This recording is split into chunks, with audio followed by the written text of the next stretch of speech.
Order. Orders of the day. Order du jour. Ordre du jour. Orders of the day, government bills, commons.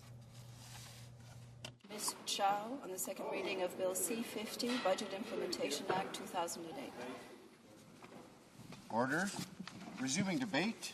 Reprise de débat. The Honourable Member for Scarborough Agincourt.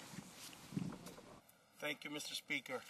Jesus, indeed nice to be up on Friday morning, be the first one. Mr. Speaker, it's with heavy heart that I'm participating in this debate on Bill C-50. For years, the Immigration and Citizenship Department has been struggling to keep up with the number of applications that are submitted from people that want to come to Canada. However, it will be worthwhile if we historically take a look at this department for the last 2 decades. It has always had its difficulties. However, in the last 2 years, it has totally been dysfunctional. Conservative minister after Conservative minister has tried to resolve the problems that are facing, and yet they're finding themselves into more trouble. I'm not going to say, Mr. Speaker, that under the Liberals the department was perfect. It had its challenges.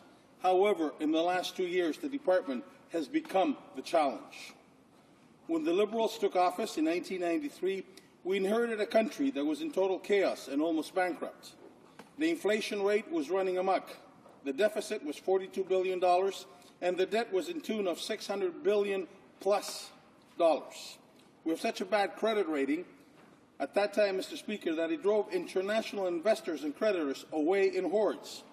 Not only, Mr. Speaker, did it drive creditors and investors away, it also deterred prospective immigrants from wanting to apply to come to Canada.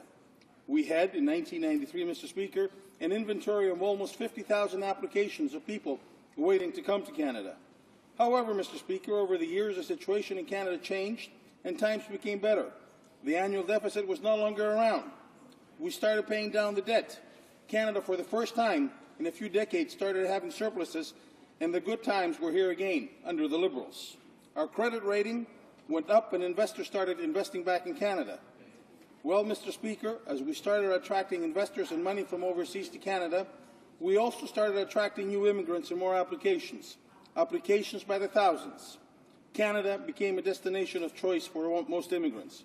Many immigrants could have chosen to immigrate to the United States, United Kingdom, Germany, Australia, just to name a few. However, Mr. Speaker, many of these people chose Canada. The rest, Mr. Speaker, is history. Our inventory application levels increased, waiting times started becoming longer, and people had to wait a few years in order to come to Canada and start their new lives. However, Mr. Speaker, people are waiting patiently, and even to this date, people are willing to wait a little longer in order to come to their first choice of destination. Just recently, Mr. Speaker, a few weeks ago, I traveled to India and met with many people, university students, professionals, and business people, and they expressed to me that their first choice of place to immigrate was Canada. And although it was still taking a few years before they could immigrate to Canada, it was still worth the wait, they told me. Mr. Speaker, let's fast forward to today and examine the department under the Conservatives, and especially under their 2 ministers. Under the previous minister, we had a department which became under a lot of strain when the crisis in Lebanon occurred. The Minister of Citizenship and Immigration and his counterpart, the Minister of Foreign Affairs, totally botched up the evacuation of Canadian citizens from Lebanon. Then, Mr. Speaker, the Conservatives started fear-mongering that they were evacuating people which had no business to be evacuated, and that these people, although claiming to have residency in Canada, as soon as they turned again and Lebanon turned good, people returned back. Reports were slipped to the media of how thousands of people returned to Lebanon and what we should not have evacuated from Lebanon. The real truth, Mr. Speaker, however, was the fact that the protocols that were developed in the departments under the Liberal to look after Canadians and their loved ones abroad when a natural or a man-made disaster occurred were completely ignored and misplaced, and that the Conservative ministers were running around like a bunch of chickens with their heads cut off that didn't know what to do. During the Liberal regime, Mr. Speaker, there were protocols in place that should there be a natural or a man-made disaster, the Department of Citizenship and Immigration was ready to respond. Let's look at this example, Mr. Speaker. Under the Liberals, when tsunamis struck in South and Southeast Asia, family CAS applications were expedited and placed in front of the line. Similarly, when the earthquake in Muzaffarabad, Pakistan, struck, these protocols were put in place, and again, family class applications were expedited. However, Mr. Speaker, when the man-made disaster occurred in Lebanon, the Conservative ministers were slow to react, and the tested protocols were shelved and ignored. The Prime Minister even went to Cyprus to pick up a few stranded Canadians. This was an expensive photo op, if you ask me, Mr. Speaker. Then, Mr. Speaker, we had the disaster of lost Canadians. The Minister and her department officials mismanaged that particular file. They even went as far as to mislead the Standing Committee of Citizenship and Immigration. While the Minister and the Deputy Minister came in front of the committee, I've asked them if they had advertised about Canadians that might have lost their citizenship. Both the Minister and the Deputy Minister went on to mislead and outright distort the truth by saying that they've advertised in different media outlets on this matter. When a few days later they were pushed to reveal facts and figures, the Minister and her deputy sent a letter of explanation to the committee admitting that they have given us false information about advertising. The mockery of this department under the Conservatives continues even today, Mr. Speaker. A few months ago, I asked under access to information about the real figures in inventories and waiting times since the Conservatives took power. The real nightmare was then exposed. The question that was posed was, with regard to immigration applications for each Canadian High Commission, embassy and consulate around the world, present and for the years 2004, 2005, and 2006 in actual numbers, how many spousal sponsorships, parental sponsorship, and independent applicants cases are or were in inventory? What was the length of time required to process these applications? Spousal sponsorships, parental sponsorship, and independent applicants. Mr. Speaker, the Conservative government had assured parliamentarians that time processing would decrease. Instead of seeing an overall decrease in processing timelines, what I discovered was an overall increase. I was able to determine a decrease in processing times and number of cases in the regions of Europe and South America, but a dramatic increase in the processing times in a number of cases in the regions of the world, such as the Middle East, East Asia, and South Asia.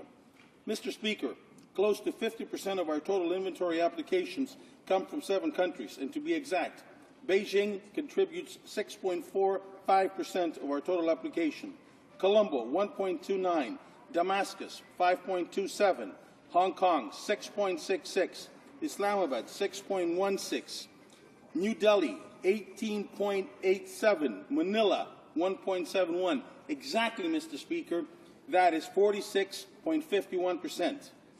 During the last 2 years of the Conservative regimes, the number of cases decreased by 1.93%. The time processing has increased by 20.79%. Mr. Speaker, here are some of these nightmares. Colombo, skilled workers processing times increased by 53.65%. Parents and grandparents processing timelines increased by 36.36%, while the processing timelines in Colombo have gone in overall by 20.83%. The amount of processed cases dropped by 1.74%.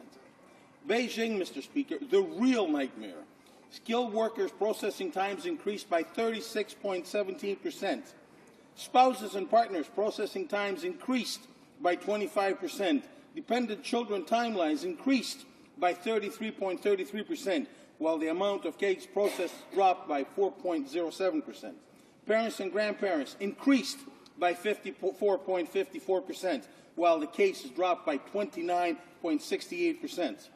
Overall, Mr. Speaker, in Beijing, the processing timelines increased by 40.78%, while the amount of cases processed dropped by 29.68%. Damascus, Mr. Speaker, skilled workers processing time has increased by 20%. Parents and grandparents processing times increased by 11.76%. Hong Kong, skilled workers processing timelines increased by 25.45%, while applications dropped by 6%. Parents and grandparents processing times increased by 28.57%.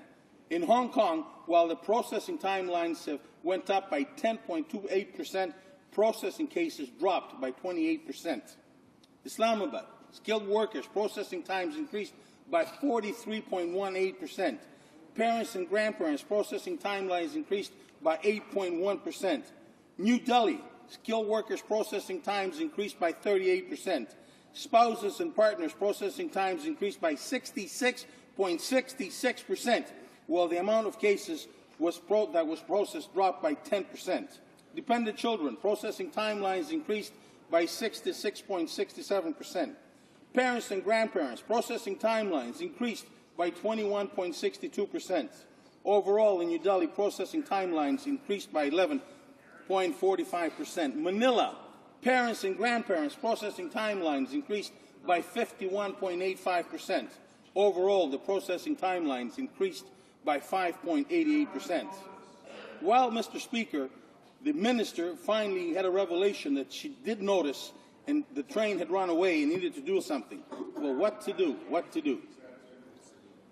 Let's ask the bureaucrats, Mr. Speaker, and here comes the nightmare. Some bright individual wanting to have a quick passage of the legislation placed it in the budget and called it a motion of confidence. Let's examine, Mr. Speaker, what this piece of legislation, C-50, will specifically do. And I will be very brief, Mr. Speaker, because other people before me have examined it, what is in store for us under this legislation. This legislation has amendments that would give the Minister of Citizenship and Immigration unilateral authority to determine priorities for processing immigration applications and requests. C-50 puts too much power in the hands of the Minister to cherry-pick the kinds of immigrants that the Conservative Party would find acceptable. It eliminates the right of every application to be given fair review and consideration regardless of background, country of origin, or skill set. The amendments put no limit in the Minister's new discretionary powers to make them consistent with existing federal provincial immigration regulations. The Minister would have wide-range new powers, allowing him or her to give the following instructions with respect to the processing of application requests. Establish categories of applications and requests. Establish an order by category or otherwise for processing. Set the number of applications or requests by category or otherwise to be processed in any year, and provide for the disposition of applications requests, including those made subsequent in the first applications and requests. In addition, immigration and refugee officers shall comply with ministerial instructions before processing on when processing applications or requests. Applications not processed may be returned, retained, or disposed in no accordance with instructions of the Minister. This does not constitute a decision not to issue a visa or other document, or grant a status exemption in relation to which the application request is made.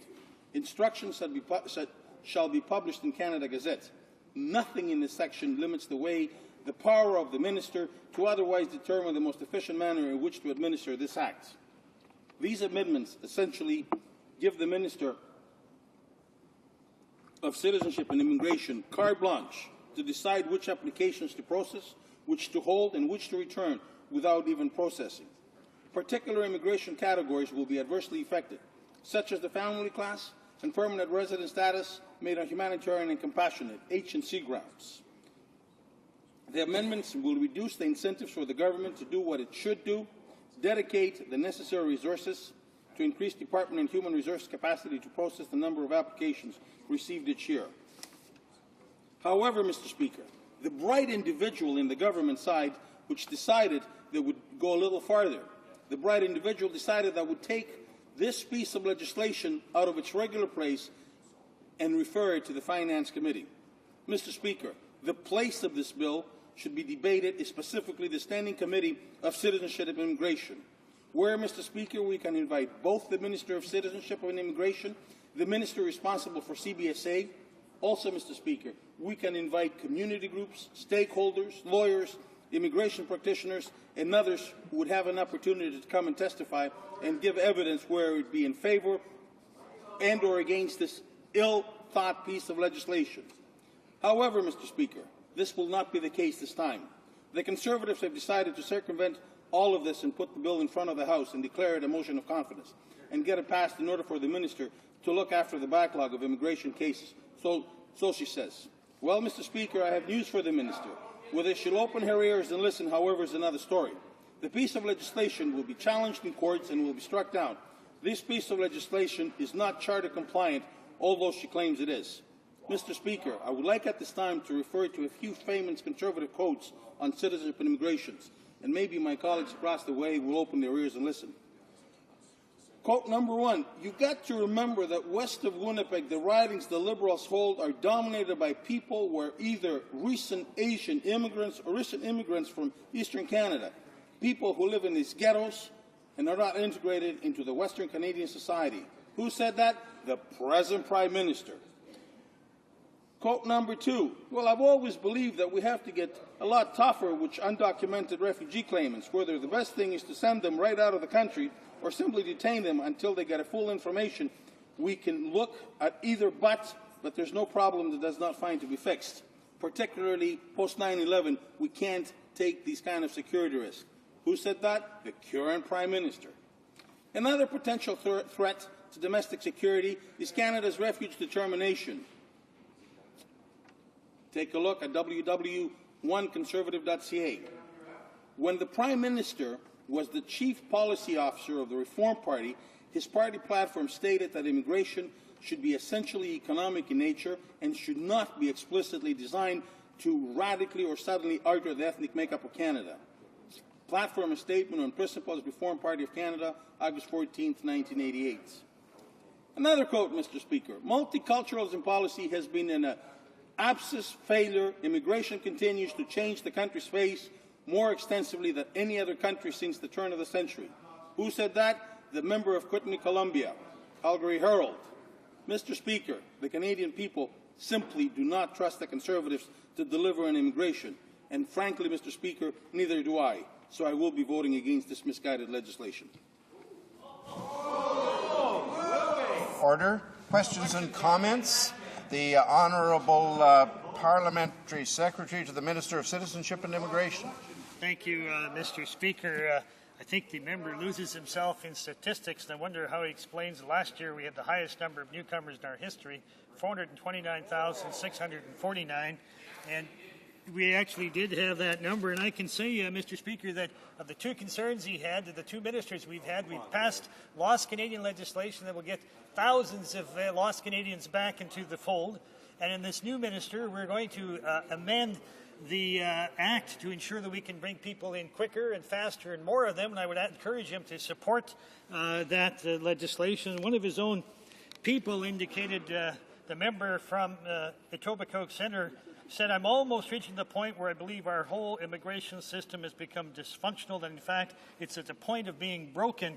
And that was in September 2004, after 13 years of Liberal government, 6 ministers, 4 terms in office, some of them majority did absolutely nothing to reform the Act. And then in the Winnipeg Free Press, we said what the Conservatives propose is common sense, cut back and accepting new applications till progress is made in cleaning out the backlog. This is good policies. For the Liberals to exploit this, however, not only ignores the national need for the party's own political advantage, but also ignores the ugly truth that it was the Liberals who created this problem. In the years 1993 to 2006, the immigration backlog grew from 50,000 to 800,000.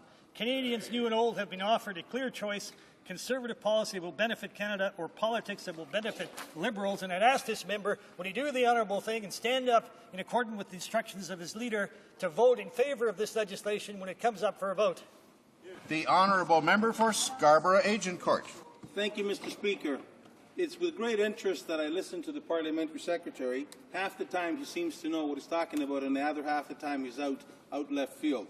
This time, Mr. Speaker, I would say to the Parliamentary Secretary through you that I think he's out in left field. He knows fairly well that the number that he's quoted about people coming in is fudged. He knows fairly well that the number that he's quoted is bloated up, and it includes foreign workers, and includes people on TRVs, and I can go on and on and on. The real figure, Mr. Speaker, is that this year they'll let in less immigrants than any other years.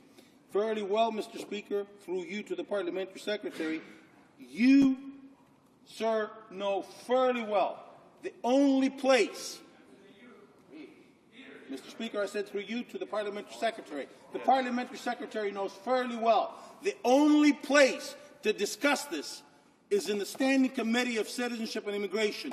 The only place that we can have a fair discussion is to call it there, call the minister, that she hasn't shown up time after time after time when the committee has invited her, Mr. Speaker.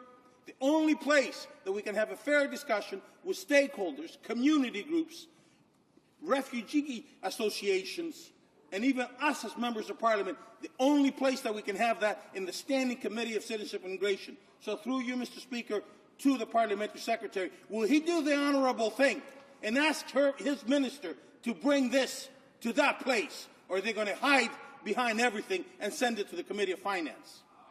Have the guts to do the right thing. Questions and comments. The honourable member for Skeena, Bulkley Valley. It's obvious the issue of immigration policy in Canada stirs much energy from my honourable colleague and from others around this place. I think the question is as to what the government is actually proposing and how it is that they're proposing to make these drastic changes. Some have called them the biggest changes in Canadian immigration law ever, if not in the last 40 years. It seems to me that in the previous administrations, the rule and policy was who you know in the PMO. Had great effect as to which groups were given attention, which particular cases were given attention, and we saw incidents after incidents under the Liberals where connections were more important than the quality of the actual application of immigration. We're now switching over to a system in which, by fiat, the Minister of Immigration, and under this Conservative government, that's obviously the Prime Minister's discretion, will pick the winners and losers, based entirely, and I think there's some irony, I think there's some interest for Canadians that this bill is in fact being promoted by the Finance Minister and going to the Finance Committee, where suddenly immigration has become a purely financial and economic matter and nothing else.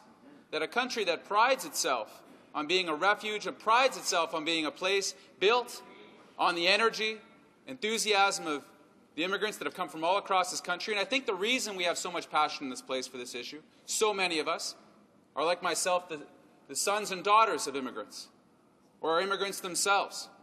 And that it brings forward great passion to think that families like my own that came to this country would no longer be accepted because they wouldn't fit through this narrow financial consideration that the Minister of Finance is now in charge of immigration policy somehow.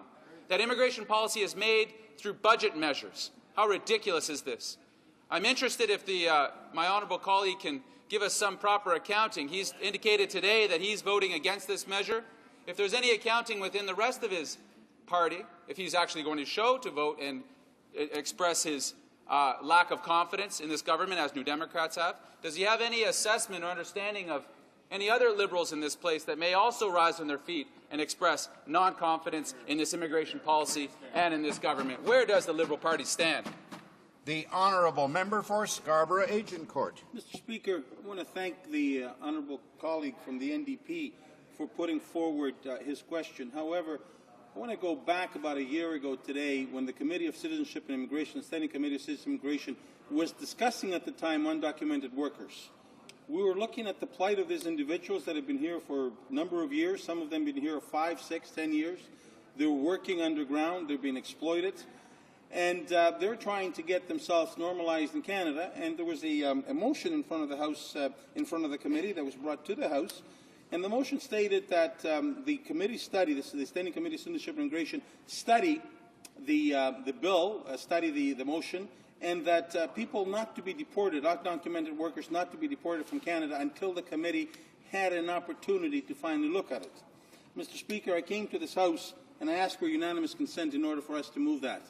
And Mr. Speaker, the Conservatives didn't stand up and oppose it. The Liberals didn't. The Bloc didn't.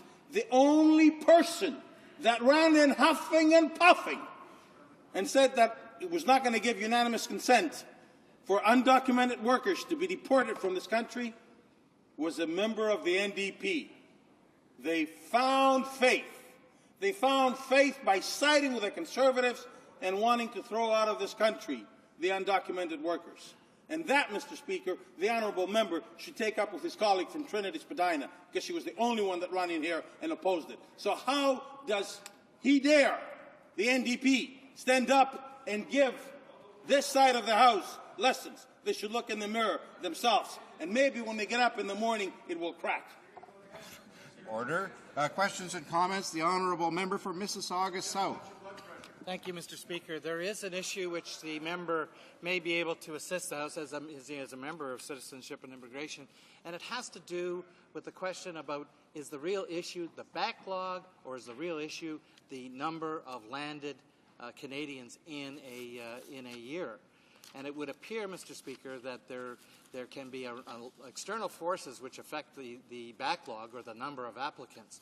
But when it really gets down to it, Mr. Speaker, what's the real record of landing Canadians since 2005?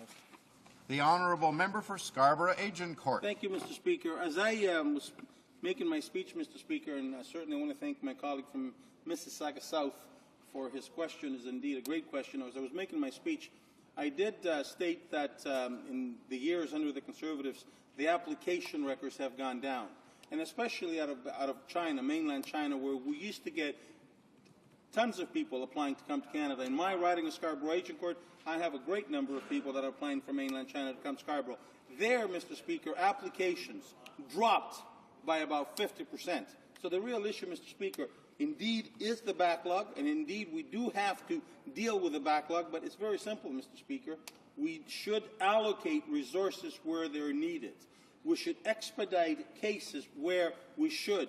For example, a spousal case out of Colombo is taking 2 years, where in other places it takes 6 months. So the issue, although it is the backlog, it is also a matter of taking resources from different posts and putting them to posts where we need it in order to deal with the processing of applications. And maybe, Mr. Speaker, the minister will do something, exorbitant wages, and they get put in fancy hotels, and it's costing the department an arm and a leg.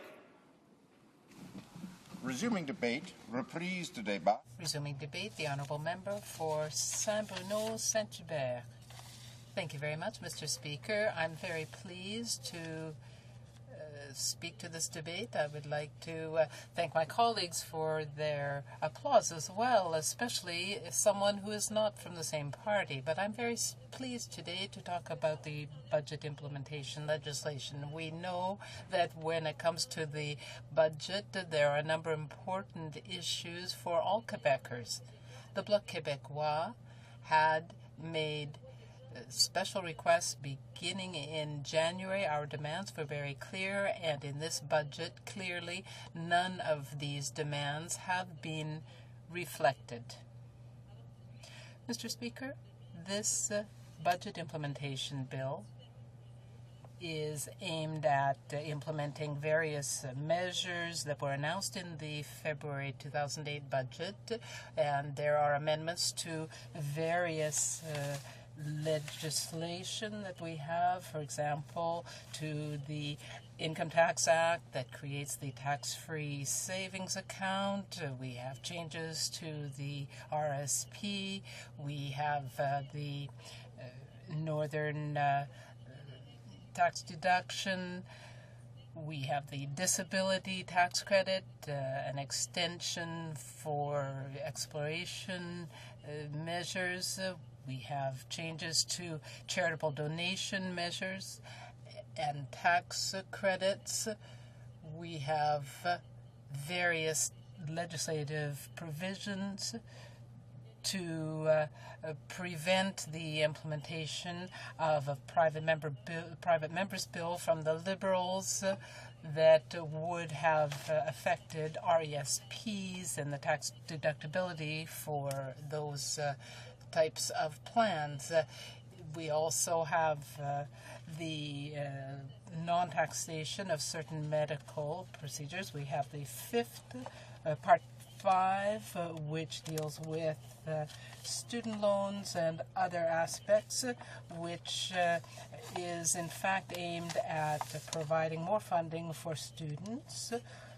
We have Part 6 that deals with the Immigration and Refugee Protection Act, which gives powers to the minister to refuse applications from certain categories of people. Part 7 changes the Employment Insurance Act that and focuses on the management, the administration of the fund.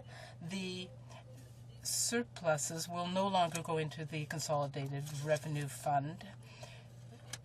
For 2007-2008, the money will be distributed to various programs. We have, for example, the recruitment of new police officers and funding for Saskatchewan's programs. Now, With respect to the Bloc Québécois position, in fact, we find that this may look good, but it contains nothing for Quebecers. The Quebec members in the Conservative Party here have not defended Quebec's interests.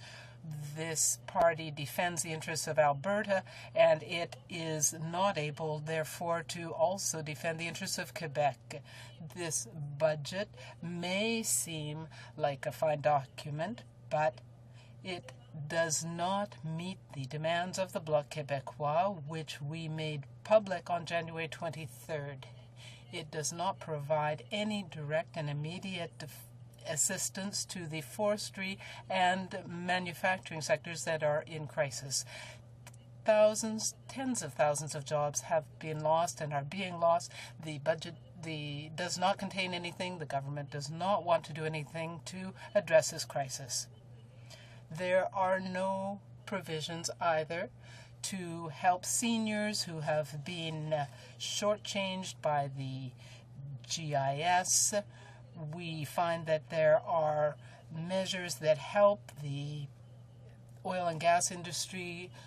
The government is not taking a polluter pay approach. We find that there is an ideological slant here that we find unexpected. For all these reasons, Mr. Speaker, the Bloc Québécois opposes this budget, and we will vote against it. Let us deal first with the immigration issue. The government is providing the minister with additional discretionary powers. The Minister of Immigration will be able to decide who comes into Canada and who does not. The minister's argument is that this will deal better with the backlog by bringing in people that will address Canada's skills shortage in Canada and in Quebec. So people that have the right skills will be brought into Canada. The Conservatives have indicated that for someone coming into Canada, the job skills will be an advantage or a disadvantage. Someone who has skills that are not necessarily in demand waits a lot longer than someone else. The Bloc Québécois is certainly in favor of reducing the backlog, but we do not want the system to be less objective or transparent. The minister may well be acting in good faith, but if we have a good system, it should be able to deal with any problems and ensure proper management of the system. But there is no indication that there are powers that would offset the minister's discretionary powers. We need a fair, objective, and transparent system. Would it be better to have a minister who has these discretionary powers and can issue contracts? We are not sure that this is the case. We feel that it is very important to look at the humanitarian applications that we receive outside Canada. We have to take into account the fact that the humanitarian grounds are often the only ones that can be used by potential refugees. And there are groups around the world that should be looked at on humanitarian grounds. We need a transparent system, and the government has other means at its disposal to accelerate the process and cut the backlogs. For example, we could have more personnel abroad. We could work more on the refugee system. We have had a number of delays in appointing new commissioners. We have a lack of staff, a lack of commissioners, and this is due to the Conservatives' actions. The Conservatives are trying to resolve a problem that they have created themselves. Since they have been in office, the government has had about 60 potential appointees recommended. There were 5 vacant positions at the commission that were vacant, and now there are a great many more. The reason for this is that the Conservatives have delayed appointments. They have appointed only 27 commissioners since coming to office, and a number of people have retired. Only 7 commissioners have had their mandates renewed. The mandate is 7 years. They have a 7-year term, and therefore people have to be appointed regularly. The Committee on Immigration and Citizenship heard that there was a list of 80 potential candidates when the former head of the selection committee stepped down in 2007. At the end of 2006, there were 23,000 applications. That is a 3,000 increase over the previous year. Now we have an average of over 11 months in the waiting period, and this is an increase. The Quebec government has to pay for the candidates for refugee status while they are waiting. We also need to address the problem of family reunification. Families are waiting a long time for their family members to be able to join them in Canada. The longer the process takes, the more this costs families. There are refugee claimants who are rejected because they have a criminal background or suspicious activities in the past, and this could create security problems. Experts have called on the Harper government to delay appointments. I apologize, Mr. Speaker. I should have said the Conservative government. I'm sorry. Agriculture. The Bloc Québécois asked for an action plan that would help us deal with the crisis in this sector. We needed improvement of these programs in the budget. Well, farmers, and here I refer to the Conservative budget, farmers will have just $72 million over 2 years. The forestry sector will not have 1 cent more. The government has confirmed its intention to increase the case payments by $22.2 million in 2008-2009. This measure had been introduced in a piece of legislation. The government has confirmed a program to help farmers get out of the agricultural sector. In this program will be administered by a group of people will help, in particular, pork farmers. Payments will be based on a per head basis, and carcasses will be eliminated in a humane way. The Conservative government could have remained deaf to the concerns of the producers going through this unprecedented income support crisis. Another demand of the Bloc, and we've often talked about this, that is the employment insurance. The BQ asked for an independent EI fund and an independent commissioner. We also asked for significant improvements to the system. We wanted to set up minimum eligibility rules that would apply to all beneficiaries, because depending on the employment or unemployment rate, the number of weeks varied from one region to the other. The maximum number of benefits weeks went from 45 to 50, and the salary rate went from 52% to 60%. What did the Conservatives do?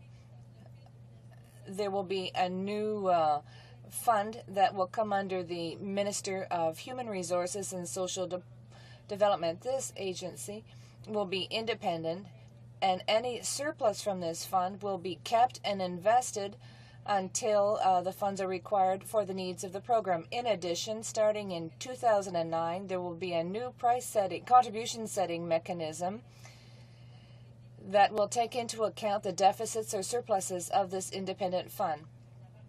The annual variation cannot go beyond 50%. The objective of this is to have stable contribution rates. The fund will be allowed to get a surplus of $2 billion. The Conservatives finally listened to this bloc demand, and they will stop plundering the EI fund. The bloc says that rather than creating a new Crown Corporation, we could have simply modified the mandate of the EI Commission. The bloc wants an independent fund that will be used to enhance the system and not simply reduce contributions or premiums. The Conservative government also ignores the debt of $50 billion that is owed to the people who have paid into the EI fund.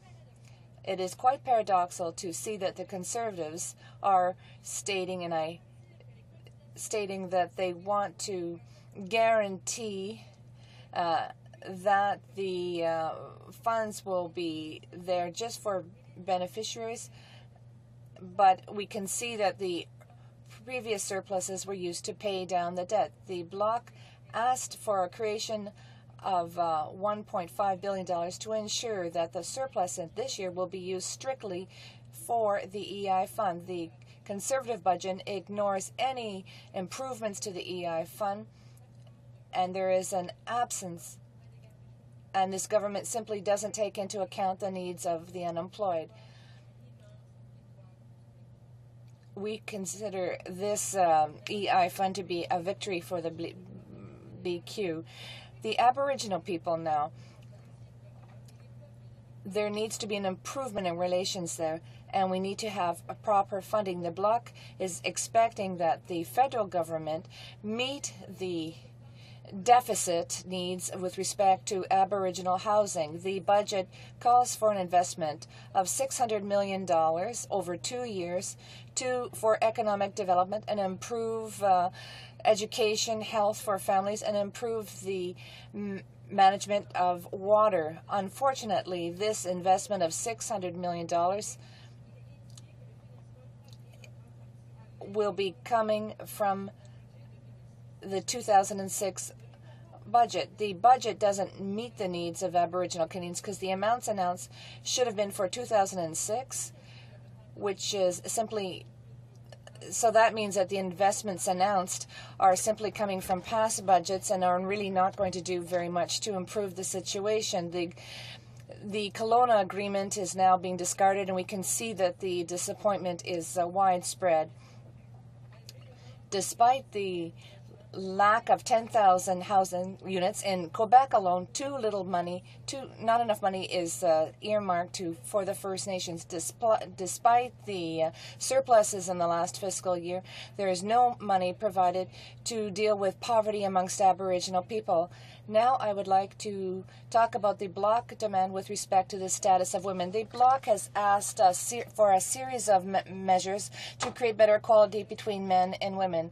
We wanted the restoration of the Court Challenges program and funding for the status of women. We wanted improvement of the EI fund for women. The Conservative budget does not take into account women's needs whatsoever.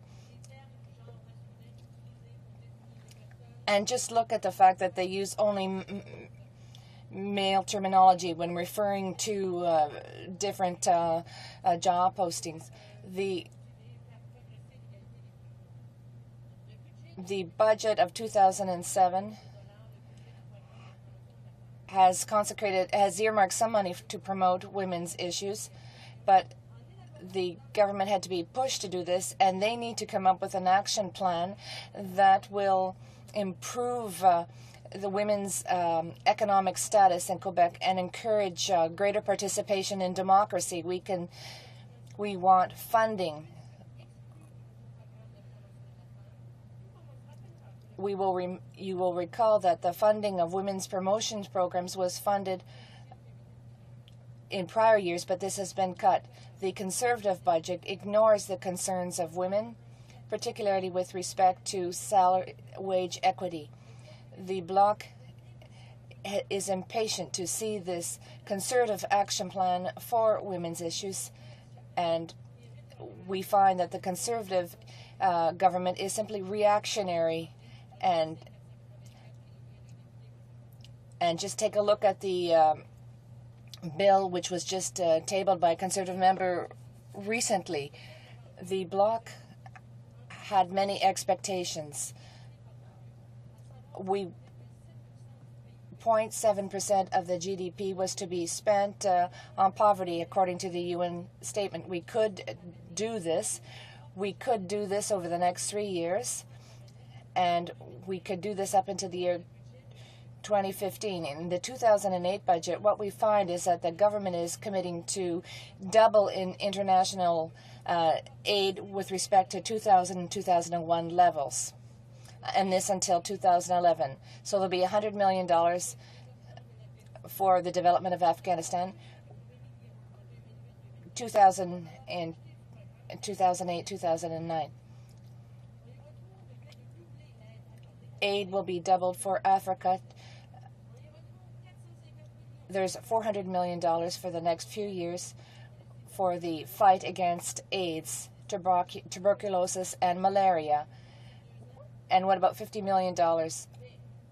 But the federal budget simply doesn't have a credible plan that will enable us to get these to reach these objectives, so that Canada can meet the objectives that it once set. Mr. Speaker, the Bloc's demands have been dismissed. Nothing for power, nothing for investment in agriculture, nothing for social housing, and for women, well, it's derisory. And for these reasons, the Bloc will not be voting in favor of this bill. Thank you. Questions and comments? The Honourable Parliamentary Secretary to the Minister of Citizenship and Immigration. Speaker, just wanted to make a comment to the member that, of course, the Minister's instructions will be only those that will support the attainment of the immigration goals established by the Government of Canada, and they will not be individual or case-to-case decisions. Those instructions will be open and transparent. They will be published in the Canada Gazette, reported in the annual report to Parliament, published on CIC's website. Obviously, they will need to be charter compliant. They will be debated in this House. They will be debated in committee. They'll come back to this House for further debate, and the opportunity will be for the members to stand up and vote for or against this. And I'd like to ask the members' comments on what the state of immigration has been after it's been left by the Liberal Party of 13 years in office. Started with 50,000, with the backlog now increased to 800,000. And I wonder if the member can comment on what the acceptability of that might be to her and her party, and whether or not the immigration system is in need of some drastic reform and change. Thank you, Mr. Speaker. The Honourable Member for San Bruno, Saint-Hubert. Thank you, Mr. Speaker. With all due respect that I have for the Parliamentary Secretary, I must say that this government has been in power for 2 years, so it should now stop talking constantly about the 13 years of Liberal inaction, because they've been in government now for 2 years. That being said, and with all the respect that I have for the Parliamentary Secretary, I would like to state that the problem with Bill C-50 is that the minister is given too much discretionary power. And that's a poor solution to a real problem. The real problem is the delay in the application processing time. The Parliamentary Secretary referred to $800,000 in the backlog. I have 22,000 applications in my writing that have not been processed. The minister doesn't make decisions quickly, but the problem is the commissioners at the IRB well, there are a lot of vacancies. The government's not appointing people to these positions. There are 156 vacancies. There are 50 vacancies out of 156 commissioner positions. The government slowed down the appointment process. It's only appointed 27 new commissioners, and when commissioners' terms of reference or mandate has expired, they're very slow in renewing it. So the real problem is about that. The government should perhaps appoint people to fill these vacancies, and then perhaps the government could see whether this solution will, if that isn't satisfactory, well, then we can maybe think about giving more discretionary power to the minister. But the Conservative Party right now, the government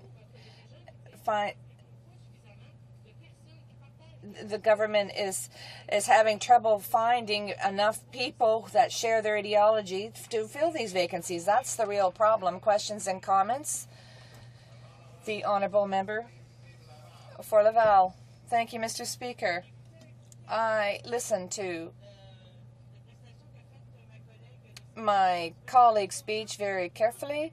I'm very pleased that she mentioned the issue of women and the way they were ignored in this budget. The government announced a plan that it's come up with to help women achieve equality. But we know that up until now, all of their plans have been sadly lacking in vision, and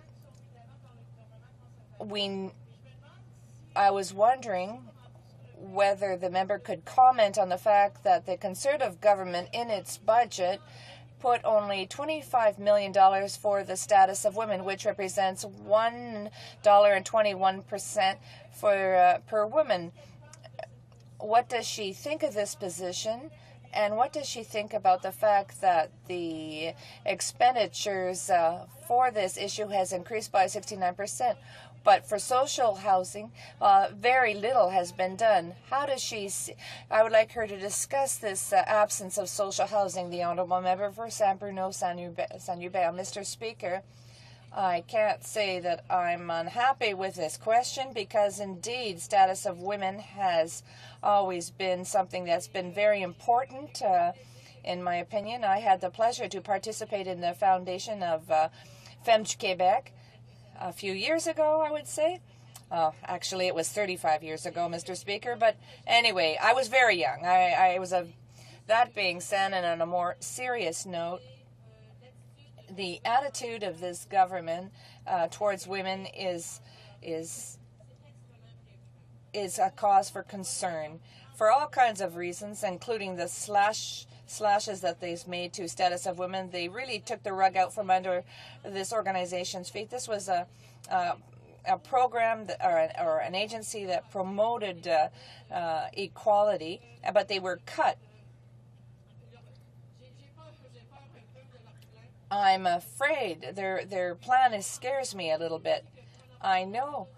I've talked about this matter with many women, and when we look at all the actions taken by this government, it really concerns us.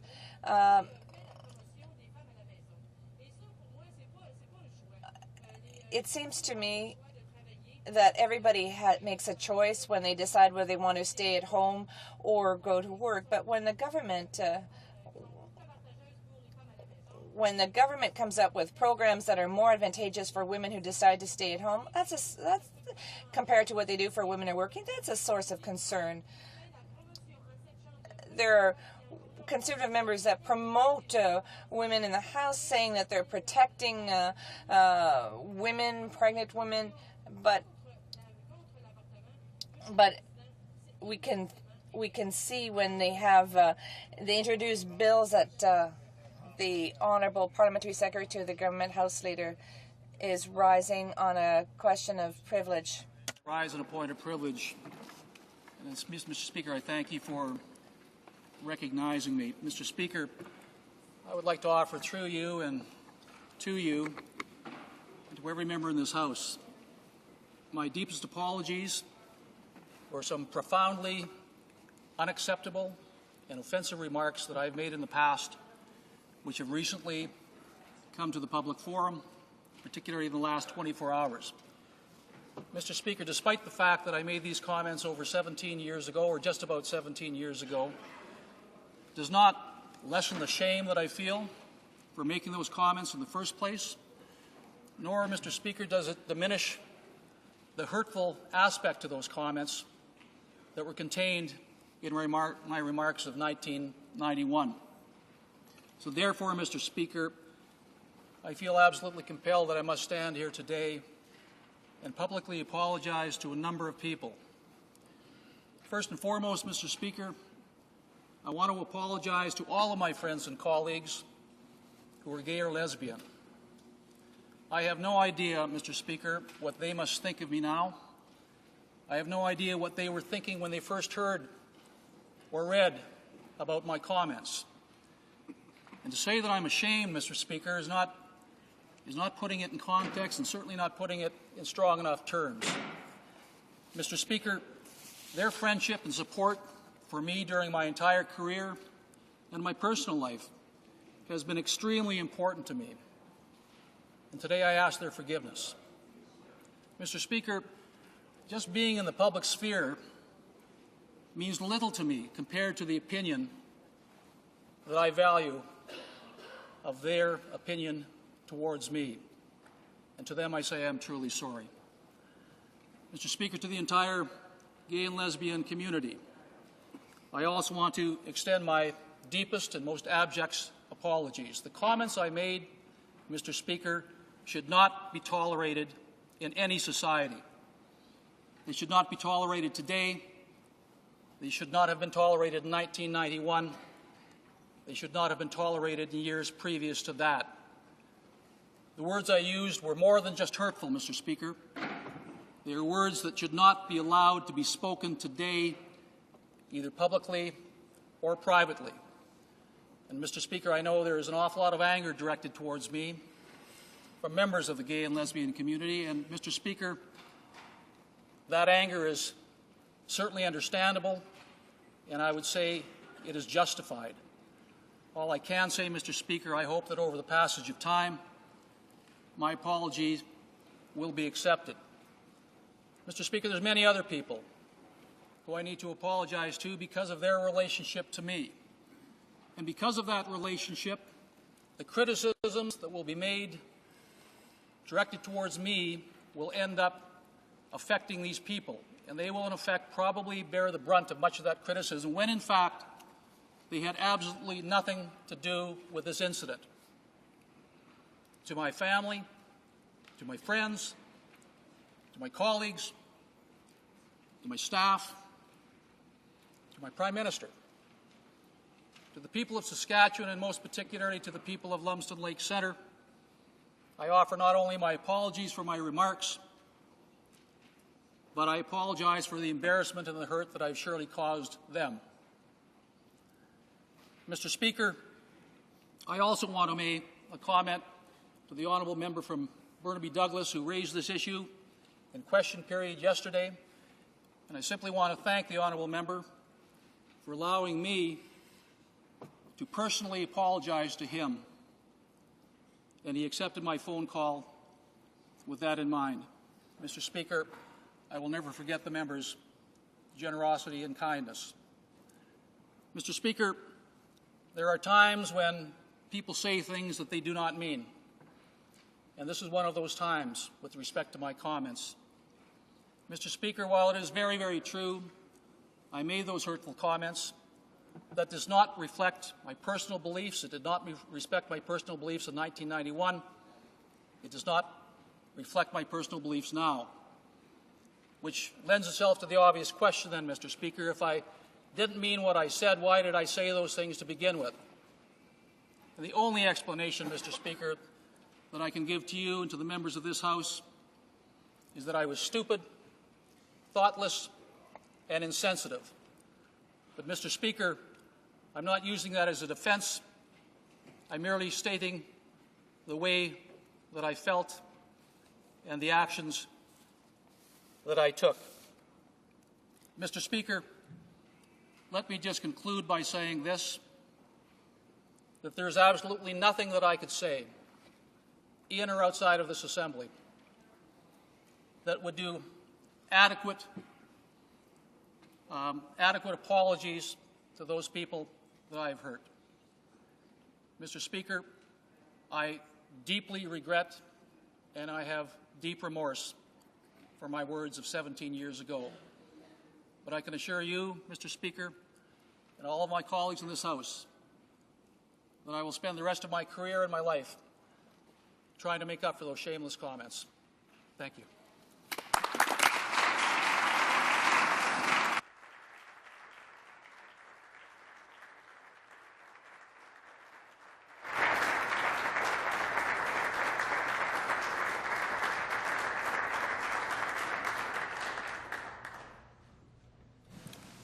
Thank the Honourable Parliamentary Secretary. Difficult remarks. Déclaration des députés, statements by members. The Honourable Member for Brandon Souris. Mr. Speaker, I'm pleased to rise today to salute and offer congratulations to Mr. Paul Crane of Brandon, Manitoba, who was recently named Brandon's Business Person of the Year. Mr. Crane joins a very distinguished group of Brandon business people in being awarded the 27th recipient of this prestigious award. Paul and his wife Gail established Crane Steel Structures in 1981. Expanding it to Winnipeg in 1985, their business has developed into one of the largest design-build contractors specializing in pre-engineered steel buildings. Chamber President Lee Bass summed it up best, stating, Paul's honesty and integrity in business dealings and in community dealings are beyond reproach. Paul Crane is quick to credit his family and his staff whose support and hard work has made Crane Steel what it is today. Mr. Speaker, on behalf of the people of Brandon Souris, I want to congratulate Paul Crane, Brandon's Business Person of the Year. Honourable Member for York South Weston. Mr. Speaker, the Ontario budget offered a balanced approach to fiscal management with these elements of responsible leadership: investments in manufacturing, funding for job creation, targeted poverty reduction, and competitive taxes. In his speech before the Legislature, Ontario's Finance Minister addressed these areas where partnerships would serve Ontarians and Canadians better: strategic investment in transit, addressing congestion and climate change, a federal initiative to increase transfers for settlement services to match other provinces, and creation of a new border crossing at Windsor, the busiest international trade link in the world. Mr. Speaker, Ontario is moving forward with health care, infrastructure, manufacturing initiatives, and appears to be in tune with mainstream thinking on what drives long-term economic growth. Historically, Mr. Speaker, Ontarians in good times and bad have contributed through equalization to maintain a strong and fair union, and truly, in the words of Robert Louis Stevenson, have been an honest and reliable friend. I am certain that this House agrees that it is in the national interest to nurture that friendship through partnerships and inspire a new legacy of The Honourable Member for Repentigny. Mr. Speaker, 40 years ago, Martin Luther King was assassinated in Memphis. Everyone remembers his famous speech, I Have a Dream, which was about black segregation in the United States. He wanted black people to have the same rights as whites, and he received the Nobel Peace Prize in 1964. He was a hero of the civil rights movement, and he was also a champion of social justice. Martin Luther King said he wanted to live a long time, but he was assassinated the next day when he was only 39. 40 years later, we can say that he still lives on through his legacy. Let's pay tribute to this great man today and the principle of equality among peoples, which should be a guiding principle for us in this House. Thank you, Mr. Speaker. Mr. Speaker, tragically, animal abuse and cruelty is alive and well in this country. A quick glance at recent news headlines makes the case. A man throws 5 puppies down an outhouse pit. A cat is cooked to death in a microwave by a group of teens. A cat is strangled and hung for public display. 27 horses are found dead from starvation. Canadians have been trying to strengthen Canada's 115-year-old animal cruelty laws, but Canada's federal governments have shamefully refused to pass tougher animal cruelty sentences. 93% of Canadians polled support tough anti-animal cruelty legislation, including law enforcement officers, researchers, farmers, hunters, and animal welfare organizations. We need to crack down on animal abusers with long overdue tough legislation in the country. We will not achieve this through Bill S-203. I stand with my NDP colleagues and we demand that the government ends the neglect and cruelty by bringing forward genuine animal protection laws immediately. The honourable member for Avalon. Thank you, Mr. Speaker. Newfoundlanders and Labradorians love the sport of hockey. I am proud to stand and offer a show of support to the town of Port aux Basques and its selection as one of the top 5 entries in the Hockeyville contest. Mr. Andrew Parsons has led the charge for the gateway town to be named Hockeyville, the Canadian community that best embodies the spirit of hockey and hometown pride. The town has been awarded $20,000 for arena upgrades for making it to the top 5 and now hopes to be selected number 1. The winner of the competition will receive $100,000 for the local arena and host an NHL exhibition game next September. The town's contest entry has focused on the economic difficulty faced by small rural towns, yet hockey binds the communities together and remains strong in spite of all the other challenges. The town has had its challenges with their rink burning down one September, but they were able to have a new multi-million-dollar facility constructed and people skating in November in the following year. The community is thrilled with making it to the top 5 and hockey fever is high. We applaud the community spirit, team effort and success to date and are rooting for them to take home the big prize. The honourable member for Churchill. Thank you, Mr. Speaker. 1 year ago, the town of Leaf Rapids in the Churchill riding banned single-use plastic bags.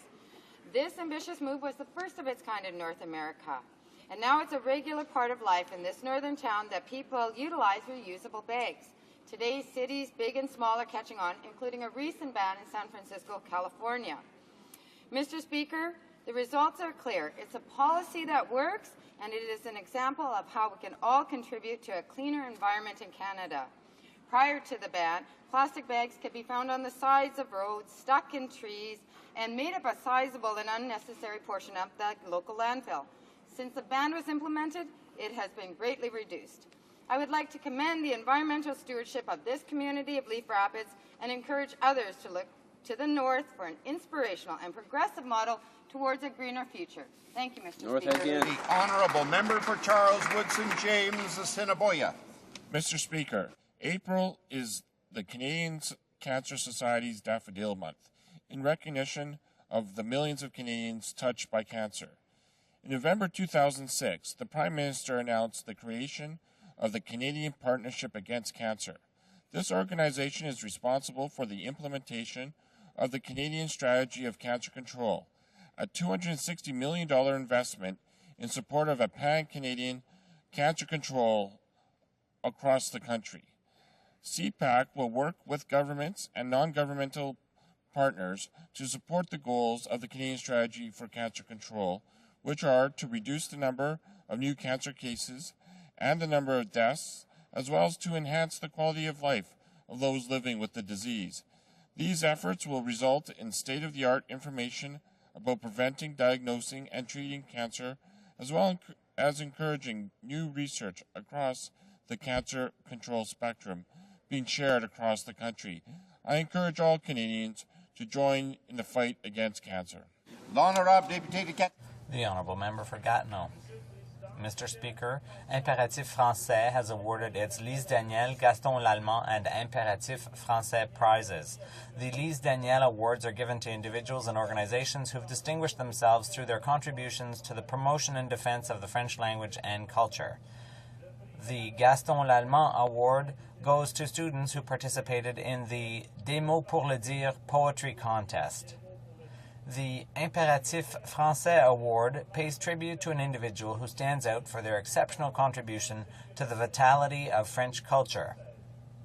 The award went to Louise Baudouin, former Parti Québécois minister, for her outstanding contribution to the influence of the francophonie and cultural diversity. Congratulations to the winners and to Impératif Français on their dedication to our language, the French language. Honourable Member for Crowfoot. Mr. Speaker, I would like to congratulate our Prime Minister and the Ministers of Foreign Affairs and National Defence for a Job well done at the NATO summit this week. Canadians are also very proud of our government's international leadership in helping to clear landmines. Today is International Mine Action Day. More than 80 countries around the world are still affected by landmines, killing and injuring innocent children at play and farmers as they work daily. Afghanistan continues to be one of the most heavily mined countries in the world. Canada is the world's leading donor in deactivating and destroying landmines in Afghanistan. Working alongside the Afghan government and the United Nations Mine Action Service, Canada is making a big difference in the lives of the people of Afghanistan. This is yet another example of how Canadians are helping to rebuild Afghanistan. With our nation's ongoing commitment to the international community, we will continue to see positive change. Our Conservative government is getting things done for Canadians and the international. The Honourable Member for Ottawa South. Mr. Speaker, April is Cancer Awareness Month, a time to reflect on all the havoc this disease wreaks year after year. Who doesn't, unfortunately, have a loved one who has had this disease, this terrible disease? The statistics are hardly encouraging. Approximately 159,000 people had cancer in 2007. 72,000 have died. Men, women, children, and seniors have been affected, and despite all the efforts and scientific breakthroughs, we still have to face this disease. But we mustn't give up in the face of this terrible affliction. We must seize this opportunity, Cancer Awareness Month, to call on the government to redouble its efforts to beat this disease. So I call on all my colleagues to join me in sending a message of hope to all those suffering from this disease. One day, Mr. Speaker, cancer will be beaten. The Honourable Member for Louis-Hébert. Mr. Speaker, today, on this day to commemorate the death of Martin Luther King Jr., we recall, "I have a dream," he said, at a time when people seek to divide rather than to find what we have in common, at a time when many are left out, not because they don't have skills, but because they're not the right color or they don't have the right family name. Mr. Speaker, for the good of our country, we need to keep the dream of Martin Luther King alive. And in order to do that,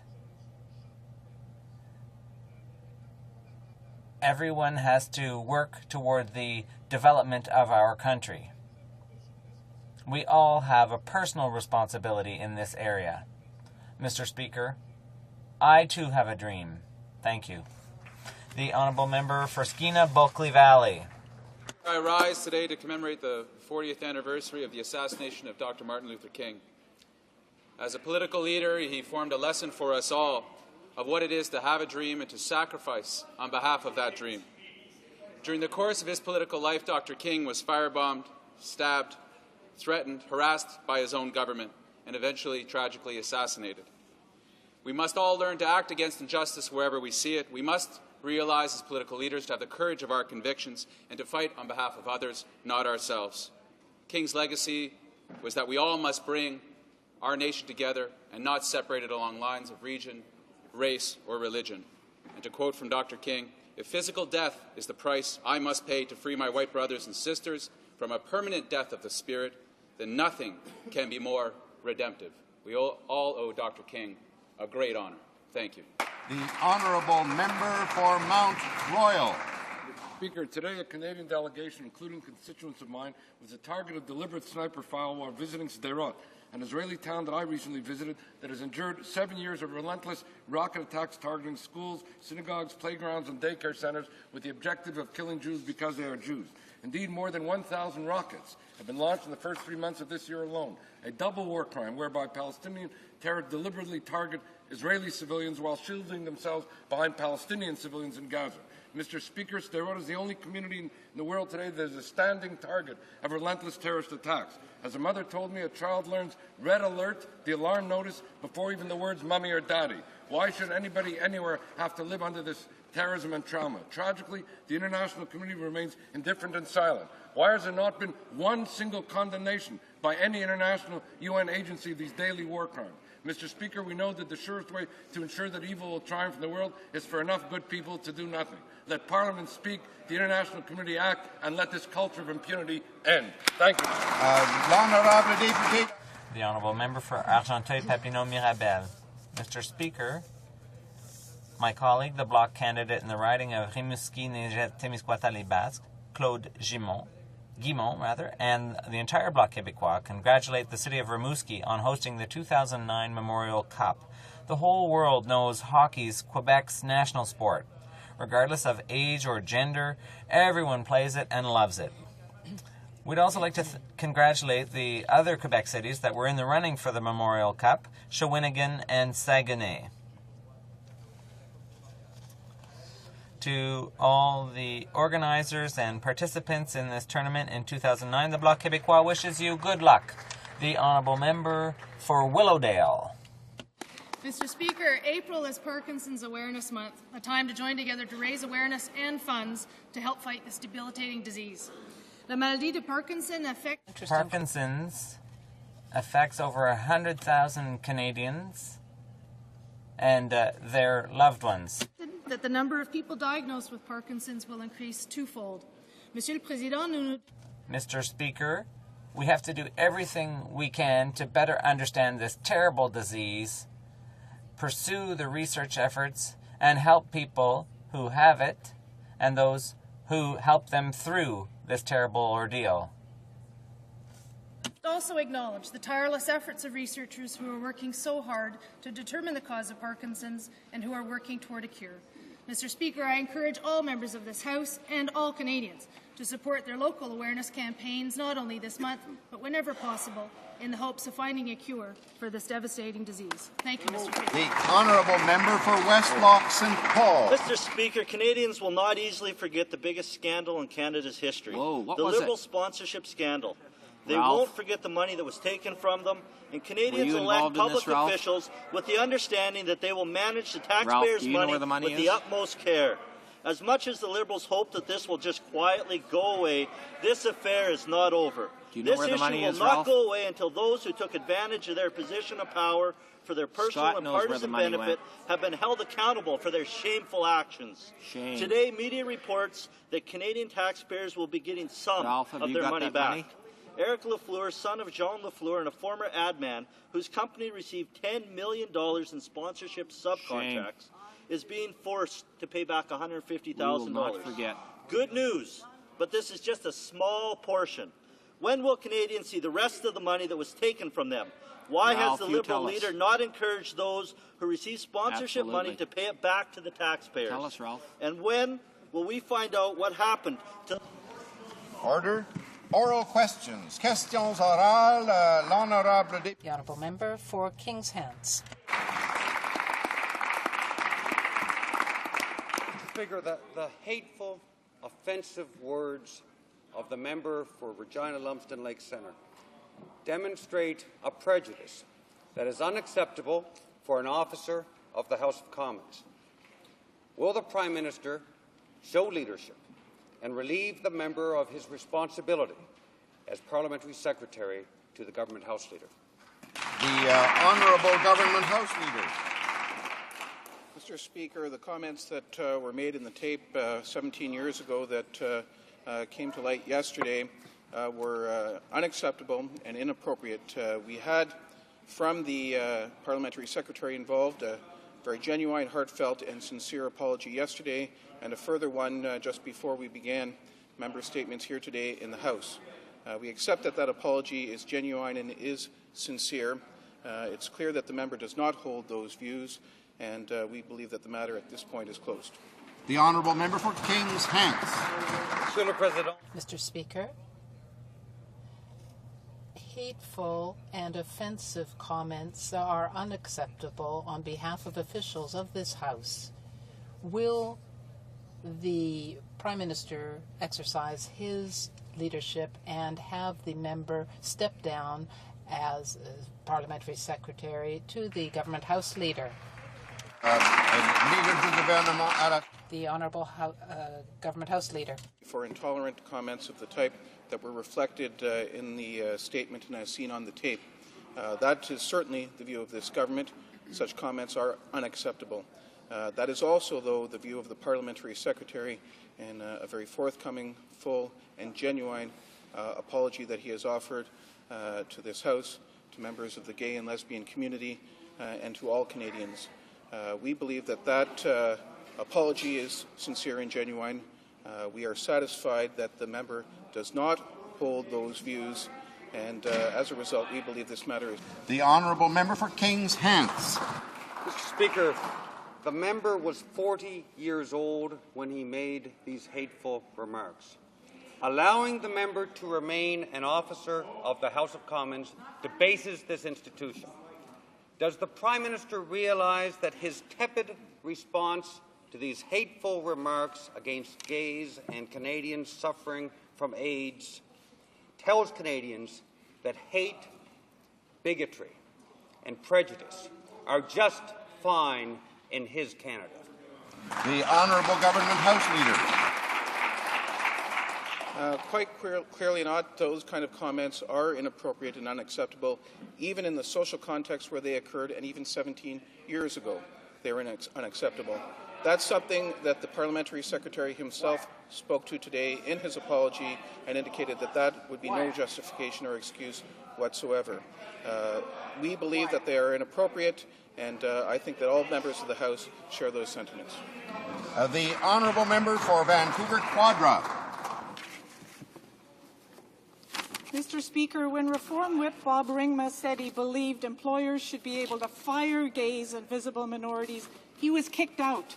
When Reform MP David Chatters said gays should not be allowed to teach in schools, he was shown the door. When Alliance MP Larry Spencer wished for a bill making homosexuality illegal, out he went. Will the Prime Minister admit that his new party standards are now lower than both the Reform Party and the Canadian Alliance? Yeah. The Honourable Government House Leader. Mr. Speaker, the Parliamentary Secretary in question made a quick, complete, unequivocal apology for his remarks. He recognized that they are unacceptable and inappropriate. The Honourable Member for Vancouver Quadra. Monsieur le Président, Mr. Speaker, the comments by the member for Regina Lumsden Lakes Centre are not more acceptable because they were made a number of years ago. The party had Mr. Riedel step down. We have a photo of him taken 25 years ago, but still there was that impact. There is still intolerance in the Prime Minister's party. Will he not admit that? The Honourable Government House Leader. I believe that the conduct of the Parliamentary Secretary in taking responsibility for his comments and offering a full and forthcoming apology and demonstrating clearly that his comments were inappropriate and that he does not hold those views are a good model of behaviour, and I think we should be satisfied with his genuine sincerity in that regard. The Honourable Member for Joliette. Mr. Speaker, with respect to French as the language of work for employees under the Canada Labour Code, the minister said that this was not possible because the Canada Labour Code does not govern the language of work, and this is the problem. We have a vacuum here, and French is the victim. Will the minister confirm that he will take the necessary measures to make sure that workers in Quebec under federal regulation will have French as the language of work? The Honourable Minister of Labour, the parliamentary sector. The Conservative members from Quebec do not have to justify their presence, but the Bloc members have been here for 18 years. Why have they started this week bringing up this issue? The Honourable Member for Joliette. Yes, the Bloc Québécois has been defending Quebec for 18 years, and the Conservatives have been defending Canada for 141 years to the detriment of Quebec. This is not possible to implement, according to the minister, because the Canada Labour Code doesn't govern this. But the Charter of the French language applies to all enterprises of 50 employees or over, and this is just another excuse. The Conservatives were not serious when they decided to vote in favour of the recognition of Quebecers as a nation. The Honourable Parliamentary Secretary to the Minister of Labour. Mr. Speaker, the Canada Labour Code does not deal with the language of work. Either language or any language can be used. There is certainly a possibility, every possibility for people to work in French in Quebec. The Honourable Member for Saint-Bruno-Saint-Hubert. Mr. Speaker, in Quebec, members of employees of bus companies are covered by the Charter of the French language, except in the Outaouais, where the public transit is covered by the Canada Labour Code, and there is not that requirement. This is unfair. Every time the federal government imposes bilingualism, it is a step back for French in Quebec. The Honourable Parliamentary Secretary. Mr. Speaker, they always have things backwards. The Bloc Québécois talks about respect and cooperation, and this is what we have with the Conservative government here in Ottawa. The Honourable Member. There are two types of employees in Quebec, those under the Quebec regime, which have French as their language of work, and those under the federal regime. Instead of just giving this symbolic approval to Quebec as a nation, should the minister not take measures to apply the measures in Bill 101? Mr. Speaker, the Bloc Québécois wants to continue to show indignation about this, but we as a government are bringing concrete improvements to Quebec. To endorse the building of an American missile defense shield in Eastern Europe. What was scheduled to be only a discussion on a potentiality turned into a green light for George Bush's plan for the system's placement in Eastern Europe. Mr. Speaker, is the real reason opposition MPs were barred from the delegation because of this? The government's decision is a change in Canada's position on U.S. ballistic missile defense and must be debated in this House. Will the approval of missile defense be brought to a vote in the House of Commons? The Honourable Government House Leader. Mr. Speaker, our government has made it clear that major foreign policy questions will be brought to votes in this House of Commons. We saw that with the question of the Afghanistan mission with two major extensions. As for questions about the kind of defences the Europeans have in place, I hardly think that the member would argue that we should be putting those questions to a vote in this House. The Honourable Member for Ottawa Centre. Well, there's a bit more, Mr. Speaker. The Alliant Technical Systems produced space weapon systems and is missing one component, a highly specialized radar imaging satellite. The missing link is the Canadian Radar Sat-2. It could become a template for all ATK satellites. ATK is heavily invested in missile defense systems, Mr. Speaker. If the government claims to have not changed Canada's position on weaponization of space, it must immediately stop the sale of this Canadian satellite technology. Will the government do this, yes or no? The Honourable Government House Leader. As the Honourable Member well knows, the proposed sale is something that for which the Minister of Industry has to exercise a power of decision. He will be doing that on the basis of the test that applies, and that is determining what is in Canada's best interests. He will be applying that test when he makes that decision. The Honourable Member for Labrador. Mr. Speaker, the member for Regina Lumsden Lake Centre said, "The A's are guys like me. The B's are homosexual faggots with dirt on their fingernails that transmit disease. This is not an isolated incident." The Minister for Public Safety claimed AIDS is God's warning to gays. The Junior Minister for Multiculturalism, talking about gays, said, "Equality doesn't mean treating everybody exactly the same. There are forms of just discrimination." is treating gays as B-class citizens the kind of just discrimination that the Conservative Party tolerates? The Honourable Government House Leader. Mr. Speaker, the kind of comments that were seen on that tape are not tolerated by this government, and I don't believe would be tolerated by anybody within this House. Respect for people, regardless of their race, their religion, their sexual orientation, is a basic value we share in this country. I believe that the Parliamentary Secretary has stated well that he shares exactly that perspective and has taken full responsibility for his remarks.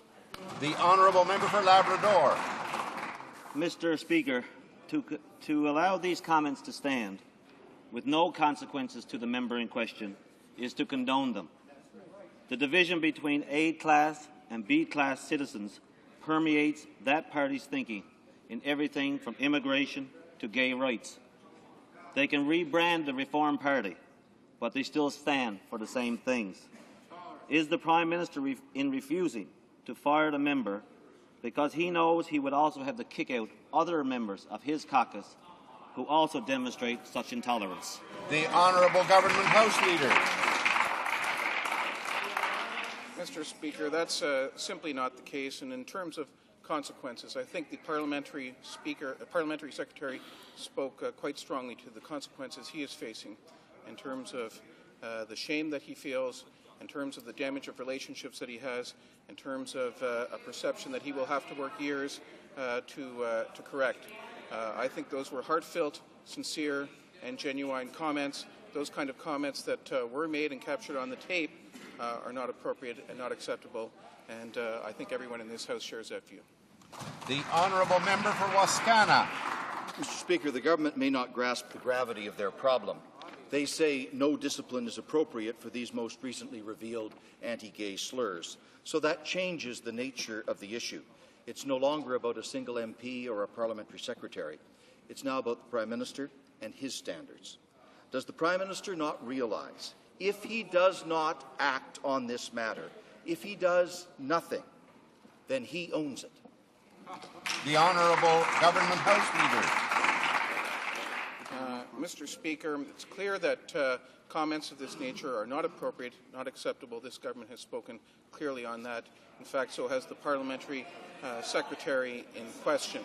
The fact that the comments might have been made 17 years ago in a social context provides no justification. They were inappropriate in that context as well. The Parliamentary Secretary has taken responsibility and apologized in a sincere, genuine and full fashion. The Honourable Member for Wascana. Mr. Speaker, there are a number of government measures before this House right now which seek to confer on Conservative ministers extreme new powers. Powers to be exercised in secret behind closed doors. Powers to discriminate among new immigrants. Powers of censorship. Powers to override democratic rights. How can Canadians possibly trust this government to make crucial decisions behind closed doors when they've seen what these Conservatives are like behind closed doors, and it goes unpunished? The Honourable Government House Leader. Mr. Speaker, the smear that the Opposition House Leader is attempting to paint here is inappropriate. The measures with regard to the film industry were ones that were initiated under a Liberal government in legislation originally by Sheila Copps, by John Manley. They are measures that were voted for by everyone on the Liberal Party over there just earlier in this Parliament. So for them, at this point, to cast the kind of aspersions they're casting right now demonstrates that there's a campaign of fear on the other side that simply has no basis in reality. The Honourable Member for Drummond. Mr. Speaker, the Prime Minister is falsely trying to make Canadians and Quebecers believe that Canadian soldiers will be withdrawn from Afghanistan in 2011. He has said we will leave Afghanistan after we have achieved our objectives, which is to train the armed forces to maintain security.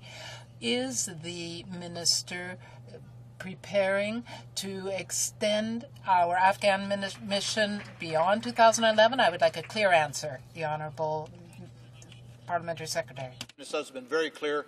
Our military mission ends in 2011. The Prime Minister said yesterday we went through a great deal of effort to get that resolution through the House. And anything else beyond that is strictly hypothetical, and we're just not going to engage in. It's purely hypothetics. I want to point out that this UN-mandated, NATO-led mission is making progress in rebuilding Afghanistan. Yes, it is. It's essential we continue this work to ensure the Afghans and their country are stable and a functioning democracy and not a haven for terrorists in the future. The Honourable Member for Drummond. Mr. Speaker, the Prime Minister is trying to keep doors open by saying that we will leave after we train the Afghanistan army. But if Canada stays in southern Afghanistan to do that training, it will be impossible to avoid fighting the Taliban, as General Hillier has said. Will he admit that he is keeping the door open to keeping our troops in Afghanistan after 2011 under the pretext of training the army? The Honourable Parliamentary Secretary to the Defence Minister. Mr. Speaker, clearly and firmly, no. The Honourable Member for Verchères-les-Patriotes. Mr. Speaker, the President of the Association of Directors of Quebec feels that it is ridiculous for the Canadian Heritage Minister to be introducing these new measures. Nobody is able to justify these measures. Why does the Minister not withdraw simply this reference to public order, which is really censorship? The Honourable Parliamentary Secretary. Speaker, I would really love to answer the member's question. I don't have a clue what he is talking about. He said these measures without defining what he is talking about. Could he give me the topic, and I will be very happy to respond. The Honourable Member for Verchères-les-Patriotes. Well, I will give a variation then. The Minister of Canadian Heritage is insensitive to the film industry's needs, which is calling on the Minister to abolish this reference to the public order issue. Is the Minister not indicating that it wants to censor the film industry? There is no problem, but if the government wants the industry to use self-censorship. Point out to the member that the motion, that the bill passed with his party's support. What is he saying? Is he regretting the fact that he passed it? The bill is now before the Senate. The minister appeared with the Senate and Banking and Trade Committee on April the 2nd. The minister has said we are reaching out to the industry to work with us on this issue. We are trying to work cooperatively with the industry. He is attempting to sow the seeds of discord. The Honourable Member for Vaughan. Mr. Speaker, the Minister of Immigration claims that her proposed reform will eliminate the over 900,000 case backlog. Her website states, however, once passed, the new measures will apply to applications received on or after February 27, 2008. Those who applied prior to February 27, 2008 will not be subject to the new measures. Mr. Speaker, my question, then how are these new rules going to help eliminate the backlog? The Honourable Minister of Citizenship and Immigration. Well, Mr. Speaker, previously the Liberal Party was suggesting we just throw more money at it, which they failed to do. Mr. Speaker, we are putting additional resources to tackling the backlog and to processing new applications. But we're also trying to do things smarter and better, introducing new administrative procedures that will allow us to process things faster and more efficiently, because if we can reduce the time it takes to process each application, we can process more applications in the same period of time. The Honourable Member for Vaughan. As they may to hide their reform roots, this Conservative government's immigration policies have not changed in 20 years. When they were the Reform Party, they wanted to scale down immigration by 100,000 people. Since forming government, they've actually admitted 36,000 fewer landed immigrants. When will they admit that their real strategy is to shut the door on immigrants? The Honourable Minister of Citizenship and Immigration. Well, Mr. Speaker, let's face it. It was the Liberals who shut the door on immigration when they allowed the backlog to balloon so that it takes up to 6 years for people to get here. I'd call that slamming the door pretty hard on immigrants. Mr. Speaker, because of what they did, we've had to expand the temporary foreign worker program and allow business to get the talent it needs from overseas. That's why we were able to welcome 430,000 new Canadians last year to this country, the highest in over 100 years. Mr. Speaker, they're doing nothing but spreading fear. They should be ashamed of themselves. The honourable member for Beaches, East York. Mr. Speaker, it is clear that the Conservative Party wants to cherry-pick which immigrants come to this country.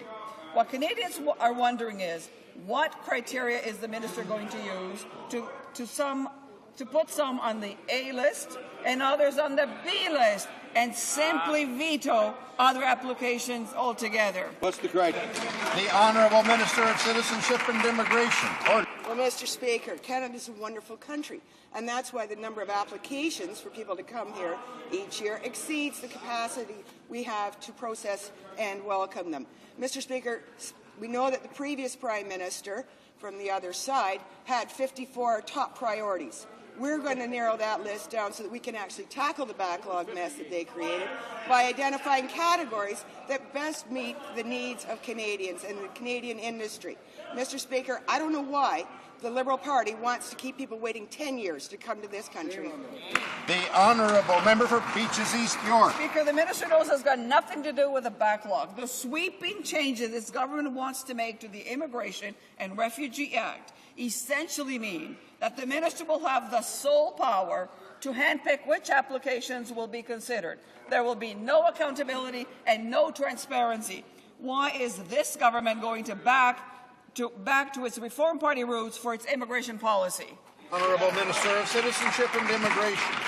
Mr. Speaker, how very typical, and we've seen so many examples of this lately. When the Liberals can't stand on their own record, they go to the fear and smear tactics that they use so often. Mr. Speaker, we are trying to get more people here. We're trying to get them here faster. We're trying to get families reunited faster and skilled workers here sooner. Mr. Speaker, to listen to the Liberals who think the proposals to getting people here faster are the end of the world. Well, they're so against this that they're supporting them, Mr. Speaker. The Honourable Member for Kitchener-Conestoga. Mr. Speaker, last fall, in anticipation of global economic turmoil, Canada took preemptive action to bolster our economy with $60 billion in broad-based tax cuts, including business tax reductions, and keeping our promise to reduce the GST to 5%. While the Liberals would run massive deficits, the NDP would send personal and business taxes soaring, and the Bloc, well, they can't do anything but complain.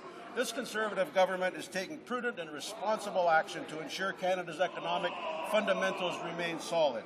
Can the Parliamentary Secretary to the Minister of Finance please update this House on our government's record on job creation? The Honourable Parliamentary Secretary to the Minister of Finance. Well, thank you, Mr. Speaker. And we did see some good news this morning in the March job figures. 15,000 new jobs were created in March.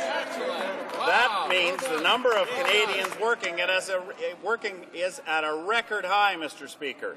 The Conservative government, since we've taken office, we have established 813,000 new jobs. We've provided that environment, Mr. Speaker. 80% of those are full-time jobs. Mr. Speaker, that's the advances in this government. The Honourable Member for Nanaimo, Cowichan. Mr. Speaker, the Assembly of First Nations has created a framework for appointing a First Nations Auditor General and Ombudsman. But yet again, we see Conservatives casting a negative light on Aboriginal leaders in Canada. For years and years, the AFN has brought the Minister accountability proposals to move forward with financial certification, improve reporting, and building management capacity. None have been acted upon. Mr. Speaker, when will the Minister act on the very real and concrete proposals made by the Assembly of First Nations? The Honourable Parliamentary Secretary to the Minister of Indian Affairs and Northern Development.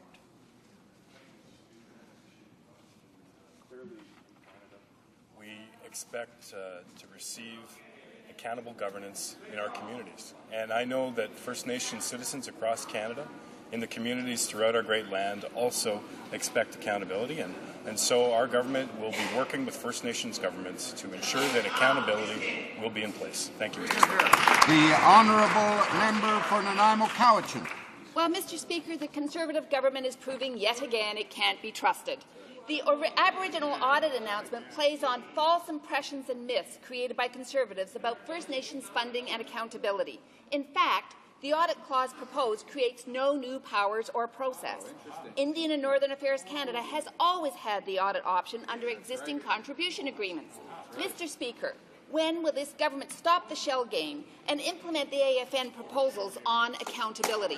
The Honourable Parliamentary Secretary to the Minister of Indian Affairs and Northern Development. Well, Mr. Speaker, I appreciate the member suggesting more accountabilities need to be in place in certain areas of our government, including in the agreements that we have with First Nations communities. Unfortunately, when we attempted to bring about this measure within the Accountability Act, this member voted against that. Mr. Speaker, I believe First Nations leaders throughout Canada are looking forward to continuing a transparent relationship with our government, and will continue to do that. The Honourable Member for West Nova. Mr. Speaker, Brian Mulroney refused to return to the Ethics Committee, and he refused to provide documentation to back up his claim. He refused to explain why no one at Thiessen knew he was lobbying for them, as he claimed. He refused to explain his bizarre plan to sell tanks to the Communist Chinese right after the Tiananmen Square massacre, as he claimed. Given Mr. Mulroney's refusal to cooperate, will the government stop protecting him and ensure the public inquiry, which they can no longer delay, has a broad enough mandate to finally get to the bottom of this sordid affair? The Honourable Government House Leader. I think, as this House well knows, the government asked Professor David Johnson to develop terms of reference for an inquiry. He provided a preliminary report earlier in January, and today is actually the date for him to provide his final recommendations for a public inquiry. The government will be reviewing those, and then we'll be moving forward. The Honourable Member for West Nova. Mr. Speaker, the Prime Minister can delegate any authority he wants, but the responsibility remains with him to name the terms of reference of this inquiry. Canadians want answers, even though Conservatives don't want to give them any. Canadians want to know why a Conservative Prime Minister accepted envelopes with cash. They want a public inquiry to get to the bottom of the matter. If there's no public inquiry, Canadians would like to know why the current Prime Minister is covering up the affair for Mr. Brian Mulroney, a former Conservative Prime Minister. We are waiting for the recommendations from Mr. David Johnson. Professor Johnson will have the terms for his public inquiry. We will then have recommendations, and we will begin the inquiry. The Honourable Member for Hull-Elmer. Mr. Speaker, the Minister of the Environment affirmed that he met with his colleagues from the back on October 10, 2006 to discuss the contribution for the light rail in Ottawa. Because of the media, the minister says that he wasn't even in town on that day. The government files and media reports, are they false? Or has the minister simply tried to mislead the committee? The current president of the Treasury Board, can he confirm the date of this, when this meeting may in fact have taken place? The Honourable Government House Leader. Firstly, to the question of are media reports ever false, surprisingly, there are occasionally some media reports that are false. That's true. However, in terms of the actual issue in question, I think it's been established quite clearly that there was no wrongdoing on the part of the minister. The opposition Liberals continue to try and cook up something, notwithstanding the OPP having said that he has been fully cleared. But that being said, it's a clear indication of how this Liberal Party operates. They're not interested in policies. They won't stand up to vote on issues in this government. They're only interested in finding some way to get back to the power they covet. The Honourable Member for Hull-Elmer. Thank you, Mr. Speaker. The Department could not come up with a single example in Canadian history where a Treasury Board interfered in a municipal contract as he did, leaving Ottawa on the hook with $250 million liability. He claimed officials advised him that the closing date of the LRT contract could be extended without cost. Yet he offered no names and could produce no briefing note. The government has had 3 days, Mr. Speaker. Will it table the briefing note with the names of the officials who advised the minister? The Honourable Government House Leader. Mr. Speaker, I think it's quite clear that the decision on whether or not to proceed with that rail project was made by members of Ottawa City Council, including, I think it's 5 of whom have sat as Liberal candidates in the past, or Liberal members, and they were in the side voting to cancel it. So that's not a decision that was made by this government or by that minister, but rather by the local council. But the futile efforts of the Liberal Party to try and continue to look for scandals where they don't exist is an illustration of the fact that that is a party that has no policy, has no positions, won't take a stand on any issue in this House, but to look for any way they can find to get back to power. The Honourable Member for Terrebonne-Blainville. My colleague from Papineau asked a question yesterday and the Parliamentary Secretary didn't understand it. He answered on another topic, so I will put the question again. A young Quebec who was going to be decapitated in Saudi Arabia wasn't able to appeal because his lawyer was expelled from the courthouse. Kolal was put in detention in January. What is the government waiting for? Why not summons the ambassador and insist that this young Quebec be repatriated? The Honourable Parliamentary Secretary to the Minister of Foreign Affairs. Mr. Speaker, as I've stated, our ambassador will be meeting with officials from the Saudi Ministry of Justice to seek assurances that due process will be observed in the appeal process. And as I have mentioned and the Prime Minister has mentioned, we are requesting an appeal from the Saudi authorities to address this issue. The Honourable Member for Terrebonne-Blainville. Mr. Speaker, we found out yesterday that in China, Uja has been incarcerated for 3 years who dared to criticize the regime. And this is against a freedom of expression. Will the Minister of Foreign Affairs put more pressure on China to ensure that human rights are going to be respected? And what means does the government intend to take? The Honourable Parliamentary Secretary to the Minister of Foreign Affairs. Canada learned with deep regret of Mr. Hu's sentencing. Freedom of expression and religion are universal human rights, and we note that China's constitution guarantees human rights for all its citizens. Canada will continue to urge China to release Mr. Hu, as we have consistently done since his detention in December. The Honourable Member for Kenora. Well, thank you, Mr. Speaker. On March 17th, 6 members of the KI First Nations, known as Big Trout Lake, were jailed for protesting mining activity in their traditional land. This includes Cecilia Begg, a great-grandmother who's now being held in a facility in Kenora. And now members of the community have started a hunger strike. Chief Donnie Morris, Grand Chief Stan Beardy, and all Anishinaabe-Aski Nation communities want to know what the Federal Minister of Indian and Northern Affairs is going to do to resolve this dispute. What is the Minister going to do to support and protect the community of Big Trout Lake, now left without leadership? Is this Conservative government going to help them, or is it going to forget them? The Honourable Parliamentary Secretary to the Minister of Indian Affairs and Northern Development. Thank you, Mr. Speaker, and I appreciate the question from the member who obviously advocates on a continuous basis for the First Nations people in his region. Mr. Speaker, we continue to have a relationship with this community. However, this case is something that has been initiated by the provincial authorities, and it is in their jurisdiction. The Honourable Member for Peace River. Well, thank you, Mr. Speaker. Our Conservative government continues to get things done, especially for Canada's Aboriginal communities. Just recently, we announced that we are moving forward on matrimonial real property rights to help protect families and vulnerable Aboriginal women and children. We are cleaning up the disastrous Liberal legacy of a shocking 193 high-risk water systems, and our Northern strategy is receiving praise from Northerners. Can the Parliamentary Secretary to the Minister of Indian Affairs and Northern Development tell this House how we are living up to our commitment of delivering accountability to Aboriginal peoples and Canadians? The Honourable Parliamentary Secretary to the Minister of Indian Affairs and Northern Development. Thank you, Mr. Speaker, and I appreciate the question from the member who has taken a great interest in these issues as he sits on the Aboriginal Affairs Committee with me. Mr. Speaker, we continue to promote greater accountability, transparency, and oversight in government operations. That was one of the top priorities outlined in our Federal Accountability Act of 2006. Just this week, the Minister of Indian Affairs, following in the footsteps of many other departments, announced new audit clauses to be brought about in our government's commitment to bring accountability to all Canadians. they will show that First Nations and tribal councils are accountable to their constituencies also. Mr. Speaker, I'm very proud to be a part of this government that continues to work for all Canadians. The honourable member for Burnaby New Westminster. Mr. Speaker, many believe the government interfered in the U.S. primary elections by a deliberate disinformation campaign. NAFTA-gate continues to have serious consequences for Canada's relations with U.S. Democrats. Now, the Trade Minister adds insult to injury by accusing those who criticize NAFTA, such as Barack Obama and Hillary Clinton, of being irrational. What a way to strain relations with candidates, one of whom could become the next U.S. president.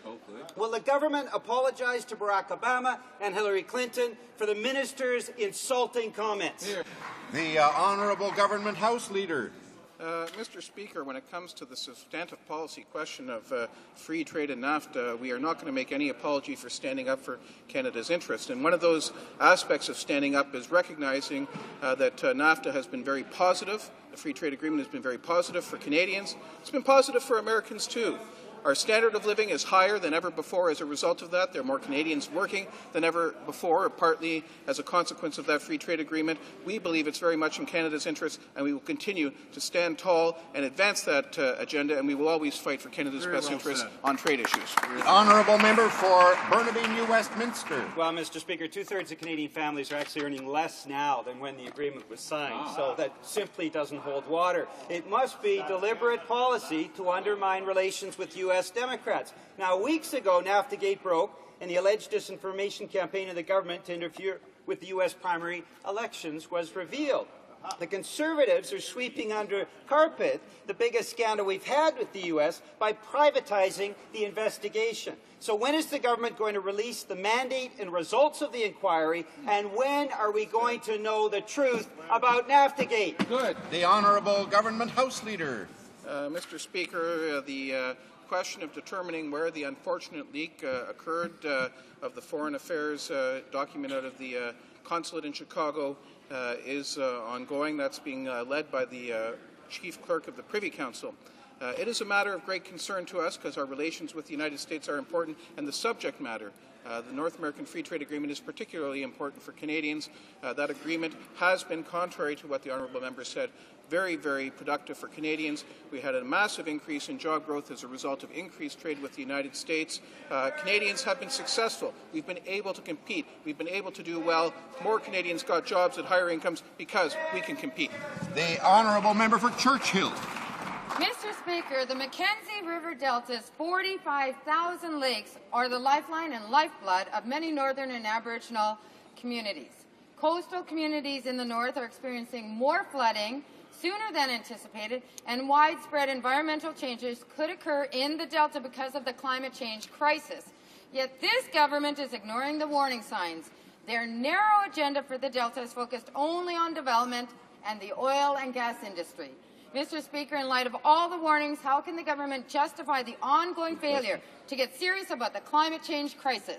The Honourable Parliamentary Secretary to the Minister of Indian Affairs and Northern Development. Well, Mr. Speaker, unlike that member and her party, in fact, our government is getting very serious on this important issue of environmental change.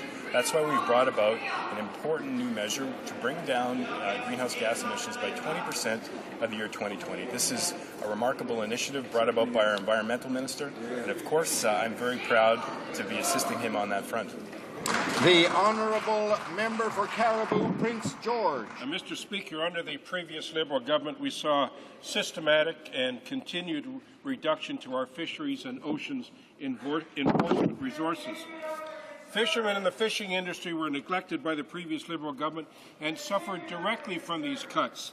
The fine individuals that do the job of monitoring and surveillance of Canadian waterways were stretched to the max due to lack of resources.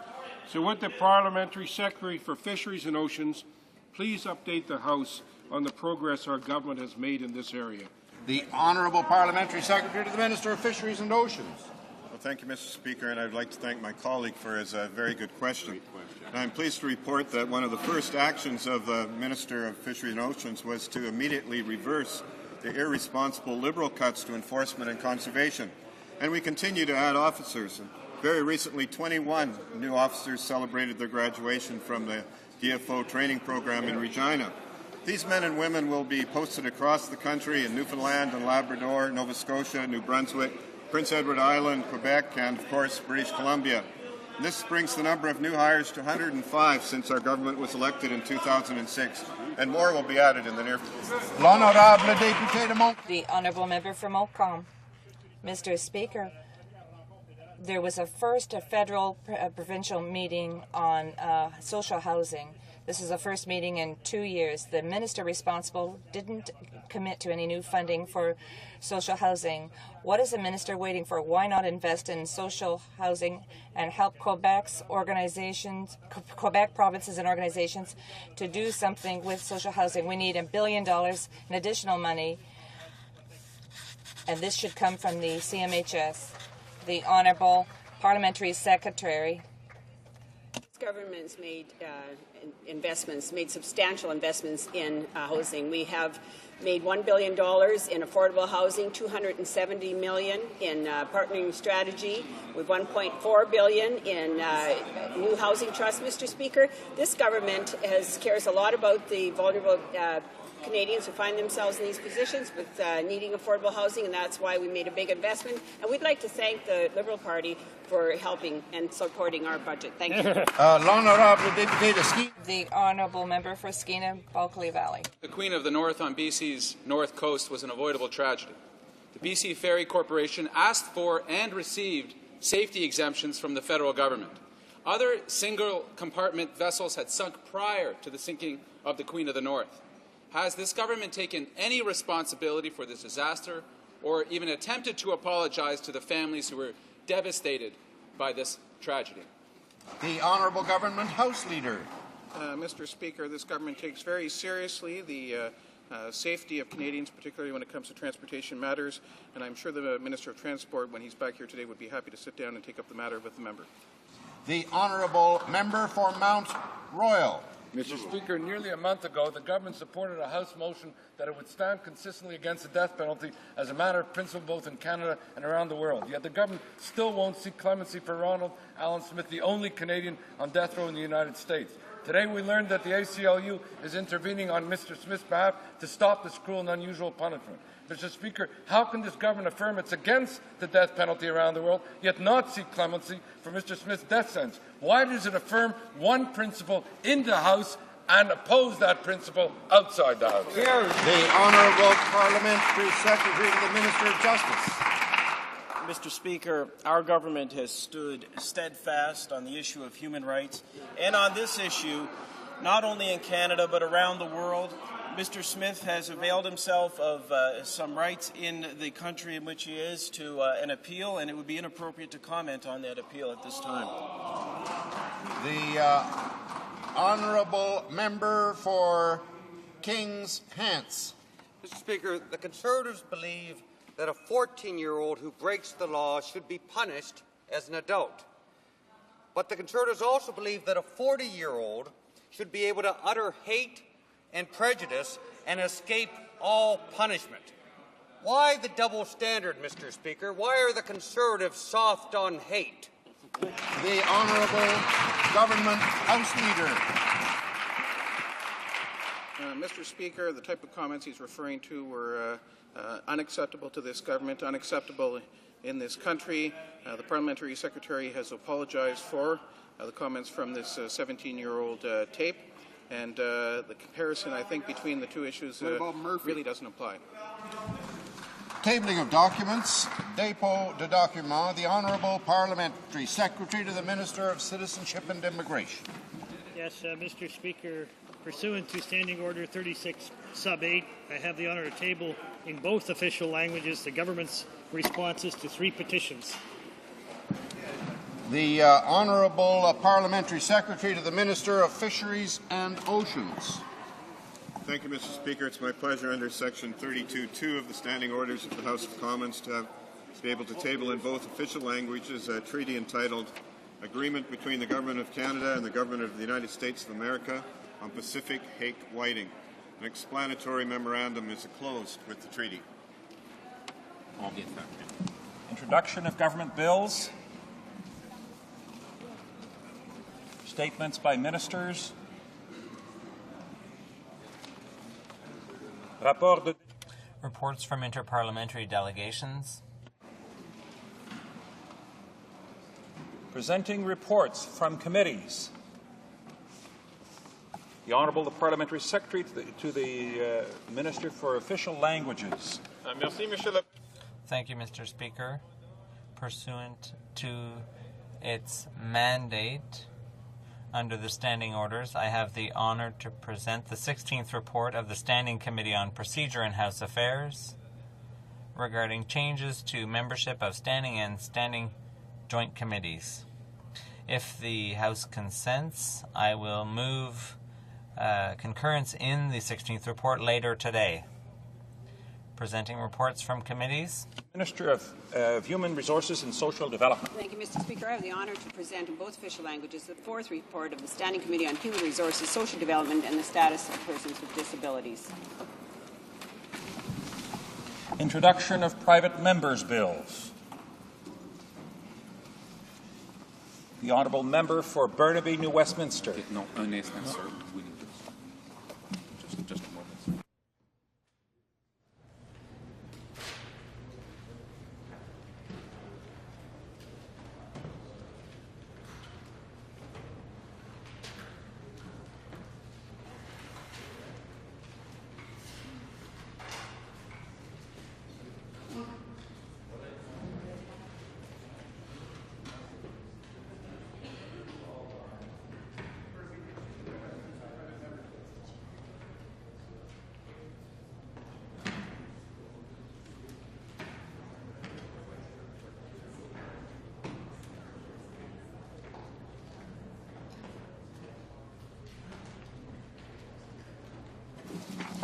I understand that the Honourable Member for Burnaby, New Westminster wishes to introduce a private member's bill.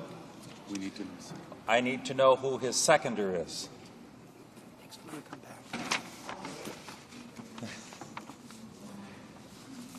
First reading of Senate public bills.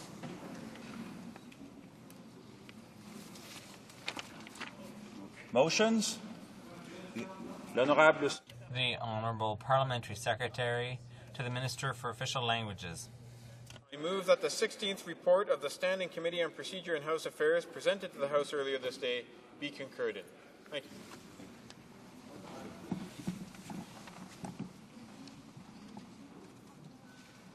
you. Is the honourable member for Burnaby, New Westminster is rising in a point of order?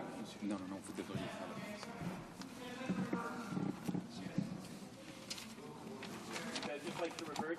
Private members' bills.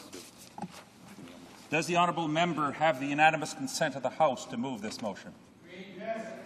The House has heard the terms of the motion. Is it the pleasure of the House to adopt it? For Burnaby, New Westminster has the floor. Thank you very much, Mr. Speaker, and I appreciate the consent of the House to present the private member's bill, seconded by the member from Ottawa Centre. It's an act to amend the Canadian International Trade Tribunal Act. Mr. Speaker, this bill would essentially allow to have a representative of working men and women from across the country, as selected by the Canadian, in consultation with the Canadian Labour Congress, to have one member on the Canadian Trade Tribunal that actually represents working families from coast to coast to coast. Mr. Speaker, I'm sure you agree it has been a trying time over the last 20 years since the free trade agenda started. Essentially, 2/3 of Canadian working families have seen their real incomes decline. Mr. Speaker, one way that we can help to address that problem, decline in real income, is to make sure working families are represented on the Canadian International Trade Tribunal. And I hope that members of the House will support my private member's bill. Mr. Julian, seconded by Mr. Dewar, moves for leave to introduce a bill entitled An Act to Amend the Canadian International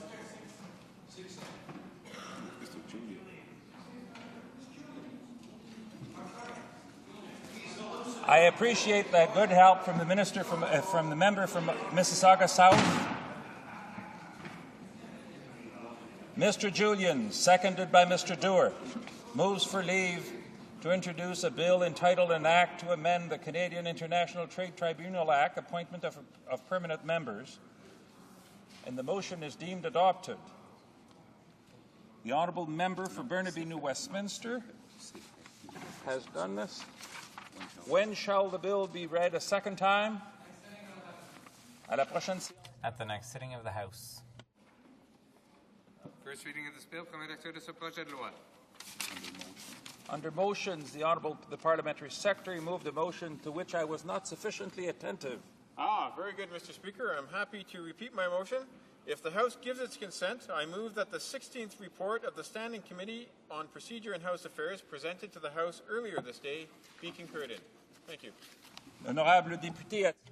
Does the honourable member have the unanimous consent of the House to move this motion? The motion, is it the pleasure of the House to adopt the motion? Carried. Presenting petitions. The honourable member for Miramichi. Thank you, Mr. Speaker. And pursuant to Standing Order 36, I have two petitions from constituents in Miramichi. All petitioners are very much concerned with assaults on pregnant women, and they ask this House to give speedy passage to Bill 484. Thank you, Mr. Speaker. Presenting petitions, the honourable member for Mississauga South. Thank you, Mr. Speaker. I'm pleased to present yet again another Income Trust Broken Promise petition on behalf of a number of residents from Calgary, Alberta. Mr. Speaker, the petitioners remind the Prime Minister boasting that it was apparent commitment of accountability when he said the greatest fraud is a promise not kept. The petitioners want to remind him that he promised never to tax income trusts, but he did break that promise by imposing a 31.5% punitive tax, which permanently wiped out the over $25 billion of the hard-earned retirement savings of over 2 million Canadians, particularly seniors. Mr. Speaker, the petitioners therefore call upon the Conservative minority government to admit that the decision to tax income trusts was based on flawed methodology and incorrect assumptions, as shown in the Finance Committee hearings. Secondly, to apologize to those who were unfairly harmed by this broken promise. And finally, to repeal the punitive 31.5% tax on income trusts. Presenting petitions. Présentation de pétitions. Presenting petitions. Questions inscrites au feuilleton. Questions on the order paper.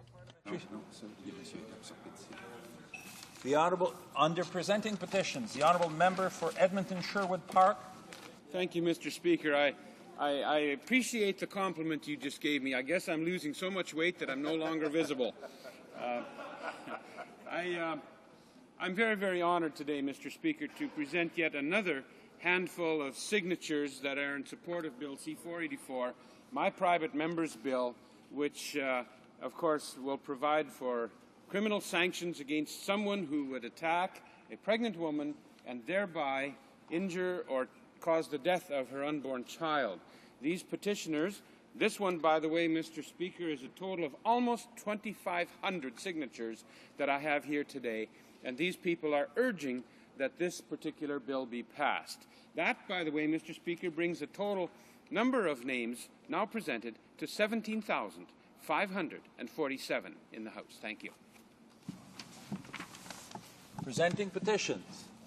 Présentation de pétitions. Now for sure. Questions on the order paper. The Honourable the Parliamentary Secretary to the Minister of Citizenship and Immigration. Thank you, Mr. Speaker. If question number Q204 could be made in order for return, this return would be tabled immediately, and Mr. Speaker asks that the remaining questions be allowed to stand. Plaît-il à la Chambre que la... Is it the pleasure of the House that question Q204 be made an order for return, and if so, this return would be tabled immediately? Ordered. The Honourable the Minister of... No.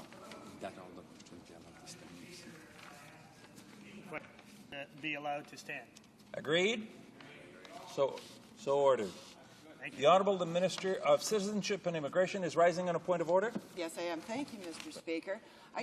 During a question period, in response to a question from the member from Vaughan, I said that we had welcomed 430,000 Canadians last year. I'd like to correct the record on that, if I may. We actually welcomed 430,000 newcomers. Thank you, Mr. Speaker. Orders of the day.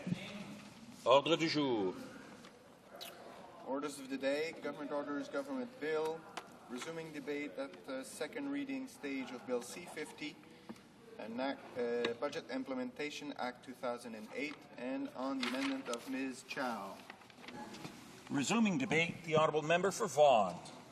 Thank you very much, Mr. Speaker, and I look forward to participating in this debate because I think it's a debate that is extremely important for many, many reasons.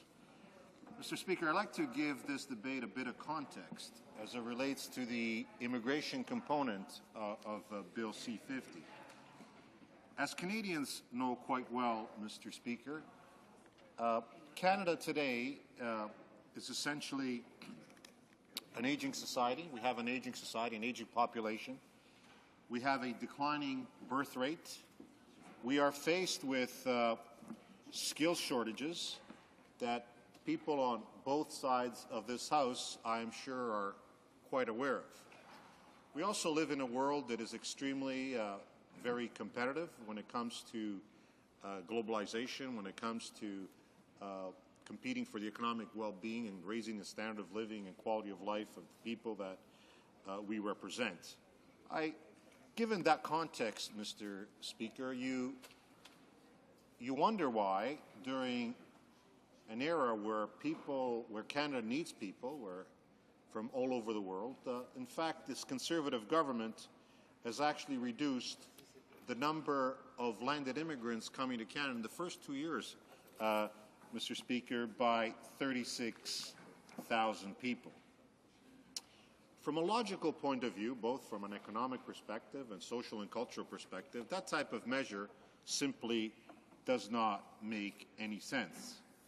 So when I heard that they were going to introduce a section on immigration through Bill C-50, which is a budget implementation bill, I thought that perhaps they were going to, in fact, come up with something that spoke to great commitments, great financial commitment to immigration. And I was really surprised to find out that this budget bill has only a 1% increase in overall departmental funding.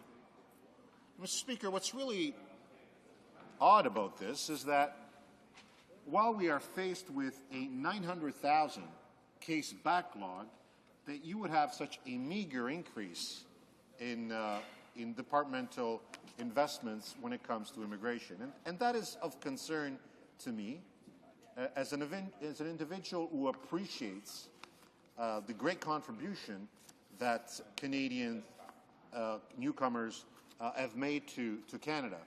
And it is quite puzzling to see that, A, they try to sneak this bill through the budget implementation bill, B, that they're reducing landed immigrants in Canada by 36,000, and that they don't see immigration as an important pillar to Canada's future success. But, there's a history. You can go back to Diefenbaker. I mean, he attempted something very similar to what the present Minister of Immigration attempted to deal with their backlog back then. And they were pushed back by communities. They were pushed back by members of the House of Commons who felt that it simply was not fair. Their response to these global challenges that we face, the response of all these issues that we have to deal with, is found basically in three issues that I want to highlight. And I draw this from the budget bill. And the first change to consider is that of Section 11. And currently, the Act requires that an immigration officer shall issue a visa to any person who meets the requirements set out in the Act. If passed, these amendments would grant the minister the power to arbitrarily decide that a person no longer meets the requirements they once did. That person's application may no longer be processed and a visa may no longer be granted. An individual who fulfills all the requirements and who has been waiting patiently for years to have their application reviewed may all of a sudden be advised that his or her type of application category is now being denied a visa in a very arbitrary way, just because. And that, Mr. Speaker, to me, is unfair. It is simply not justice, Mr. Speaker, that at any point in time, an individual whose application category may have in fact been accepted is now not being accepted any longer because the minister decides that that's what she wants to do today. But of course, Mr. Speaker, tomorrow she can change her mind and change categories and change requirements and do what as she pleases without really debating the issue. Everything becomes effective immediately when she wants it to become effectively. And that is unfair. It's not following due process. They claim that all this is to deal with the backlog.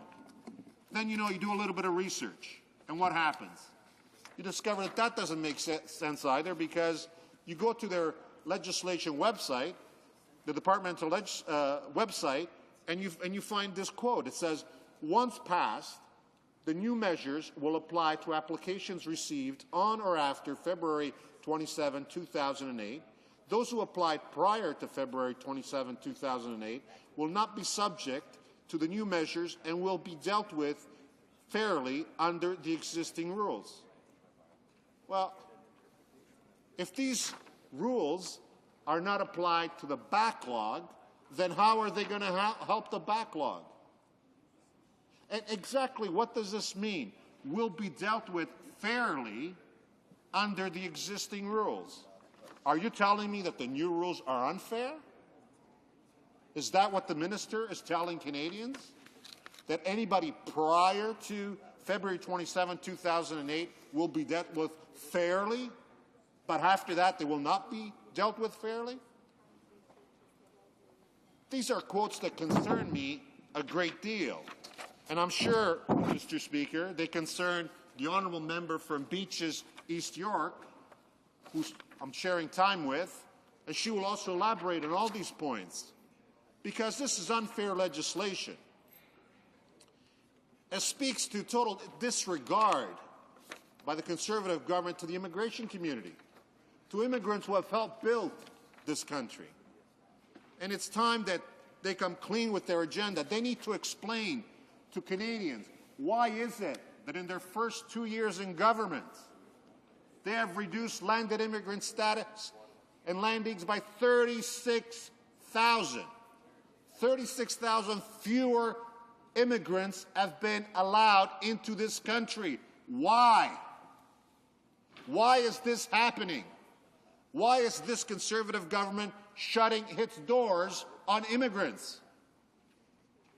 And they can fudge the numbers, Mr. Speaker. They can talk about over 400,000 people who have been allowed into Canada. They're not talking about landed immigrants. They're talking about student visas and other permits that we give, Mr. Speaker. Then you go and look at Section 87. There's a new section, a new concept called instructions that do not exist in current legislation. And this allows the minister to cap immigration application, set categories of applications to be considered, deny processing of certain application categories. The danger is that these instructions can be issued at any time and take effect immediately. It will not require to be pre-published or debated. This process, if passed, would lack fundamental transparency and true accountability.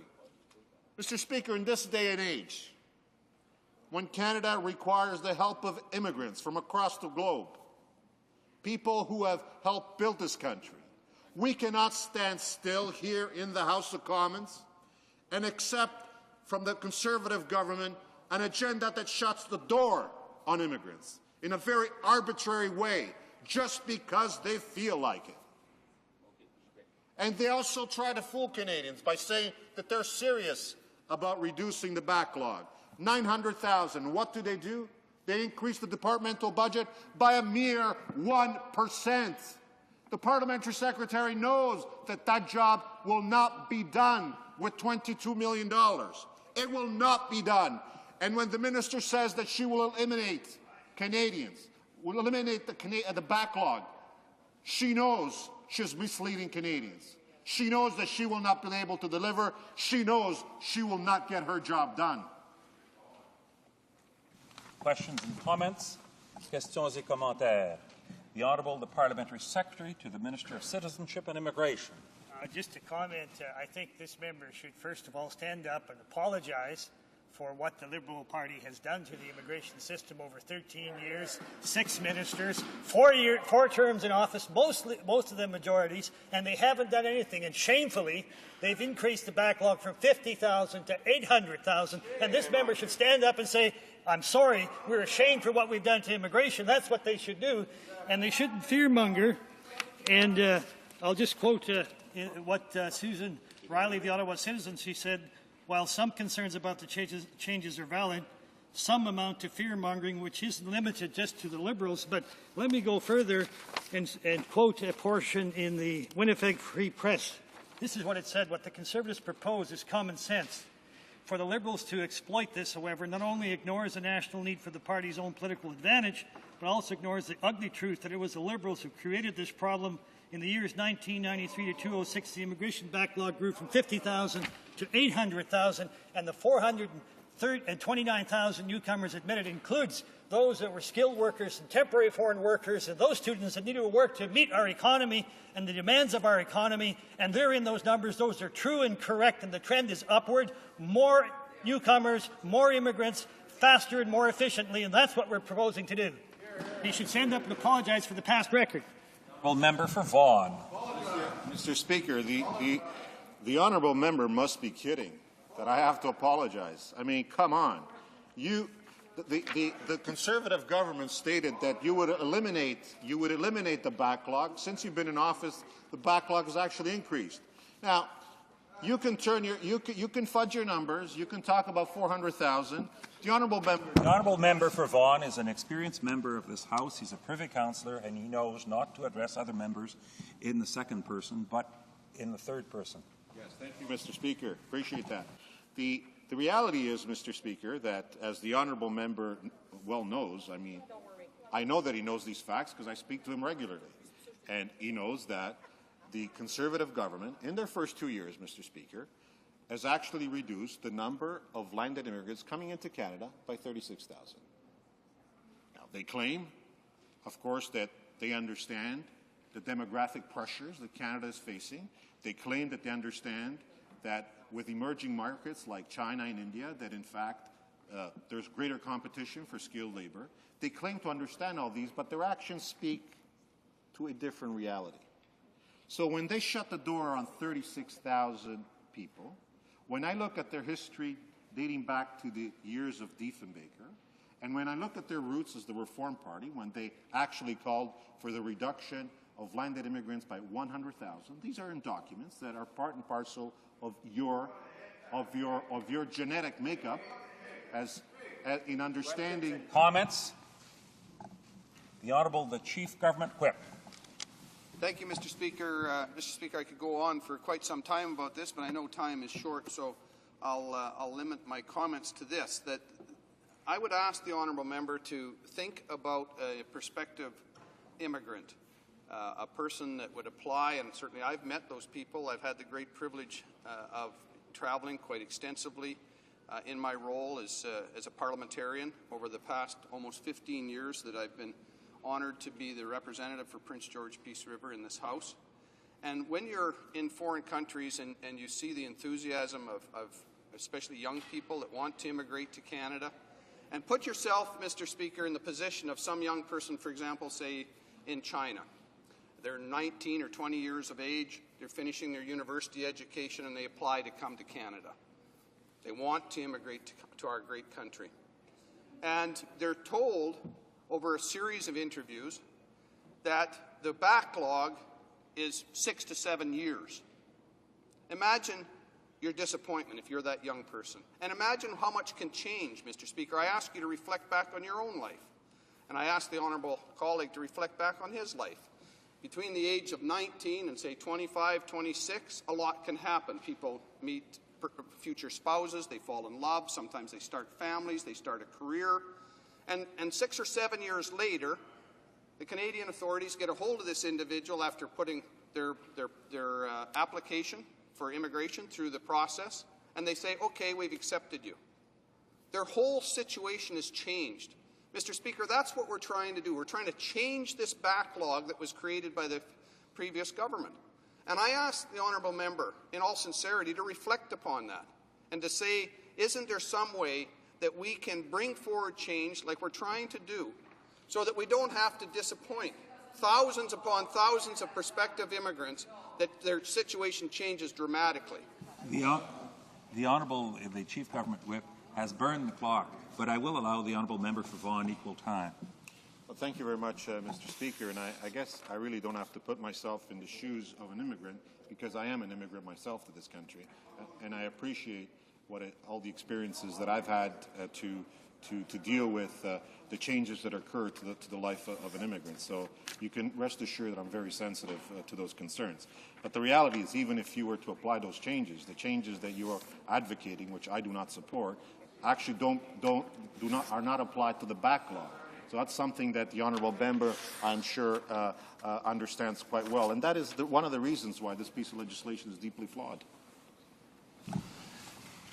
Resuming debate, the Honourable Member for Beaches, East York. Thank you, Mr. Speaker. Mr. Speaker, I think we all know, and so does the government members know that there's nothing in the current Act that limits the power of the Minister to otherwise determine the most efficient manner in which to administer the Act. She has that kind of power. Now there's all the powers that the Minister could possibly have, except that it is transparent. Mr. Speaker, let me just give us, maybe we need to have a little definition of what we mean by immigrant. You know, I was one, and I came here in 1957 as a child, and I was very much involved with immigrant communities in the City of Toronto as a volunteer. And let's see, these are people who apply to come to Canada as permanent residents, who, once they are approved, they arrive here, they have a residency card, after 3 years, they are eligible to apply for citizenship, they become full participants in our social, economic, culture, and political life and the infrastructure of Canada, an inherent part of our nation and the future building of our country. Now, I thought that's pretty clear, I would think. Nonetheless, though, the government insists on saying that we have, or as the Minister just corrected a few minutes ago, that we have allowed in the country 429,649 new Canadians.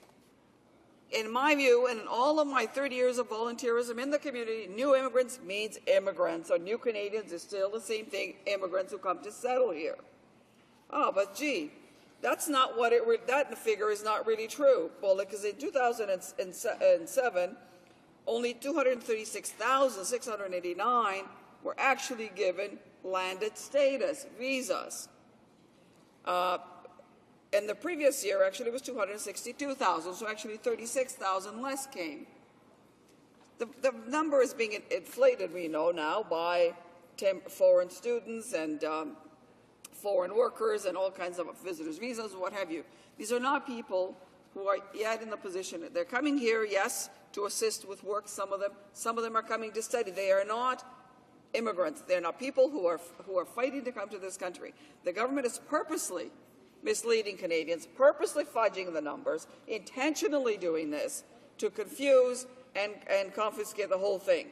Now, I am quite insulted by all of that because having worked with immigrant communities for decades in Toronto, in the City of Toronto, I find this totally offensive.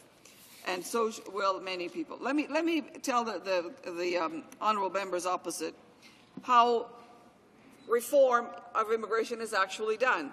The former Minister of Immigration, the Honourable Lucien Robillard, when she decided that we needed to upgrade the Canada Immigration Act and the Refugee Act, she actually commissioned a study.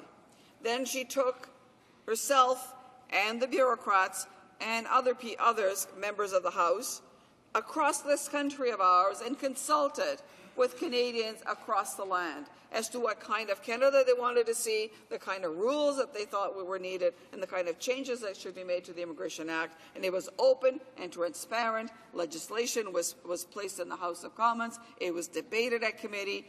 The rules and regulations were gazetted so that everybody, for a period, I think it's about 90 days, so that then again Canadians can feedback as to whether they think those rules can be have unintended consequences and cause problems. There is a transparent process, and it is an open process, and it is a minister who is open and works with Canadians. Now that is how you change the situation.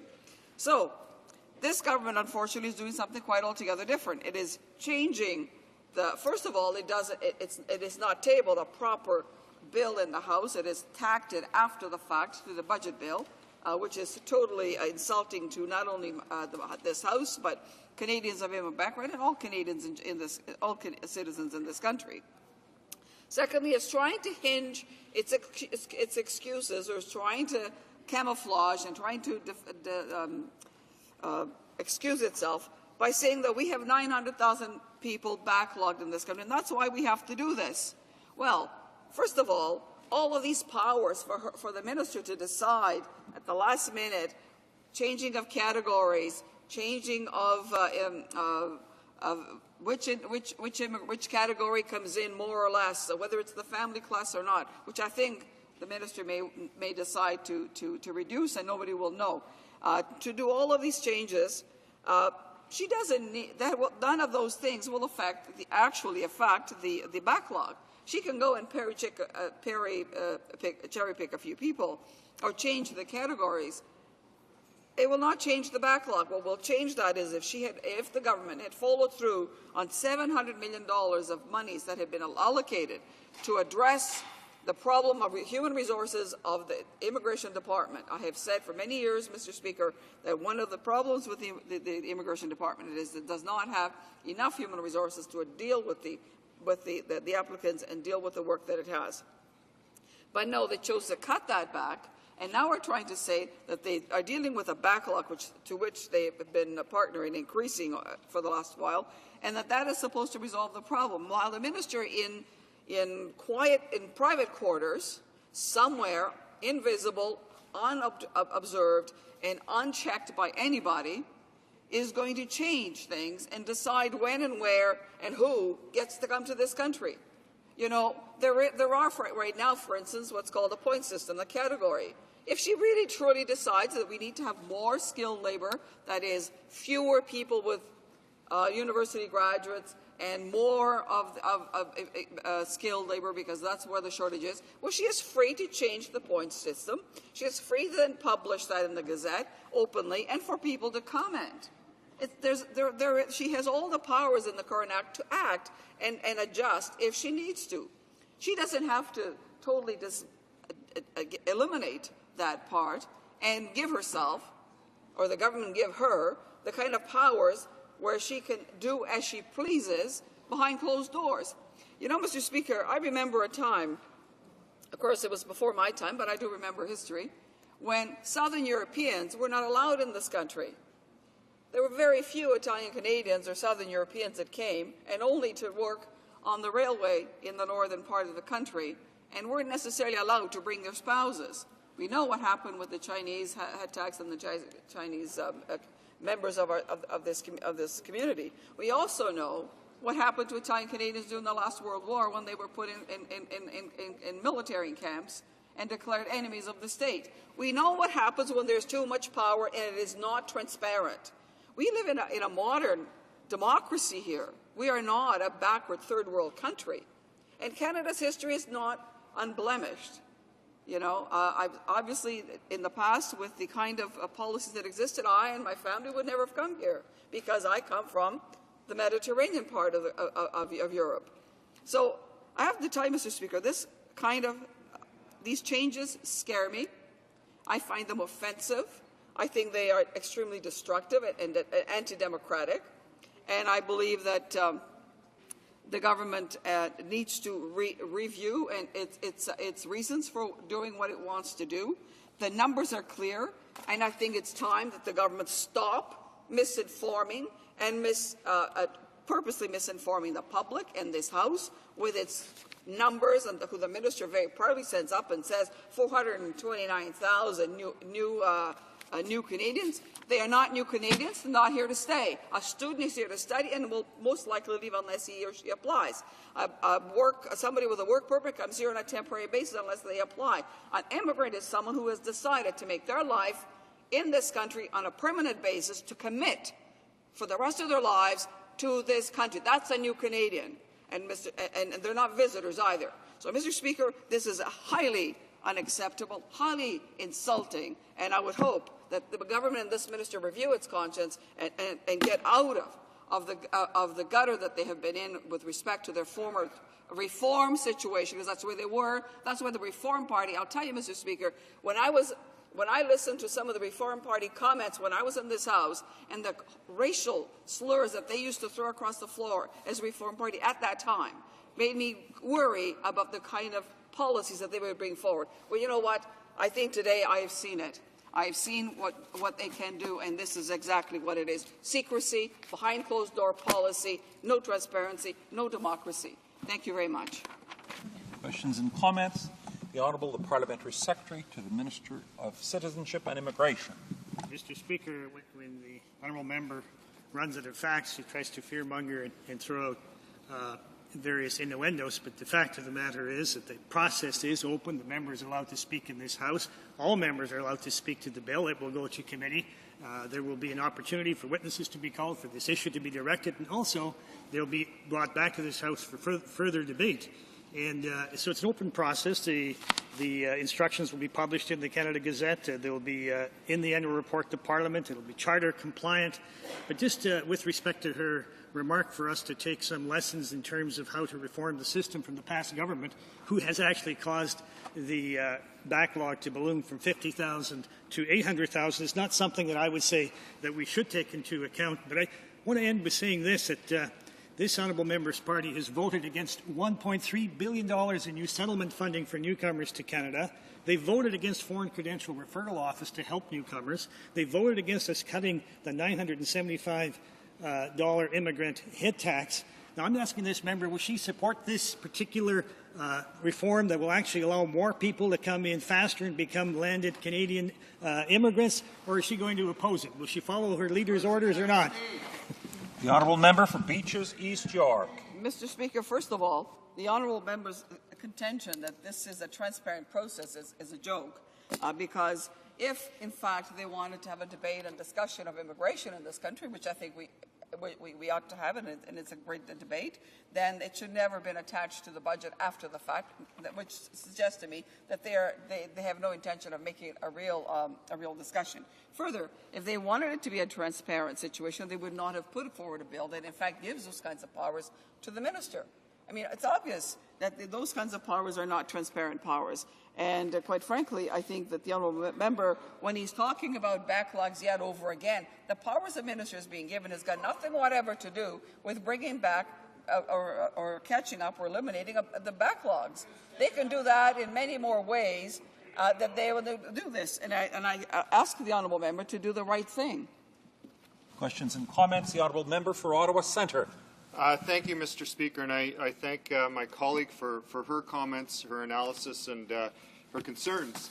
I share them. I believe that this bill is riddled with all sorts of poison pills. They go against the spirit of progressive legislation and progressive direction. They go contrary to what I think are Canadian values, solid Canadian values. Ones that I think most Canadians support, and that is to have a fair system, a transparent system. I guess this is indicative of this government kind of, playing a bit of a shell game when it comes to policy, as she mentioned, attacking this on to the budget, and in fact, this becoming, if you will, propriety of the Minister of Finance because of that. My question, Mr. Speaker, is. My concern at the end of the day, I was heartened to hear that one of her colleagues in his speech today said that he would be voting against the bill. We've been clear on this side of the House that we will stand together and vote against the bill. Unless the whole thing can be changed. I don't see that happening. However, we'll fight the good fight on it. So I guess my question, Mr. Speaker, at the end of the day, I accept her analysis. I think it's the wrong direction, the wrong way to go. And I'm just wondering if she will join her colleague and vote against this bill. The honourable member for Beaches East York has 1 minute to respond. Thank you. Mr. Speaker, I will make that decision when I see whether or not the government in fact decides to change and or separate the bill, because this bill needs to be debated across this country, and it needs to be separated from the budget bill, because it has nothing to do with budget per se at this point. And if this government chooses at some point to show some respect for immigrants in our country and for all Canadians and for the development of public policy, because it belongs at the Committee for Immigration, and where the expertise is for a proper debate on this issue. I'm about to recognize the honourable member for Nanaimo-Cowichan under resuming debate, but I'd like to advise the House that I've given her notice that on Bill C-50 we've now had 5 hours of debate, and so from now on speeches, rather than being 20 minutes, will be 10 minutes, and she has the floor. Thank you, Mr. Speaker, and I'm pleased to be able to get up and speak in opposition to the Budget Implementation Act, Bill C-50.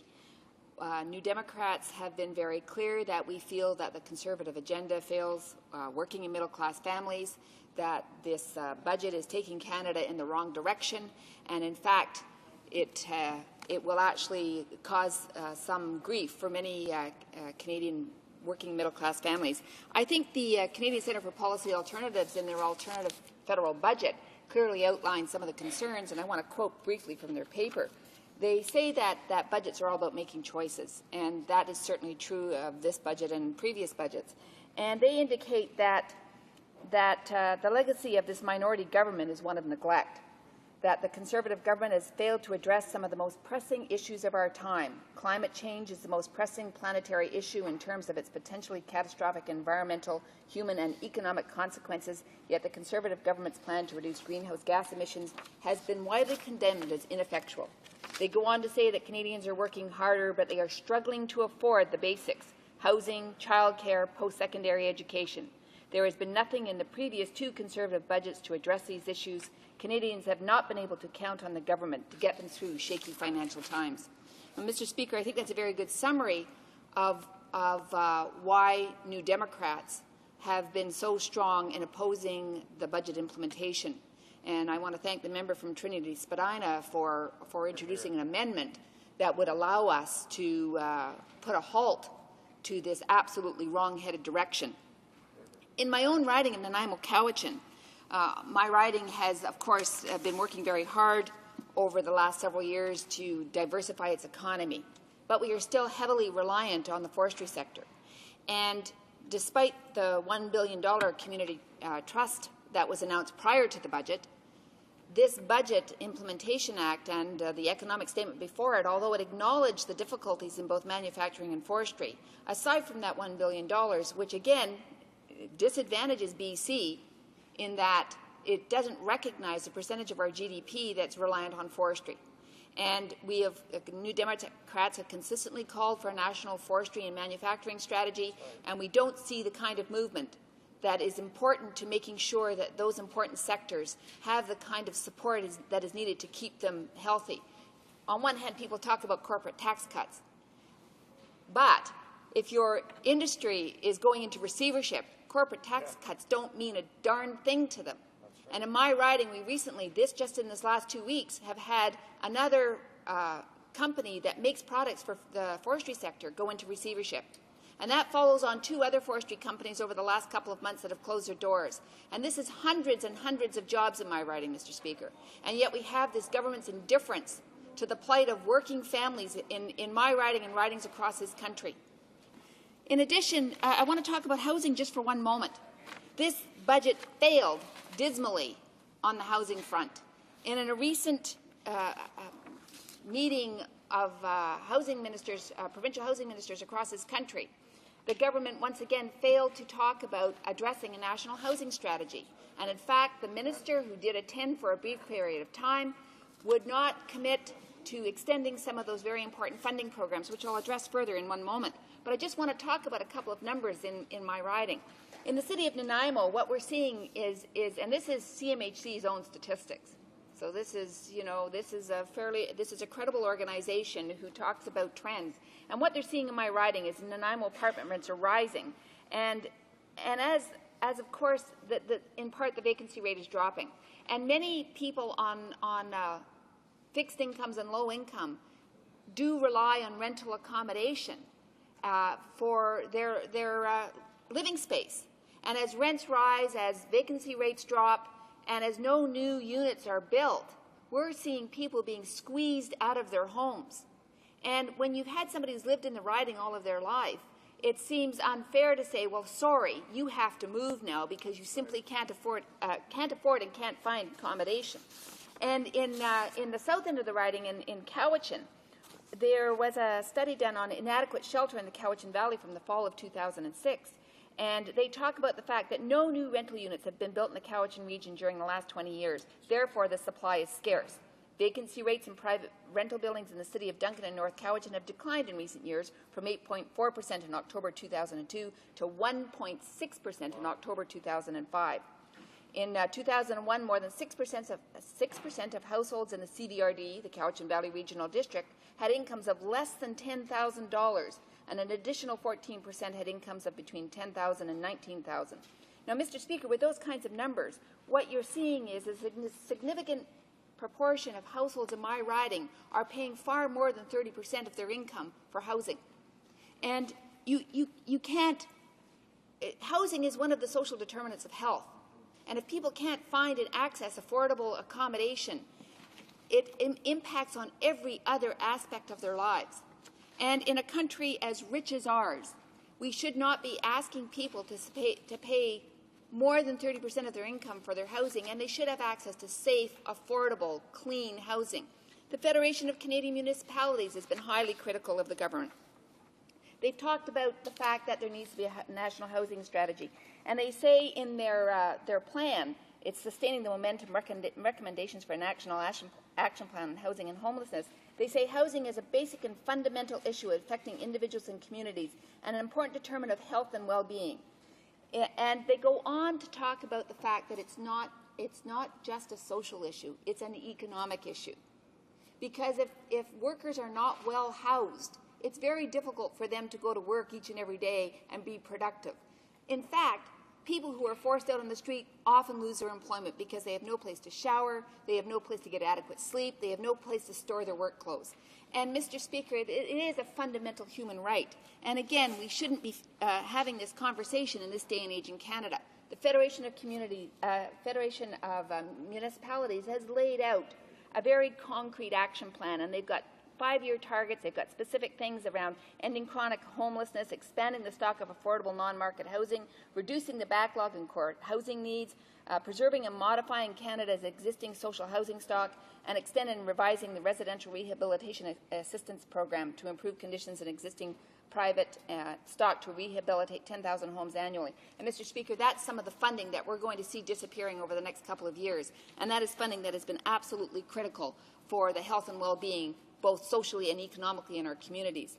I want to briefly talk about transit. In my riding, we have what we would like to think of as a jewel in a rail corridor with some functioning rolling stock. And although there was money announced in the budget around transit, there was no money targeted for Vancouver Island. Vancouver Island is growing by leaps and bounds. And we have an organization called Our Corridor has come together to talk about the importance of investing in rail in our community. They talk about the fact that it can lead to sustainable economic development, it can reduce greenhouse gases, it can support the efforts in terms of greening our transit systems, and what it needs is some very specific federal attention. The federal, provincial, and municipal governments, this is an opportunity for them to come together in a very strong partnership and invest in rail on Vancouver Island. This initiative has been driven by municipalities and a number of businesses and First Nations on Vancouver Island, and I would urge this government to take a look at this very important investment. Mr. Speaker, in the time remaining, I want to speak about First Nations education. What we know is that consistently this Conservative government has talked about education as being the way out of poverty. And yet what we know also is this Conservative government has consistently underfunded education for Aboriginal peoples. And I want to put this in context. Under the United Nations Declaration on the Rights of Indigenous People, Article 13 says Indigenous people have the right to revitalize, use, develop, and transmit to future generations their history, language, oral traditions, philosophies, writing systems, and literatures, and to designate and retain their own names for communities, places, and persons. States shall take effective measures to ensure that this right is protected. In Article 14, Indigenous peoples have the right to establish and control their educational systems and institutions, providing education in their own languages, and so on. Mr. Speaker, these set a context that although Canada did not support the UN Declaration on Indigenous Rights, internationally, countries all over the world have supported this declaration, and Canada must agree that education is not only an economic driver and an important way of culture, but it's also a fundamental right in terms of ensuring that First Nations people across this country, Inuit people, have access to education. Questions and comments? Questions et commentaires. The honourable member for York South-Western. Thank you, Mr. Speaker. Mr. Speaker, I appreciate the comments that have been made by my colleague across the floor with respect to housing and affordability. But in my riding, which equally is a very needy riding, Mr. Speaker, one of the issues that I come up against with day after day is this whole issue of foreign credentials and having those foreign credentials brought into the mainstream of acceptance within the workforce here in Canada. I wonder if the member would like to just make a comment. It appears that there's an attempt to expand and get the list of people who could come to this country and deal with the waiting list. But if we can't, the government said it was going to establish an agency which would deal with this issue. And what we have is really 300 referral offices across the country, and we can't get any resolution of this issue, much to the frustration of thousands of immigrants who are here and can't practice the trade or the profession that they have been trained in. I wonder if the member would like to just address that for a moment, as it, I think, is of concern and isn't dealt with in the bill that has been presented, Mr. Speaker. Honourable member for Nanaimo Cowichan. I want to thank the member for that very good question. Over the years, of course, New Democrats have been taking a strong role in talking about foreign credentials and recognizing the skills that new Canadians bring to this country. And many times what we do is we actively recruit overseas for people with particular skill sets, bring them to this country, and then don't allow them to work in their particular profession. And that is a huge loss of human potential. And we have far too many people, whether they're engineers, whether they're physicians, whether they're nurses, whether they're physiotherapists, or computer technicians, who aren't working in their professions because we have failed to put in place the kind of recognition of credentials, working with our provincial partners to ensure that people who come to this country can work and contribute to the Canadian economy. Questions and comments? The Honourable the Parliamentary Secretary to the Minister of Citizenship and Immigration. Yes, Mr. Speaker, I just want to ask the member if she's housing and homelessness. For example, homelessness, $270 million with a homelessness partnering strategy that is to help those that are vulnerable in communities that especially have more poverty. I also want to know if she's familiar with the housing trusts, which is $1.4 billion a year or $1.4 billion investment into housing trusts. And affordable housing, we've taken over $1 billion and invested in affordable housing, working with provinces, and of course, her province would be one of those that would benefit from all of these programs. To suggest that we have not meeting our commitments on housing and affordable housing is misrepresenting our government, because we have done exactly that. We have invested more. Annual funding, in fact, Mr. Speaker, has never been higher than it has in affordable housing and homelessness. So I just want to know if the member would like to would perhaps check her facts to maybe have a better understanding of how much this government has done for those that are homeless and also those that are looking for affordable Honourable housing. Member for Nanaimo Cowichan. Thank you, Mr. Speaker, and I want to thank the member for her question. And of course, we know that in 2004, Bill C-48, which the NDP worked hard to ensure that there was money for housing, is a lot of that money that was used. The Federation of Canadian Municipalities itself, it says the main impediment to expanding these efforts is the scheduled expiry of all federal social housing funding programs in March 2009. This will mean the termination of $2 billion in funding available in the 2007-2009 period. At the same time, ongoing federal subsidies for existing social housing are already expiring, and in the next 2 years, annual spending on assisted housing will decline by an additional $500 million. So, Mr. Speaker, the Conservatives are failing to implement a national action plan on housing and homelessness. And the money that they are playing a shell game with the money, using money that was often already allocated. They are not demonstrating leadership in this very serious issue that's facing. We have been sanctioned by the United Nations Special Rapporteur on the housing crisis in Canada, and this government's failure to act means more people will end up on the street or in inadequate housing. Here, well taken. Resuming debate, the Honourable Member for Mississauga South. Thank you very much, Mr. Speaker. And I wanted to have an opportunity. I didn't speak on the budget, but I did follow the debate and some of the issues fairly closely, Mr. Speaker. And I'd like to make a couple of comments with regard to the housing issue that was just debated among members here. Mr. Speaker, most of the homeless data and research is done in urban centres, and there was a research study done. It was actually funded in large part by the Government of Canada on homelessness in Toronto. And I just, as the members raised this issue, I tried to reflect on some of the numbers, which I think would exemplify, Mr. Speaker, why it is important for us to get the facts and to know them, and rather than present issues as very simplistic and having simple solutions. In the Toronto situation, I think it was the Golden report, homelessness in Toronto was represented by 35% of them were people who suffered from mental illness. Now, Mr. Speaker, if you provide some sort of accommodation, whether it be a rent supplement or rent-cured income, they're not going to take it, Mr. Speaker. A lot of this happened because we're not providing the mental health facilities for a very serious problem in Canada, and that's mental illness. Mr. Speaker, 28% of the homeless in Toronto were youth. They were youth on the street who had been alienated from their families. And, Mr. Speaker, it was found that 75% of those youth who were on the streets of Toronto had suffered from physical or mental abuse in their homes.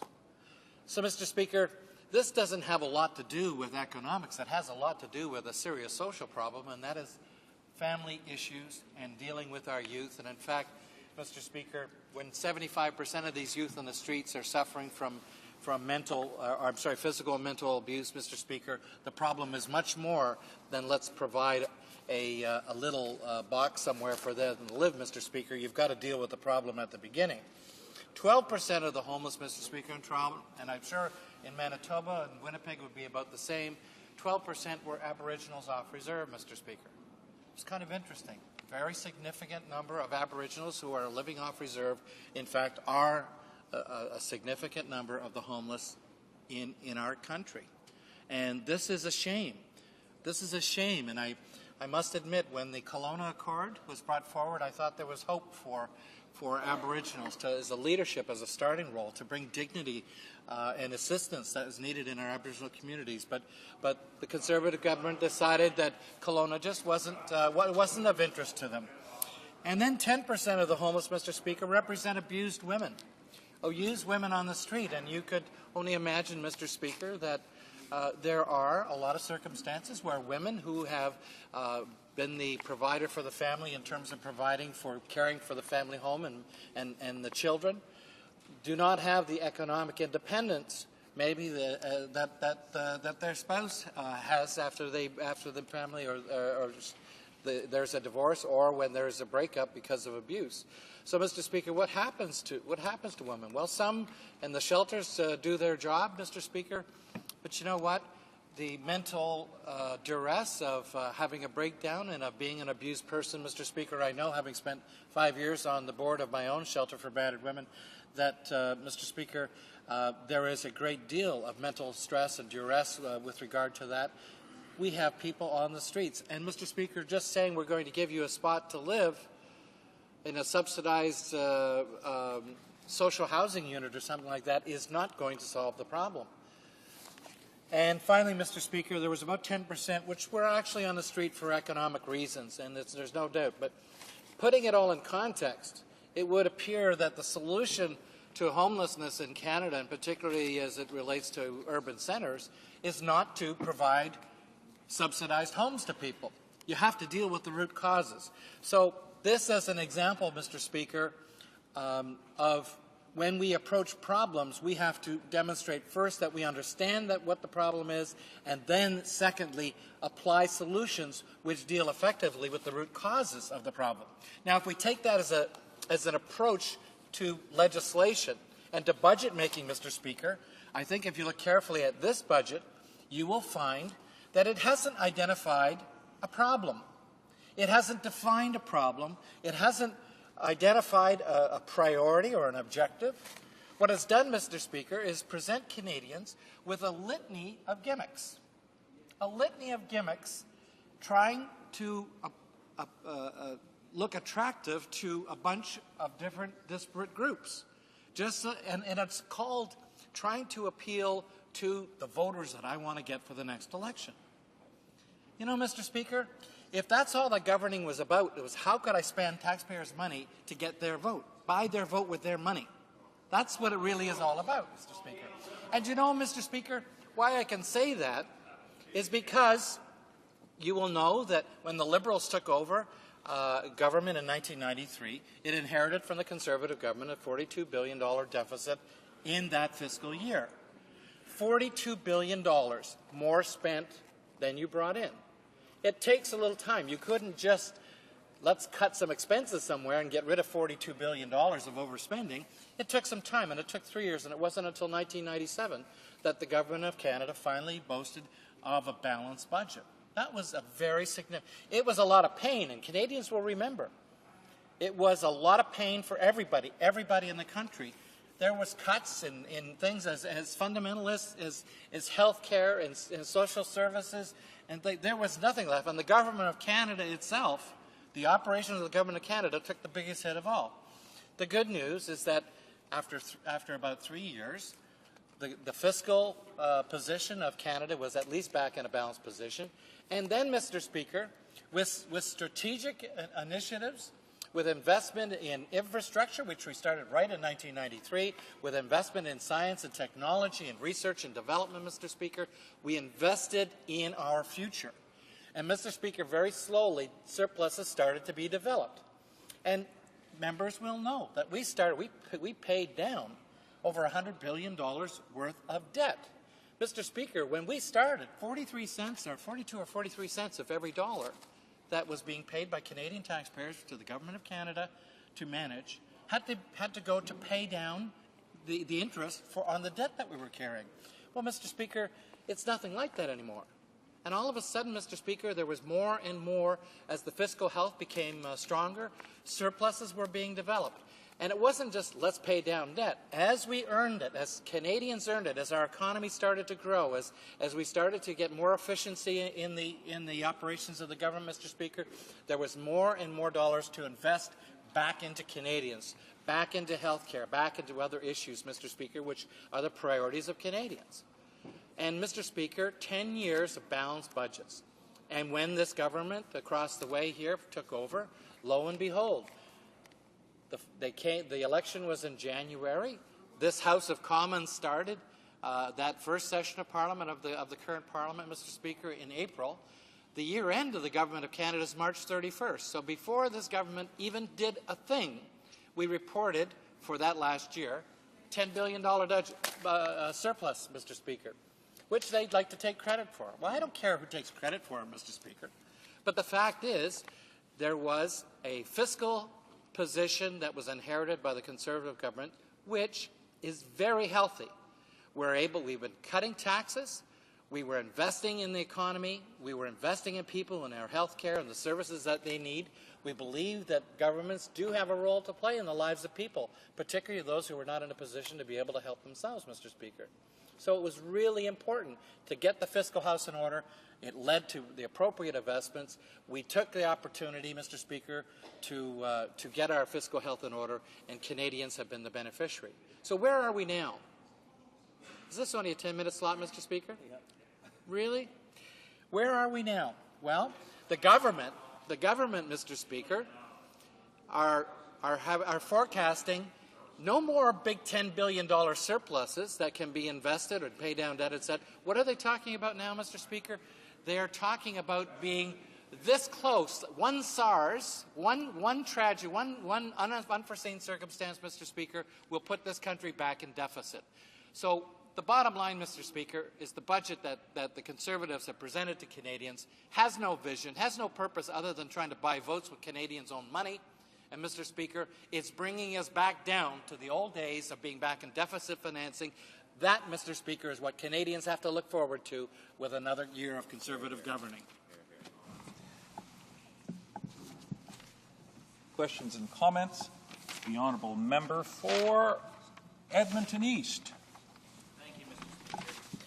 I think for the record we should review and analyze, and after 10 years of doing work in homeless situation and visiting shelters from coast to coast and throughout the United States, the common numbers or most commonly accepted numbers of homeless people that are in the shelters and the conditions and reasons for being there is approximately 25% are there because of addictions.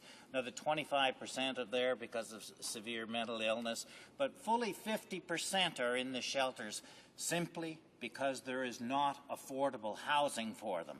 The Ann Golden report in the City of Toronto that the member refers to over 10 years ago identified this simple fact, that singles housing has been torn down, replaced, removed, and not ever replaced. It was identified then, the fact remains today, that it is singles housing that is the largest need of those that are in the shelters, and with affordability of singles housing, the number of homeless could be drastically reduced. The point being here that over that period of time, over that 13 years, the Liberal legacy is the number of homeless people in the shelters is at a record all-time high, and I would like for the member to explain why is it that after 13 years of Liberal management on the homeless file, the number of homeless is indeed higher than it ever has been in the history of Canada. The honourable member for Mississauga South. First of all, the homeless aren't in shelters. That's, I think, as the member knows, they have shelter for abused women. And if he wants to provide statistics on abused women, that's fine, but that's not what I was talking about. So I'm not going to talk any further about the issue with the member, other than to say that still there are root causes of homelessness. There are root causes of homelessness which involve all levels of government. The federal government does also have a role to play. Questions and comments? The honourable member for Ottawa Centre. Thank you, Mr. Speaker, and I thank my colleague for his intervention. Part of what he was talking about was the priorities of this government and this budget. Our party happens to believe their priorities are wrong and taking the country in the wrong direction. Working families aren't going to be helped by this, particularly those who are being squeezed from what we've called the prosperity gap. But I want to get to where the Liberal Party is at, because we had a debate in this House about corporate tax cuts. And it seems to me that the Liberal line for today is that corporate tax cuts are good things because eventually the benefits will trickle down and there'll be more jobs created and it'll be a green and pleasant land. What I'm trying to understand from the Liberal Party, and maybe he can help me here, is that when we changed the budget in 2005 to provide $4.5 billion in investments for infrastructure in cities, for housing, for key investments, we had to get the Liberals to change the budget because they wanted to give out corporate tax cuts. They seem to now believe that that's the wrong direction, that corporate tax cuts are the way to go, and they are supporting the government on that. And we had the debate in the House on this. I'm confused because, by the same token, they take offense to the Conservative government pointing the finger at the government of Ontario for not cutting corporate taxes further. So I'm trying to understand, do they believe in sweeping corporate tax cuts or key investments in our infrastructure? The honourable member for Mississauga South. Mr. Speaker, no one who will have a responsibility to govern a country is going to say, do you want this or that? The recipe for governing, Mr. Speaker, is to balance the needs of the nation based on the priorities and be dynamic enough to move forward. Mr. Speaker, last October, when the leader of the official opposition gave a speech in which he said tax cuts were important, look at the content of the speech he was talking about in terms of providing R&D incentives to them so that they can invest in green technologies. Just like at the company that I was visiting him with on that the very week before at DuPont, in which we found, Mr. Speaker, that just by changing to greener technologies in the processes of their business, Mr. Speaker, they were saving $300 million a year on fuel alone. So, Mr. Speaker, the member should, again, as I said in my speech, you don't look at things on a linear basis. Everything we talk about has much more information. Let's inform ourselves and make right decisions. Reprise du débat. L'honorable député. Resuming debate, the honourable member for Beauharnois-Salaberry. Thank you, Mr. Speaker. I'm pleased to speak this afternoon on Bill C-50. So, to begin with, Mr. Speaker, perhaps you've heard this a number of times, but I'll repeat it for the benefit of those listening and watching on television. Perhaps they haven't heard it yet. The Bloc's position on the 2008 budget is that it doesn't meet the conditions that the Bloc set on giving its support. Considering that there's no direct assistance for the manufacturing and forestry industries, which are in crisis, and there's no assistance to workers and communities hit by these crises. The budget also contains no measures to refund seniors who've been swindled by the Guaranteed Income Supplement program, and it's still the polluter pay, that it's not the polluter pay principle, rather. By refusing to adopt that principle and do a U-turn on the environment, we can't support this budget. There's no major investment in culture, and there's no change in the position on the many ideological cuts they made to programs like Core Challenges and Status of Women. And obviously, it's clearly indicated in this budget that the finance minister is pursuing his crusade to give Canada a single securities regulator, a nationwide regulator, and that is unanimously rejected not only by the Bloc Québécois, but by the Quebec National Assembly, by the Quebec Finance Minister, Ms. Jérôme Forget, who publicly denounced this in reaction to the budget, and it was in the media, and I'm sure the Finance Minister has heard that reaction, and the Premier of Quebec's too. There are a number of issues that this bill deals with. Obviously, I only have around 10 minutes, but Mr. Speaker, allow me to pay particular attention to those issues that I care most deeply about, like natural resources. As a member of the Committee on Natural Resources, naturally, I tend to focus on that file.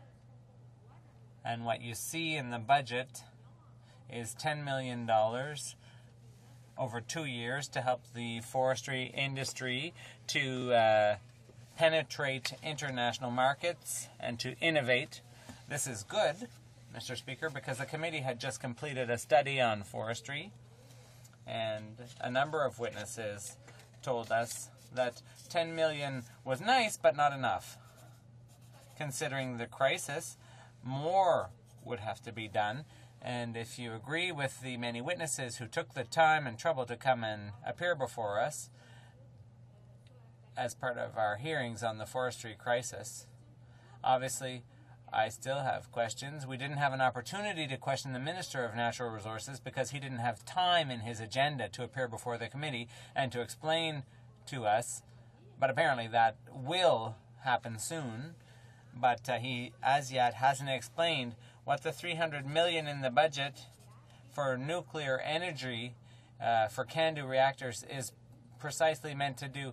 It's also to make the Chalk River nuclear lab in Ontario more safe. We all saw what happened and went through what recently happened with the Chalk River lab, the reactor. It was shut down last winter for safety reasons, and unfortunately that led to the dismissal of the CEO, the head, Ms. Keane, and the Bloc Québécois has always found that to be a political interference, and this was on the eve of her appearance before the Committee on Natural Resources.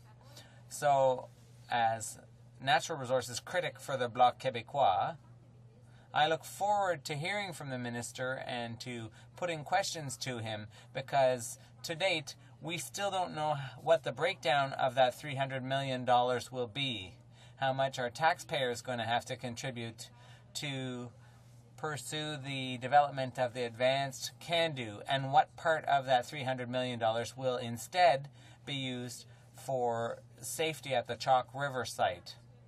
And this is troubling because we're starting to see, I think the Natural Resources Minister doesn't hesitate to say that nuclear energy is energy of the future, it's clean energy, but my party doesn't see it that way. We don't see nuclear energy as a clean source of energy.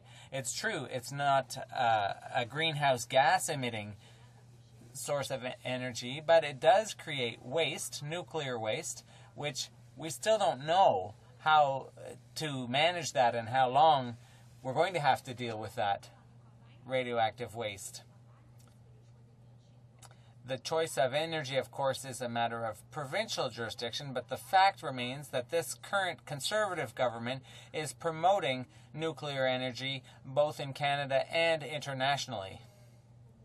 And in my opinion, and in the opinion of the Bloc Québécois, this is not a positive sign.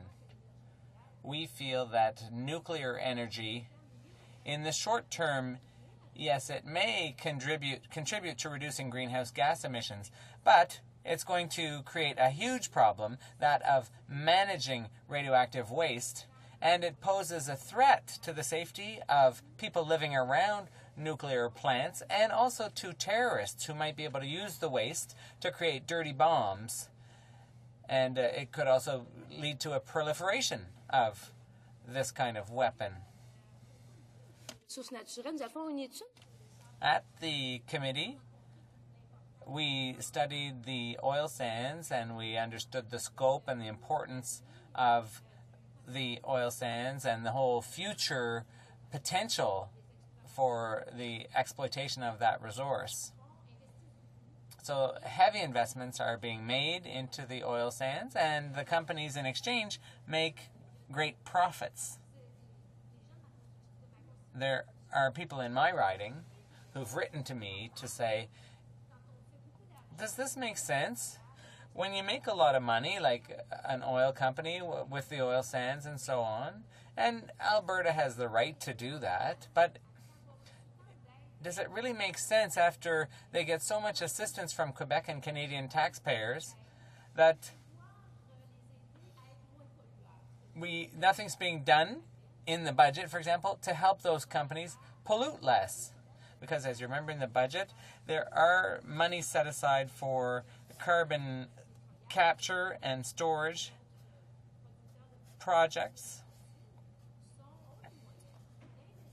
And these producers of fossil fuels have the money and the technology to develop ways of reducing greenhouse gas emissions, and it really doesn't make sense that taxpayers should have to fund that. Remember that the budget money is not the government's money, it's taxpayer money. And so even more money is coming from taxpayers to help the oil industry develop cleaner technologies. I think it's the company's responsibility to do that, and they have the means to do it. Once again, Mr. Speaker, I'd also like to point out that the last budget provided for an accelerated capital cost allowance, and this was done in a regressive way when it comes to the oil companies. They brought it back for developing CO2 pipelines. So once again, the government's supporting polluters who are already making huge profits, and this is to enable them to continue their exploitation of the resource. This is a responsibility of the producers, Mr. Speaker. I see you're telling me I only have 1 minute left to wrap up. So by way of conclusion, I would say that there's $12 million in the budget for national parks. I would have liked to see, because in my riding of Beauharnois-Salaberry, there's a nature reserve, a wildlife sanctuary, and I would have liked to see more money for coordination, for making it more accessible to the public, so that people could develop a greater awareness of this beautiful natural site. But unfortunately, this is left out of the budget. We would have liked to see a bit more financial support for federal wildlife reserves. And finally, Mr. Speaker, very quickly, I think there's a lot of things that are completely overlooked. Seniors, older workers, homeless people, social housing, and as a social worker, I regret to interrupt the honourable member, but she already mentioned that I had warned her. Questions and comments? The Honourable Parliamentary Secretary to the Minister of Human Resources and Social Development. I want to mention to the member before I ask her my question that the oil and gas sector paid over, in 2006, in federal corporate taxes, the oil and gas industry paid over $5.5 billion. So don't tell this House that they have given more that they take from the government. They have given a great deal in taxes through corporate taxation. Anyhow, I would like to mention to the member about the seniors issues that she brought up. She also brought up about the tax dollars that we're to guard, and this is why retroactivity is something that we have looked at carefully, and retroactivity for seniors isn't going to be done. However, I do have to say that we've done more for seniors than any other government in history. We have a 7% increase in guaranteed income supplement, and we've increased the exemption, the earned exemption. These are things that was asked for by this House and delivered, and we have not done anything. The honourable member for Beauharnois-Salaberry has 1 minute to respond.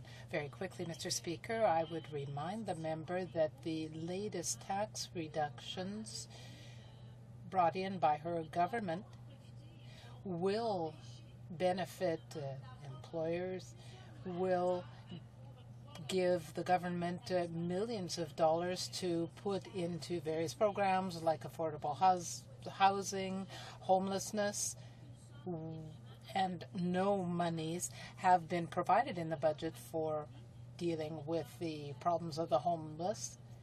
In March 2009, these programs are coming to an end, and no money has been set aside in this latest budget to deal with it. We know that homelessness is a problem, and we need support in that area. It being 1:30, the House will now move to private members' business in the order in the notice paper. We will have 3 minutes left in the time of the member for Beauharnois-Salaberry when we resume debate of Bill C-50. Orders of the day, government orders, affaires émanant des députés. Reprise du débat sur private members' business, resuming debate on Bill S-203 at report stage, an act to amend the criminal code, cruelty to animals. Debate the honourable member for Miramichi. Well, thank you, Mr. Speaker. And today we bring before the House again further discussion and debate on a bill dealing with animal cruelty. Mr. Speaker, it's been a long journey. In fact, between the House of Commons and the Senate, this legislation has been debated over and over again through different bills for more than a decade. We're really dealing this afternoon, Mr. Speaker, with Bill S-203, a bill that was presented in the Senate by Senator Bryden and which I introduced in this House some weeks ago. Basically, we're dealing with amendments to the Criminal Code dealing with sections 444 to 447. The debate of this has been long. It's affected many people. In fact, many members of Parliament are receiving emails from different groups who stand on different sides of Bill S-203. But today, Mr. Speaker, I'd like to present my argument in terms of the bill that has come from the Senate, a bill that reflects the need for changes in the Criminal Code, which will place greater emphasis upon animal cruelty and to those who might be accused or involved with cruelty to animals. So many people are affected. In fact, Mr. Speaker, when we looked at other bills in terms of C-10 and so forth, we began to realize how broad our constituency was dealing with those involved and affected by animals. We find, in fact, that one of the largest jurisdictions is with people who have family pets. But, of course, the livelihood of many people involved in farming is also affected by what we might do in this House in terms of legislation. We find that universities and university researchers and those involved in research for humans dealing with animals have great concerns of what legislation we might produce. We have minor groups such as those who maintain zoos, those who were involved with circuses. In the previous legislation, Mr. Speaker, we also were involved with fishermen because fish became part of the debate on previous legislation. And above all, we have hunters and trappers, many people in our First Nations communities who historically have depended upon wildlife for their livelihood. So when we look at all these different groups, we look at what proposals come forward, what animal rights groups say to us, what pet owners say to us, and above all, those in our farming communities. It's interesting to note, Mr. Speaker, that in terms of pets, many Canadians have tremendous affection for the cats, the dogs, the horses, the birds, those pets which they maintain in the vicinity of their homes.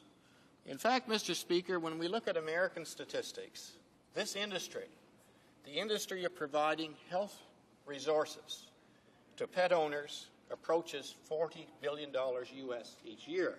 So it's a growing industry, and we have to respect and certainly pay great thanks to those who love their animals, those who care for them, those who maintain them, and those who are so interested in any legislation which this House and this Parliament would provide. The Criminal Code, I'm not sure, Mr. Speaker, if the Criminal Code is the right place. Probably in future parliaments we will see special legislation outside the Criminal Code. In fact, Mr. Speaker, in terms of animals and cruelty, the respect for animals, the care for animals, we also have our provinces who have a vested interest in some of this, because in terms of our wildlife, most wildlife species are protected under provincial legislation. But I'd like, Mr. Speaker, just to answer a few of our critics who have called upon some members of Parliament not to support Bill S-203. I personally have some difficulty with that logic because S-203 does not preclude the necessity or the fact that further legislation could be brought to this House which would improve upon this legislation, in fact, which would attend to see that the various groups that I mentioned are not seriously and adversely affected, but all of us as Canadians can enjoy the fact that we as a Parliament and we as a nation can see that our animals are properly protected and that we can find joy, warmth, comfort in the relations that we have with them. But, Mr. Speaker, in terms of the Bill S-203, it deals basically with any person who kills, maims, wounds, poisons, or injures cattle, or injures dogs, birds, or animals that are not cattle and are kept for a lawful purpose. If they commit offenses under the criminal code with that descriptive of it, they could be involved with an indictable offense and liable to imprisonment for a term of not more than 5 years. And I think, Mr. Speaker, that's a very serious penalty in terms of those who would be convicted. Furthermore, if the court or should decide that it's not an indictable offense, there could be fines of up to $10,000. This cruelty, Section 4451, says willfully causes, or being the owner, willfully permits to be caused unnecessary pain, suffering, or injury to an animal or a bird, or anyone who assists at the fighting or baiting of animals or birds, or promotes, arranges, conducts, assists, or receives money in terms of such circumstances, can be convicted of an indictable offense and receive up to 5 years in prison. Section 446 goes on to talk about by willful neglect causes damage or injury to animals, or who is involved with a domestic animal or a bird or an animal, whether it be wild in nature or in captivity, who abandons it in distress or willfully neglects or fails to provide suitable and adequate food, water, shelter, and care.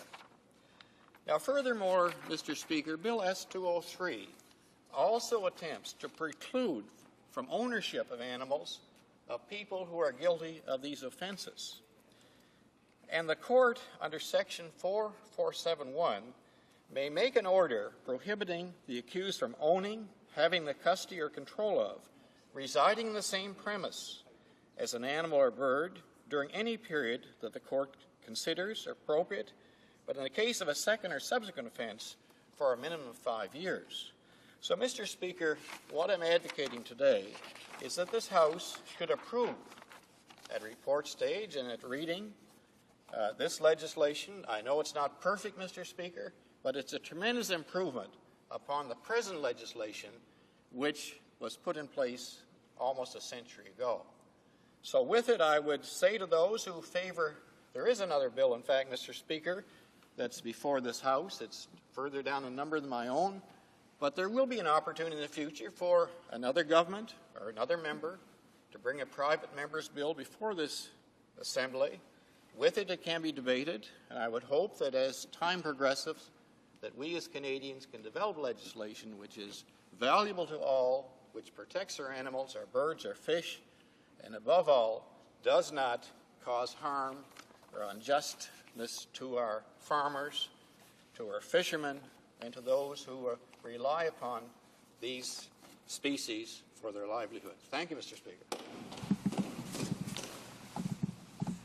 Resuming debate, the Honourable the Parliamentary Secretary to the Minister of Health.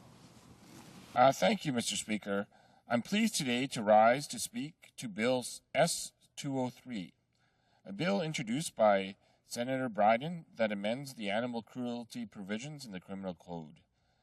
Bill S-203 has passed the other place and has been reported back to the House by the Justice Committee without amendment, and is now before this House for report stage and third reading. Mr. Speaker, we have before us a private member's bill that has one simple objective: improving the law's ability to deter, denounce, and punish animal cruelty and makes offenders take greater responsibility for their crimes. In stating my support for Bill S-203, I recognize that some honourable members have expressed the view that they cannot support the bill because it does not address some limitations in the current law. It is true that Bill S-203 does not amend current offences or create new ones. However, as members well know, none of the bills introduced by the previous government over the course of about 7 years ever passed both chambers. I would like to take this opportunity to speak to two motions to amend Bill S-203 that were recently tabled by the Honourable Member from Windsor. The first motion proposes to delete the long title of the bill. This motion is irrelevant to the objective of Bill S-203, which is to increase penalties for current offences. Therefore, I'll be opposing that motion. The second motion is to delete Clause 1 of the bill. The bill only has one clause, so that obviously is not warranted either. Thus, the combined effect of both motions would be to completely gut Bill S-203 of its title and substantive provisions. I, for one, support Bill S-203, and I think anyone who does obviously won't support either motion. Honourable members are well aware that if Bill S-203 is passed by this House with any amendments, the amended bill will have to go back to the other place for reconsideration. Mr. Speaker, the report stage amendments tabled by the opposition are obviously a tactic to obstruct or delay any progress that we can make in strengthening our animal cruelty laws, and I really have to question the logic and intent of this. Let's face it, Bill S-203 is a step in the right direction, which in no way prevents any future legislation from being brought forward. So again, I have to question the motives of anyone who would want to prevent us from moving forward and strengthening our animal cruelty provisions today. Sending the bill back to the other place raises the prospect that it will join a long list of previous formulations of animal cruelty amendments that were not supported by both houses. This is unproductive and unnecessary. Some honourable members of this House have voiced criticism of what Bill S-203 does not address. I think it's important to consider whether the increase in penalties in Bill S-203, coupled with the current animal cruelty provisions in the Criminal Code, will provide more protection to animals than if the bill had not been passed. I believe the answer to this question is a resounding yes. Moreover, increasing penalties with regard to animal cruelty has been one of the issues that all proponents of stronger animal cruelty legislation have been able to agree upon over the years. Currently, the Criminal Code provides a number of distinct animal cruelty offenses. Some offenses prohibit very specific forms of conduct, and others are more general in nature.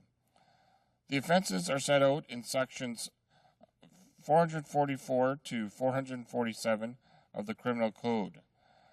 The two most frequently charged offenses are those of willfully causing unnecessary pain, suffering, or injury to an animal, and causing pain, suffering, or injury by neglect. These types of actions are, in fact, what most Canadians think about when they think about animal cruelty.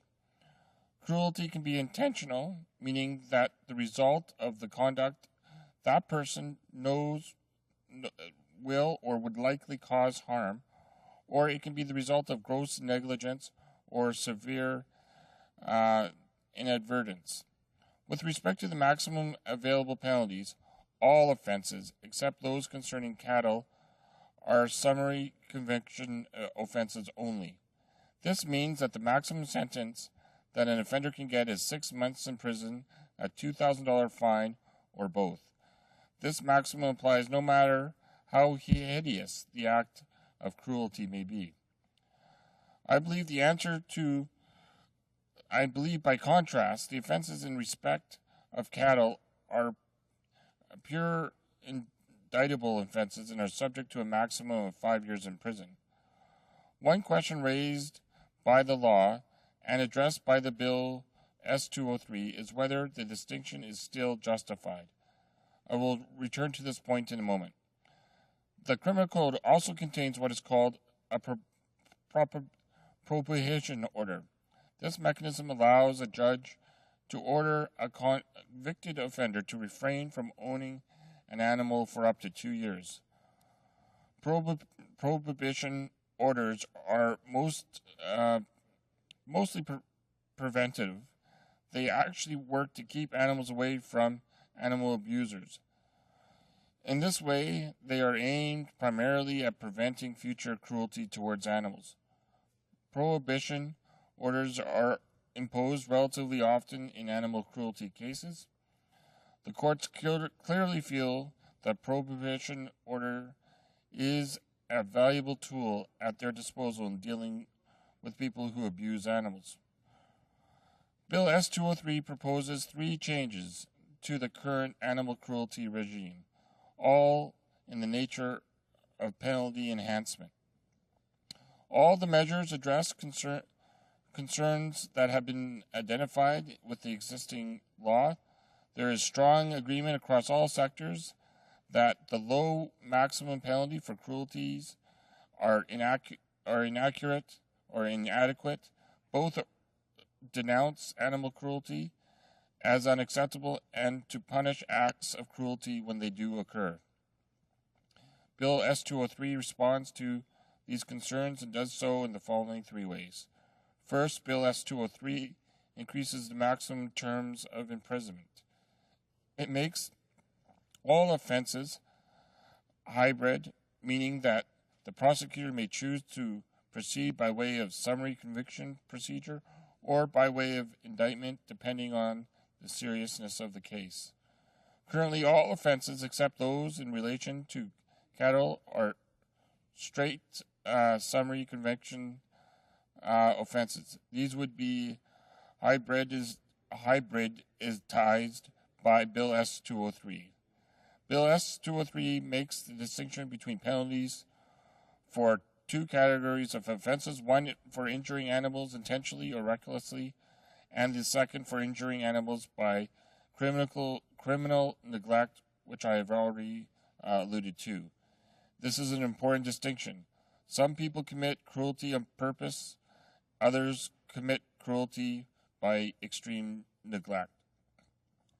Under the traditional criminal principles, knowingly or intentionally doing something is more blameworthy than doing the same thing by gross neglect.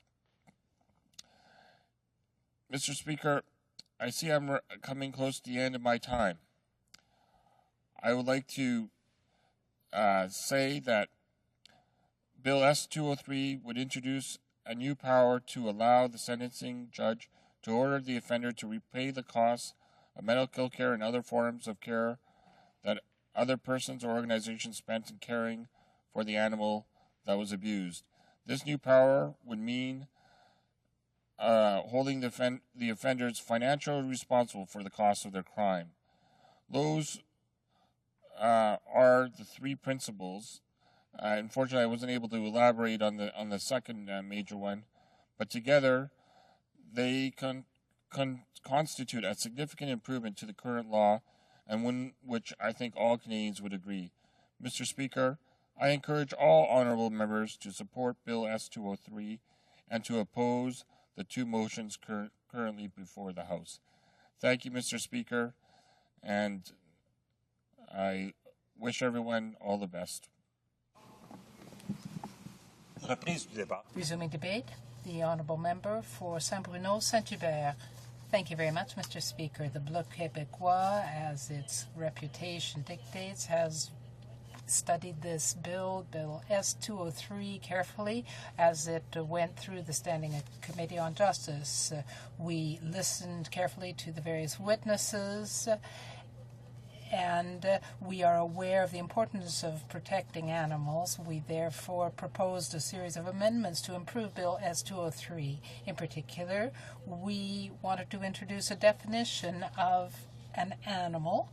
We tried to protect stray animals as well as domestic animals. We wanted to clarify what negligence meant to facilitate evidence, and we suggested an amendment to officially prohibit the training of cocks for cockfighting. Unfortunately, our amendments were defeated, and the committee decided to report the bill without amendment on February 14, 2008. This prevents the Bloc Québécois from supporting, we will still support Bill S-203 because it is, although it is a timid step, it is a real step in the right direction, and it does not prevent us from adopting legislation that is better, like C-50. We are not opposed to the report stage we are opposed to these report stage amendments that have been proposed by the NDP.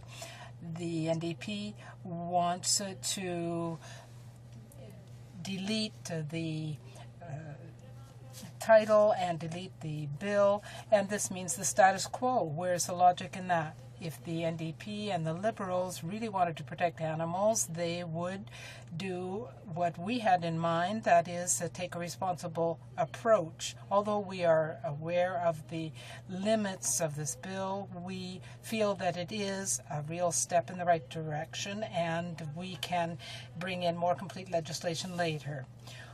It is no secret that the Bloc Québécois supports a genuine revision of the provisions dealing with cruelty to animals.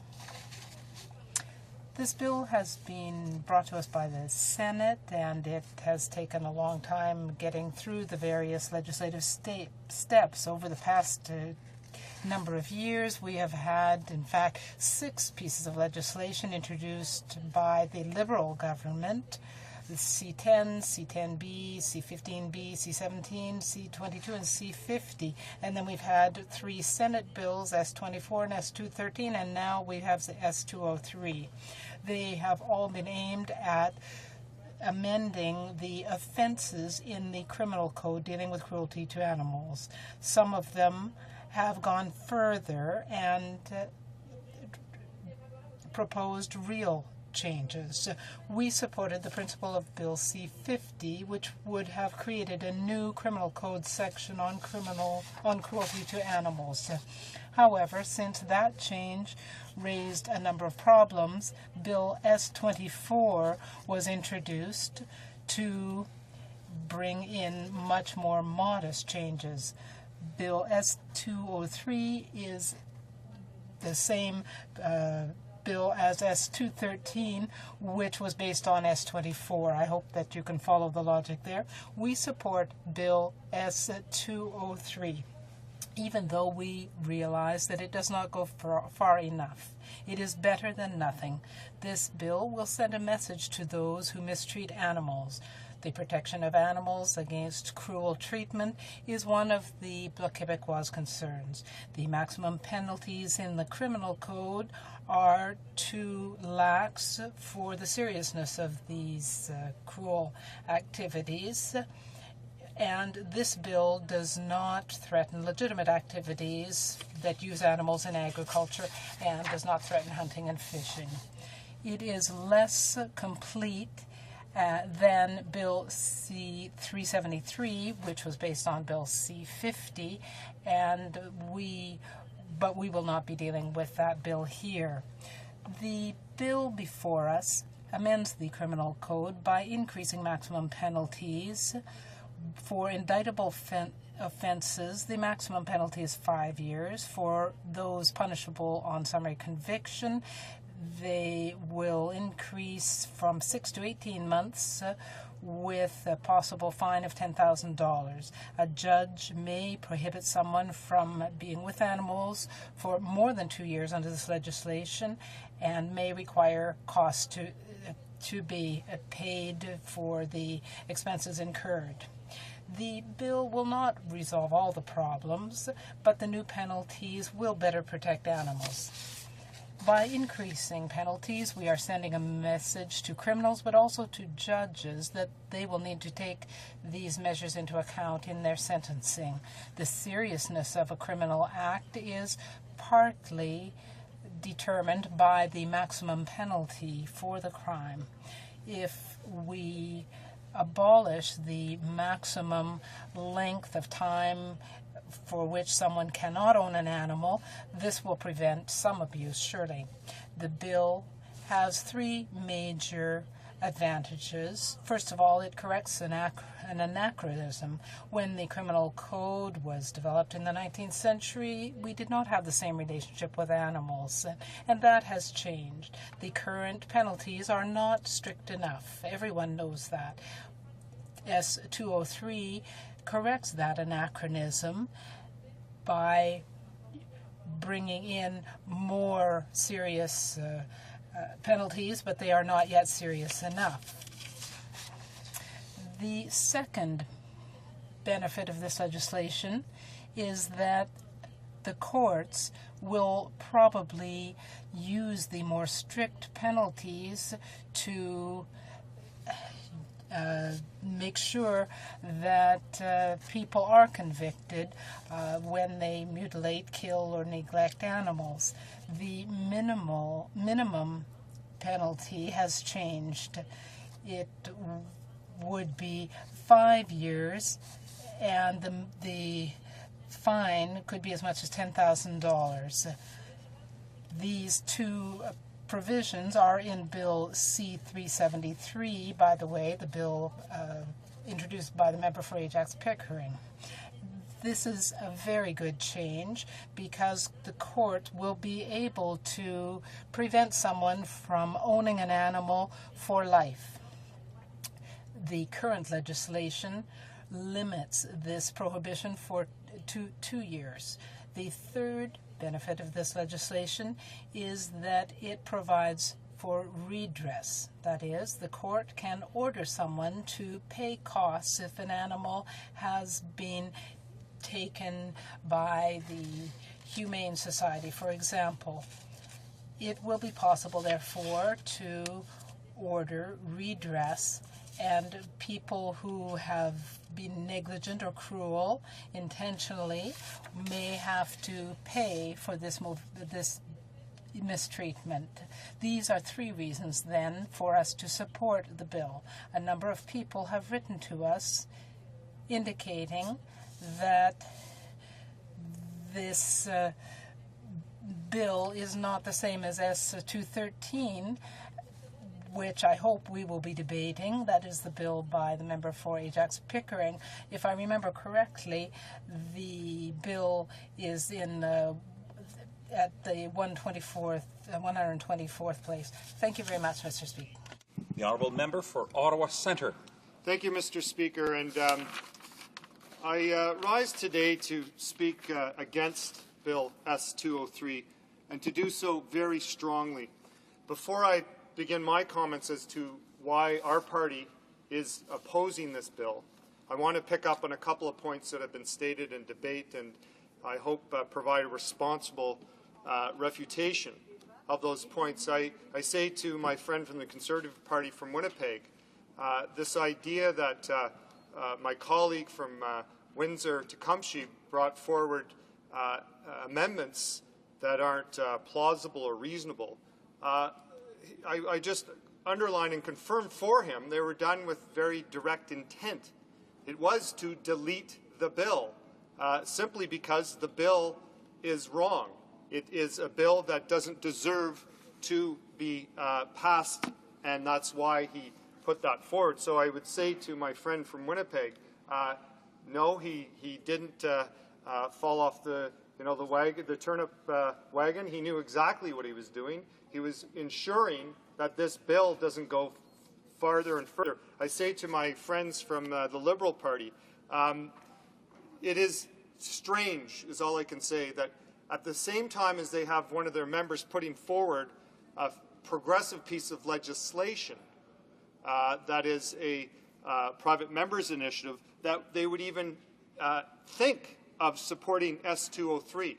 Why settle for half measures, I say, to my friends from the Liberal Party? And I hope they take stock of the bill and the juxtaposition between S203 and 473, the private members initiative from the member from Pickering. And I say to my friends from the Bloc, the point that has been made time and time again is that this is not good enough. In fact, the Bloc knows at committee when my colleague from Windsor-Tecumseh brought forward amendments to replace this bill with what is progressive legislation that was actually passed by C-50, that was the time for us to change the bill. And sadly, that didn't get the support of all the members of the committee.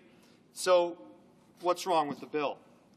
Well, I guess, Mr. Speaker, I'll start off with the people who actually, day in, day out, advocate for more responsible animal welfare.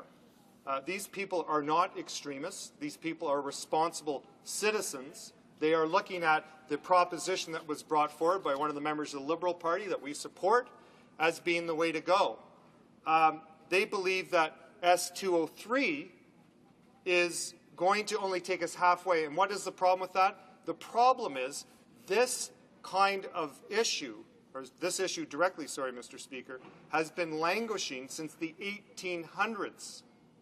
It puts Canada at the bottom of the list in terms of progress on animal welfare globally in progressive circles. In fact, what it does, if we adopt S203, it says, well, you know, it's as good as we could get. And I've heard this from every member who's spoken today. It's okay because it's the best we can do for now. Well, Mr. Speaker, that's not good enough. It isn't, in fact, good enough for this House, because this House before passed progressive legislation that was much better than this, which is, in fact, a cut and paste, if you will, into the member from Pickering's bill. And that was C-50. What happened to C-50, Mr. Speaker? It went to that other place. And it went to the other place and got done in, which is part of our problem with the other place. Decent people there, but the institution has absolutely no right to take a bill that has been passed by consensus here, gone through committee, and then sits there. It's wrong. And most Canadians feel that way about it. In fact, Mr. Speaker, I was honored to join people this past weekend right here in my riding of Ottawa Centre, just down the street from here, Mr. Speaker, and joined with everyday people who say to all members of Parliament, vote against S203. It's the wrong way to go. And they say it very deliberately. They say it with conviction, and they say it with great intelligence. In fact, Simon Powell, Beth Greenhorn, who are from my riding, who helped organize a rally this past weekend, were saying just that. They were saying, why is it that you are going to members of Parliament are going to pass a bill that is inferior when we have progressive legislation right in front? And I said to them, I have no idea why. The NDP has been very clear. We're going to support 473. We're going to vote against 203 because it's the wrong way to go. And I have to tell you that you have a party that says, oh, well, you know, it's the best we can do at this point. In fact, we took the amendments, the content from 473, which is C-50, and put it into committee as amendments so that this bill might have a chance of working. But, you know, members from the other parties didn't want to do that. They didn't want to be responsible with animal welfare. Some of the problems with the bill, Mr. Speaker, you know, we are taking laws that were from the 1800s and basically moving a nanosecond in terms of progress. We don't understand that it's wrong to have this kind of protection in property rights. You know, it reminds me, Mr. Speaker, of the time in Canadian history when women weren't considered persons. We now have animals considered as properties. You know, that's the problem with the law. The law is wrong. And to suggest that we just, you know, torque up some of the fines and we pass a law that's going to suggest that judges, you know, have a little more in their toolkit to extend the sentences is troubling, and it's actually strange, particularly for the Conservative Party, who are saying, you know, we have to be very deliberate with judges. We have to tell them exactly how it is. And I say to my friends in the Liberal Party, they should know that in making laws and legislation, you must be deliberate. You must categorize. Nomenclature is extremely important. And if you aren't able to properly define animals, animal welfare, and understand where it belongs in terms of the law, then you should not, bother trying to fix something that isn't fixable, because that's the problem with 203. Mr. Speaker, says to Canadians, you know what, we can only do a little bit. We can't actually, do the right thing. We can only do a little bit, and, we'll eventually get to it and fix it, down the road, maybe with 473 if it comes on the order paper later, or if it's a matter of having others put proposals forward. I guess I suggest to members here is, why is it that since 1999 we've had proposals put forward, each one of them has died on the order paper? Why is that? Why is it do they die when they go to the other place? Canadians want to know that. People who work for the protection of animals want to know why. Here's something that has been pointed out to those who are looking to have more progressive legislation and are 100% against 203. They have said the following: it is shameful that in 2008 our Parliament is considering entrenching animal cruelty offences from the Victorian days. And further to that, say this bill is simply 19th century legislation adjusted for inflation, and we must put a stop to it. Couldn't agree more. If we don't address the loopholes that exist in 203, what we're admitting is that we can't fix the problem. It means that either we don't understand the problem or we don't care to fix the problem. And again, I go back to, why is it that when this place, through consensus in committee, right, back 3 parliaments, passes a bill, sent to the other place, and they decide it's not good enough. Well, with all due respect, the Senate does not represent my constituents. The Senate is the place where they should be taking a look at saying, okay, fine, this is what the House has given to us. Let's make sure it gets through, make sure it's responsible, but to decide that they will kill the bill is not only reprehensible, it's anti-democratic. And so at the end, Mr. Speaker, our party will stand with those who want better legislation, progressive legislation, and that is why, Mr. Speaker, we'll vote against 203, and in doing so, we'll vote to protect animal welfare and not go backwards. Thank you, Mr. Speaker. Resuming debate, the honourable member for Mississauga South. Thank you, Mr. Speaker. As the member in our caucus who coordinates private members' business, I have followed this one very carefully. It is a bill by Senator John Bryden, who was successful in having the bill move through all stages in the Senate, and it's been passed in the Senate and then referred to the House of Commons and is now being sponsored by the member who tabled the bill here. Mr. Speaker, it is a very simple bill. We know that. It does increase penalties, I believe, up to 10 years. Having spent all the time working on private members' business, Mr. Speaker, I can tell you that, in my experience, private members' bills should not try to do government business in them because there simply our rules do not provide sufficient debate in Parliament to be able to properly scrutinize any bill.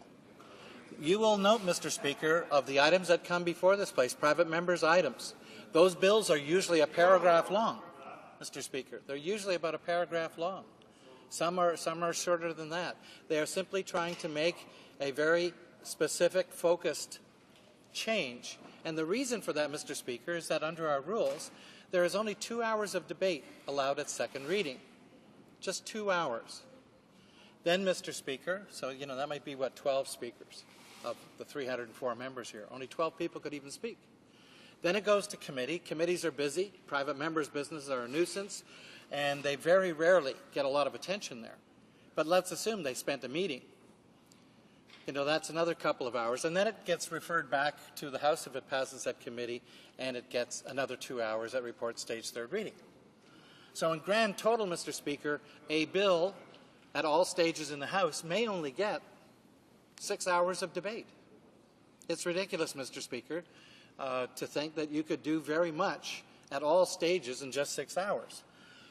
Senator Bryden was aware of that. He knew that the only way that you could make a demonstration of the importance of updating animal cruelty legislation is at least to take one step that everybody would understand and that people would be able to take a position on without a lot of debate, because you didn't have a lot of debate. And that's where we are today, Mr. Speaker. But interestingly enough, there is another private member's bill. I believe it's C-373 or 473. I'm getting that checked now. It's by the member for Ajax Pickering. That bill is Bill C-50 from a prior parliament. The Justice Minister of the day, the minister who's now a member for Mount Royal, had this bill, a comprehensive bill. It is Bill C-373. And Mr. Speaker, it was a comprehensive bill, but a controversial bill nonetheless, quite controversial. There was a lot of debate, a lot of issues, and a lot of changes were being proposed. That is going to happen again, Mr. Speaker, when a full comprehensive bill to update this archaic piece of legislation in the manner in which it's needed. Mr. Speaker, you cannot possibly deal with it during private members' business. There just isn't enough time to properly do the bill. So, Mr. Speaker, I am speaking in favor of S-203 for the reason that Senator Bryden proposed it, and that was to say, I don't see the government having an appetite to do this. It should be a government bill. It should have the broadest possible and necessary debate within the House, Mr. Speaker, to make sure that when we correct this, we do the job right. And you can't do it right in a private member's bill. And I think that the possibility that is suggested that maybe you could do this by getting a private member's bill into committee and then making all of the amendments to almost overlay this other bill into the small bill might be able to do it. I have a feeling, Mr. Speaker, it probably would not be possible only because it would be beyond the scope of the bill, and it probably would be out of order. And so, Mr. Speaker, there may be some problems there. But, you know, there also has been some myths. This bill, C-373, people have written to me, many people have written to me and said, you have to vote against S-203 because if that passes, then nobody will have any incentive to make any changes in the future. It's already dealt with. Well, Mr. Speaker, that's not right. Any bill can be, and any piece of legislation can be amended at any time and from time to time. But this is one demonstration of the importance of this issue. And I hope that the House as a whole would agree that we need to have changes in animal cruelty legislation. This bill should, in fact, be the catalyst to get the government to propose legislation. And I encourage and I ask sincerely for the government to please come forward with legislation which emulates C-50 and any other improvements in there that would make the bill even better, and give that bill to the House and let us work with it. But it's got to be a government bill because, Mr. Speaker, if it's not a government bill, it will never get the time for debate and proper work and scrutiny that will be necessary to make a good piece of legislation. That's the real problem that we have. So, Mr. Speaker, for those to suggest that if we pass S-203 it's going to stop anything, that's simply not the case. It's incorrect. There will be changes in the future, but, Mr. Speaker, unless this House is going to have a piece of legislation in front of it that members can properly address, I don't think it's going to happen. But I can tell you for sure, Mr. Speaker, if the Liberals form the next government, it will be part of our platform to introduce comprehensive legislation to bring up to date to the current realities on animal cruelty legislation, Mr. Speaker. It's an important piece. We had it in the last time we had government, the formed government. The Minister of Justice, the current member for Mount Royal, had it, C-50, and it will come back, Mr. Speaker. So I have Bill C-373 here now in front of me, Mr. Speaker, and I'm looking at it, and as you can see, it's quite a long bill, and these are just the amendments to the existing legislation. And this is this is 6 pages long of amendments trying to do that. Now, nobody's saying, Mr. Speaker, that 6 pages of amendments, even in themselves, are going to be enough. We need to have comprehensive debate on this legislation when it comes before the House, Mr. Speaker. It needs to go to committee. We need to hear from the stakeholders who are across the country, those who represent the agricultural industry, the farmers, the fishermen, the anglers, the pet owners, and those who just understand that we have legislation right now which is very difficult to get prosecutions on and get convictions. It is a problem. It's a serious problem, and that problem Parliament should deal with. But the only way it can deal with it right now, Mr. Speaker, is either have the government table a bill at least covering the items in Bill C-50 from the prior parliaments, or at least, Mr. Speaker, by passing S-203, send a signal to Canadians that this is an issue that is important enough to Parliament that we will set the stage for the government to take action. And if they don't, Mr. Speaker, then another party forming government will in fact bring it in. So, Mr. Speaker, we had it before, and I mean the members, the NDP are against everything these days. I guess it's I don't know what it is, but I know that Mr. Speaker, that they've talked about, oh, well, listen, maybe I can go and get that member, the Liberal member, to give his bill up and give it to the NDP and we'll do it. But, you know, Mr. Speaker, it isn't going to work because they do have to understand, and we all have to understand, that as a private member's bill, you're not going to get unanimous consent to be able to do the kinds of things that we have to do. It's not going to happen in this mix of House. You need to have a bill that has that full and comprehensive debate, make sure that all the questions that people have from coast to coast to coast are answered, and that the legislation, Mr. Speaker, is reflective of the priorities of Canadians with regard to animal cruelty legislation. We have to hear that, and you will not hear that in a private member's bill. So I acknowledge 100%, Mr. Speaker, S-203 does one small step. One small step. It's not that it doesn't want to do more, but that's all that's possible using a private member's bill. So I'm going to support the bill, Mr. Speaker, and I'm going to continue to fight on behalf of all those who want current, updated, and effective animal cruelty legislation. Resuming debate, the honourable member for Burnaby, New Westminster. Thank you, Mr. Speaker. I'd like to start by saying I'd like to pay tribute to the role that the member from Windsor-Tecumseh played in parliamentary committee. In this bill S-203, is opposed by every single humane society across the country. It's opposed by the International Fund for Animal Welfare. It's opposed by the World Society for the Protection of Animals. Whether it's Ontario Humane Societies, local humane societies, the Prince George Humane Society, the Toronto Humane Society, they are all opposing it. So the people who are listening to this debate today need to know that this legislation is being opposed for extremely credible reasons. It does not do anything to address the egregious cases of cruelty and negligence that we're seeing across the country, and it's a smokescreen for politicians to vote for who will pretend that they're doing something to address this problem. So, Mr. Speaker, through you, I'd like to address the people who are concerned about this issue who are listening in today. The NDP is going to force the vote today. That means there will be no vote in the House of Commons today.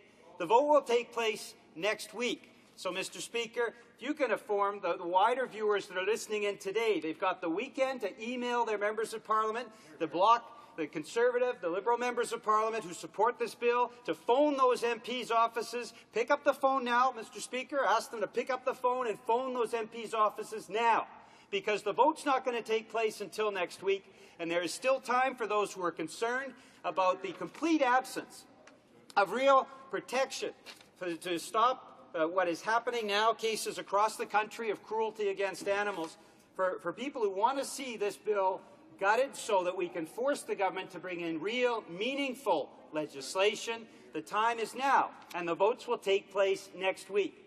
The NDP has provided a full array of amendments so that this bill would actually mean some real change would take place, because we've heard in case after case, 27 horses in Alberta, the cat that was microwaved to death, the puppies that thrown down in the outhouse pit, all of these egregious cases of cruelty that we have seen in the past few weeks.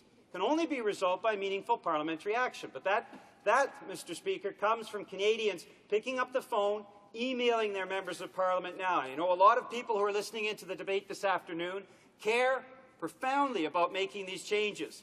And they can make a real difference by picking up the phone, by sending in those emails, by talking to their neighbours and friends and family members who are concerned about these issues and getting them to phone their local MP. Conservative MPs are going to vote against the NDP amendments and try to force this S203 through. The Bloc members, even though the Quebec Humane Society is opposed to this bill, they're going to try to force this through. Liberal members are going to try to force this through.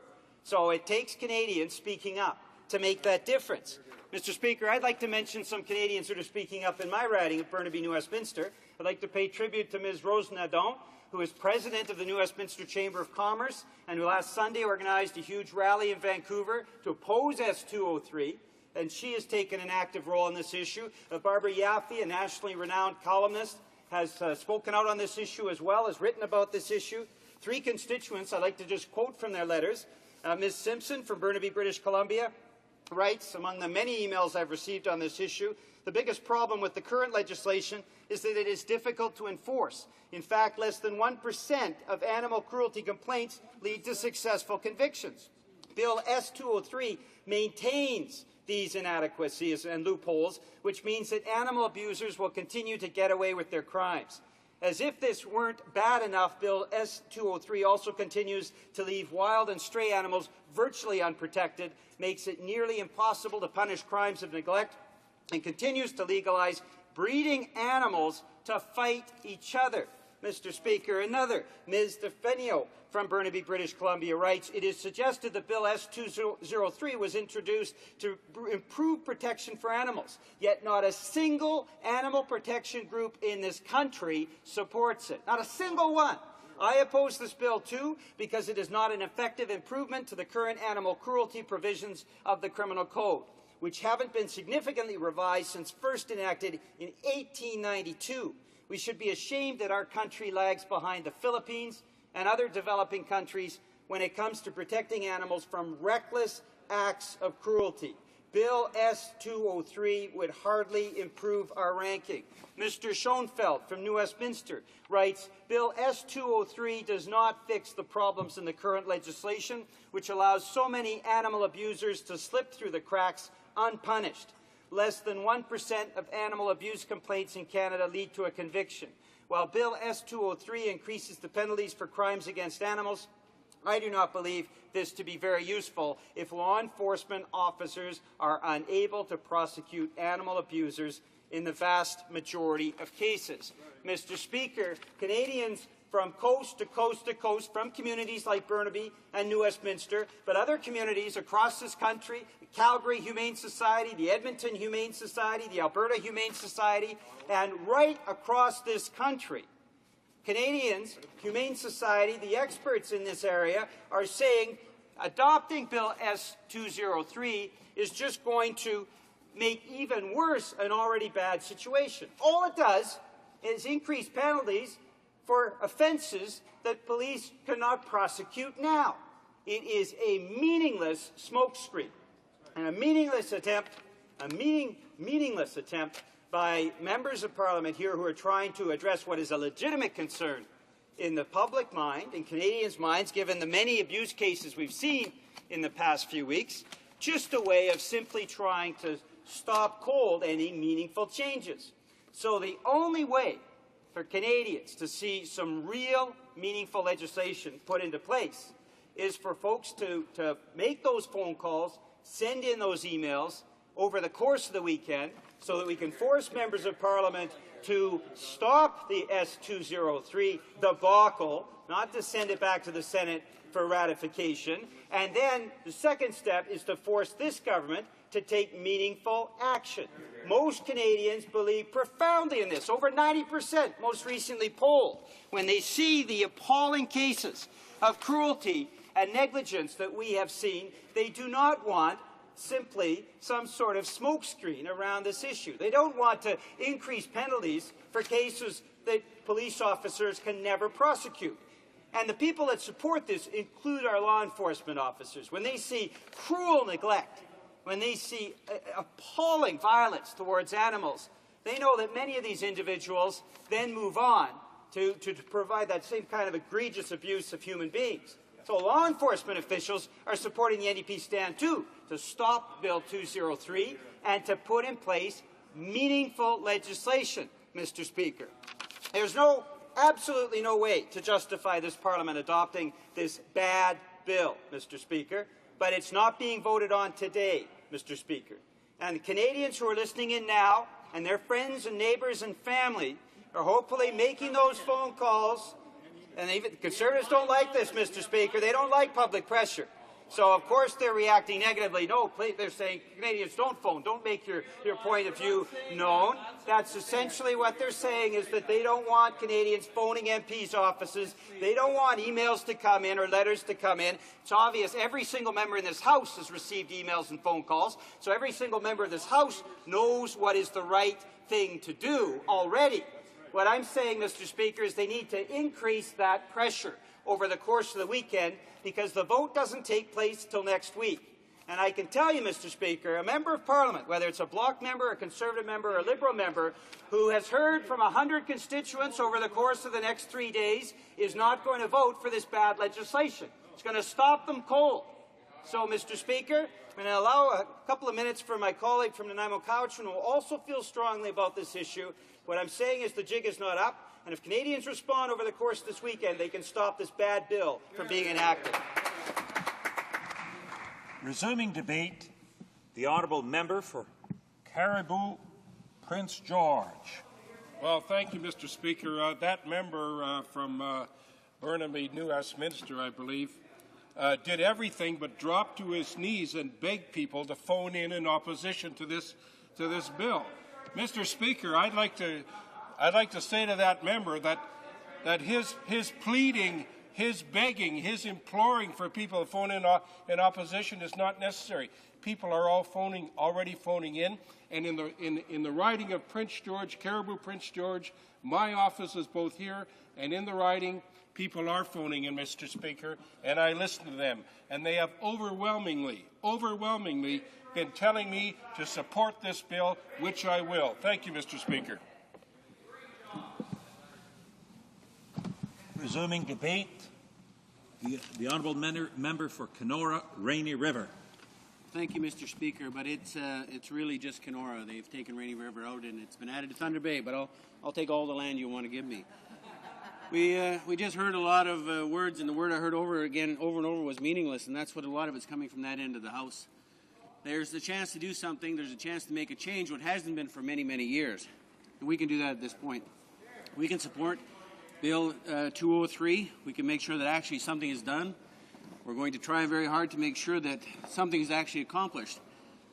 He's mentioning that many of the emails that he wants, is he asking for emails from people that make their living from a lot of these efforts? People that are making trappers, hunters, the First Nations people? He's talking about a group of people that want the same thing we want. We want to make the protection of animals a priority. And Bill S203 will do that. It'll actually do something that hasn't been done in quite a while. The argument that a future bill is coming in 373, well, we've already heard that it'll never see the light of day in this House. The time is not going to happen. We're not going to get to that discussion. So we won't be able to do that. If we actually want to do something concrete, the time is now to deal with S203. And what do we want to do with this? Well, we want to make sure that animal protections are a priority. We want to make sure that penalties are increased.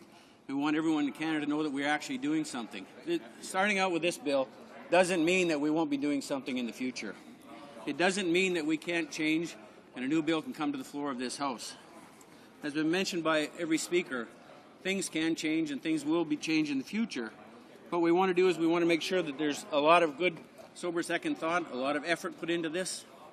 We want to make sure that people's ways of... It being 2:30 p.m., the time provided for the debate has expired. Accordingly, the question is as follows. Ms. Nash, seconded by Mr. Cole-Martin, moved that Bill S203 be amended by deleting the long title Plaît-il à la Chambre d'adopter? Is it the pleasure of the House to adopt this motion? All those in favor of the motion will please say yea. Que tous ceux qui s'y opposent veulent bien dire. All those opposed to the motion will please say nay. In my opinion, the yeas have it.